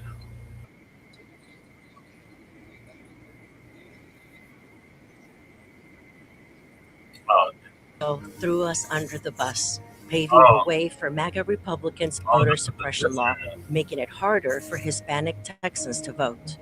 Then Tellerico quietly... Oh, that's the Jasmine Crockett shit ad.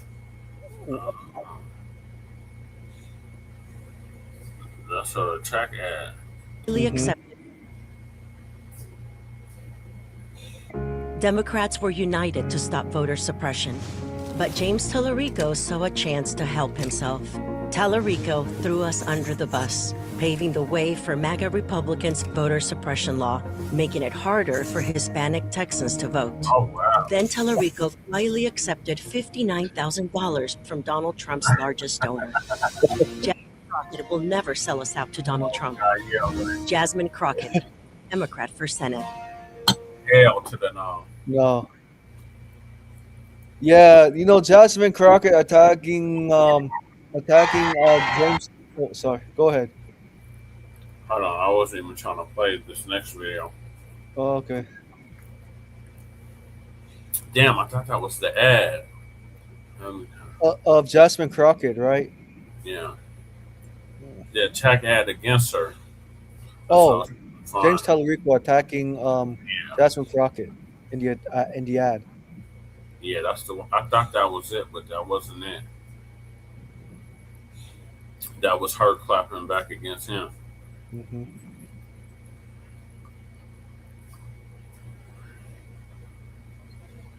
So they had a debate. I'm pretty sure that was interesting.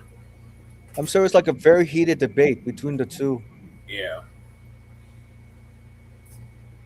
Yeah, they had a primary debate. Right. What did you think of the primary debate when you saw the two debating? I didn't see it. Oh. Okay. Okay, let me see it. Elections bring campaign ads, and we are days away from the Super Bowl, arguably one of the biggest ad events of the year. Fox 4's Stephen Dial in studio now with more on how the two will intersect this weekend. Hey, Stephen. Clarice, State Representative James Tellerico spending big money with a Super Bowl ad airing in the Houston market and other ads statewide as he tries to continue to raise his name profile for the Senate primary. But it's making some ask, where are the ads from Congresswoman Jasmine Crockett? It's why I fought to cap campaign contributions. This is the ad some Texans will see on Super Bowl Sunday from the Tellerico campaign. If you have been around the TV in the last couple of weeks, chances are you have heard his name often. We do have very high name ID as well as branding, and he's attempting to introduce himself to Texans because while he's been elected for a longer amount of time, he's not been at the forefront of these fights, and Texans don't know who he is. Early voting starts in 2 weeks. Thursday, I asked Dallas Congresswoman Jasmine Crockett if she will do more to get her name out on TV. Will you be getting up on the airways, or are you focused on your ground game and sticking to your gut? It is all of the above. We are following a more traditional stance of what it looks like to do GOTV. And I do want to remind people that I do have a job in DC in the Congress. And so I really have been focused on that as well. Crockett did say she recently shot a campaign ad. Polls have shown this being a close race. I spoke to SMU political scientist Matthew Wilson. While Crockett does have a greater name ID with Democrats, he says her campaign needs to do more. Some of the early accounts from on the ground have been that her campaign is not quite as well organized and not quite as strategically planned out as the Tellerico campaign. We may be seeing some of that. So she may be a little later to the party in terms of launching a systematic, organized statewide effort. Lone Star Rising, a pro-Tellerico PAC, posted this Thursday. If she wins, it is a gift to Republicans. We lose. What is your response to that? If anybody knows anything about me, I am a fighter, and I may not start the fight, but if you start a fight, Just know that I always have a response, and I usually finish the fight. We reached out to Tallarico's campaign. They said that they have no involvement with the Political Action Committee that ran the attack ad against Crockett. Yeah, I want to see it. Damn it, where is this damn ad? I want to see the damn ad, Super Bowl ad. Right. I just checked out the website, Michael. She ain't got nothing about reparations. Nothing at all. Nothing at all. It's just mostly like talking points, what she has done so far in Congress, especially when she said, I have co-sponsored the Medicare for All Act, blah, blah, blah. But she didn't actually put the Medicare for All Act into a vote. So she's not really credible to say that she accomplished a lot in Congress. Whereas James Tallarico said, when I was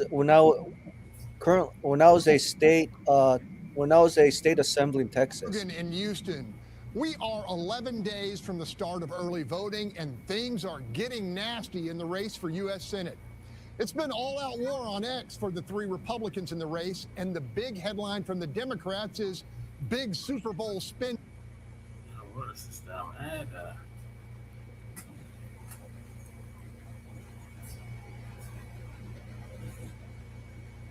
Check a check out. Maybe that's probably what. Yeah. Okay, Texas. That's Jasmine Crockett's and that's hers. I seen that one. I want to see Sarah Rico.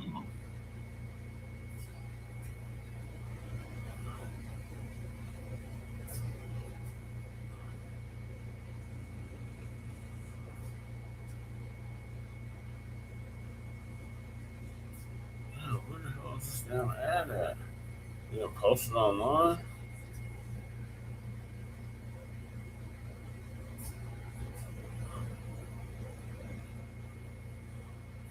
Do you think they probably removed it from YouTube? This might be it right here. Okay, yeah, probably.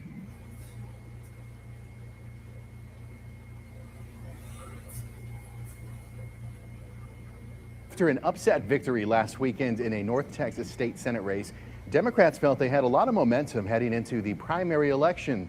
Then this week, the party experienced political infighting in the race with the highest stakes, the U.S. Senate primary. But as Capitol correspondent Dylan McKim shows us, this sort of fighting is normal in Texas politics. Things certainly heated up in the U.S. Senate Democratic primary this past week. On Monday, former Senate candidate Colin Allred released a video in which he responded to an allegation circulating online that James Tallarico made a racist comment. The woman claiming the state representative called Allred a, quote, mediocre black man. Allred said Tallarico should not be the Democratic candidate and endorsed Jasmine Crockett. Tallarico's campaign said the allegation was a mischaracterization of a private conversation, saying he actually described Allred's campaign methods as mediocre. Tallarico said he deeply respects Allred. Later in the week, a pro-Tallarico Political Action Committee released a television ad attacking Crockett, saying if she wins the primary, then Democrats will lose the general election. This type of political fighting is not new. Journalist Scott Braddock has covered Texas politics for 25 years. He believes this fight is not as nasty as some in the past. Governor Ann Richards was accused by one of her opponents of being on cocaine all the time. Governor Perry accused one of his Democratic opponents of conspiring with drug cartels to kill a police officer. Lieutenant Governor Patrick's mental health records were leaked in Houston. Braddock did add, it's more rare for Democrats to fight each other in a primary, but said the competition could be good practice for both candidates in an eventual matchup with a Republican. How would the team that skipped the first round in the playoffs do if they went straight to the Super Bowl? Is Tallarico a Democrat too? They'd probably always lose. Yeah, James Tallarico's a Democrat. If a primary gets too nasty, Braddock said there is a risk it could turn off some voters in the general election. But Beto O'Rourke, who has been raising money and campaigning across the state for look at Democratic Beto O'Rourke, he candidates, looks so old. believes the party will unite once the primaries are over. All of us, to a person, must get behind these candidates and do everything we can to propel their victories. In offense, I'm Dylan McKim. And while both Democratic candidates have not directly attacked each other, the three frontrunners in the Republican primary, Congressman Wesley Hunt, Texas Attorney General Ken Paxton, and incumbent Senator John Cornyn, have been attacking each other in ads, interviews, and on social media for months. Poll numbers show a tight race in that primary, and President Trump said he may intervene and endorse a candidate. Hold on, I'm trying to get this mouse to work. It's like so temperamental. Yeah, but Jesse, down with 3 candidates for the U.S. Senate. We'll hear talk about their efforts to win their respective primaries. And we hear from the North Texas Democrat who sent shockwaves across the political landscape when he won a long-held state Senate seat this week in Texas. Hello again, I'm Tom Abrams. Thanks for being with us. This week in Texas, we do focus on the race for the United States Senate. Every challenger trying to unseat Republican Senator John Cornyn, who faces a primary challenge from Texas Attorney General Ken Paxton and from U.S. Congressman and Houstonian Wesley Hunt. Whoever wins that primary faces the top vote getter in the Democratic primary, which features Dr. Ahmad Hassan, State Representative James Tallarico, and Congresswoman Jasmine Crockett. You'll hear from Crockett and from Tallarico in a moment, but we begin with Wesley Hunt. Campaign is going Oh as my expected. God, It's not going Wesley great. Hunt. And I'm not just saying that. Oh God, not that raccoon. Jesus. yeah, he was the one who. Remember, I said before he was at the town hall with Congressman Byron Donalds. Oh yeah. He was at the RNC too. Mm-hmm. All right, Michael. Well, thank you for joining us. I'm gonna end this now. Any time. But yeah, very quickly. I'm sure you noticed that when Colin Allred was called a mediocre black man, have you noticed Colin Allred did not react, despite being a former NFL player, given his size? He's a raccoon. Right. Saying he's trying to seek wide approval. Right. And even like Tallarico's town hall, at the town hall event, most of his supporters are either Latinos or Mozungus. Yeah, I believe it. Yeah, and then for Jasmine Crockett to attack James Tallarico as being against Hispanic, using ICE raids, most Latinos are not going to buy the Jasmine Crockett's ad as being effective, because in the article I posted to you privately, which I read to you briefly, Yeah. some Latinos said that they were initially supportive of Jasmine Crockett running, right? But after they saw James Tallarico enter the race, they're like, oh my gosh, James Tallarico, he's our hero. He understands Hispanic issues. He's a fighter. He knows how to get things done. We like Jasmine Crockett. Yeah, she's very outspoken, but we're looking for someone who's going to give us substance at the end, which is James Tallarico. Because James Tallarico in his website said, especially on the issue page, when I was a state representative, I did this, and I cut the cost by X percentage, right? Yeah. Whereas Jasmine Crockett did not offer concrete data, what she had done in Congress so far.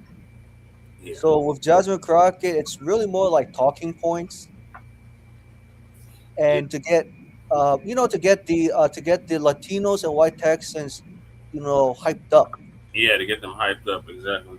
But all right, what's your closing? Because I'm about to wrap this up. Yeah. So my closing statement is that. Well, before I get to my closing statement, so Jesse, I also got my text today letting you know about the Freedmen bill that was updated in California. Yeah.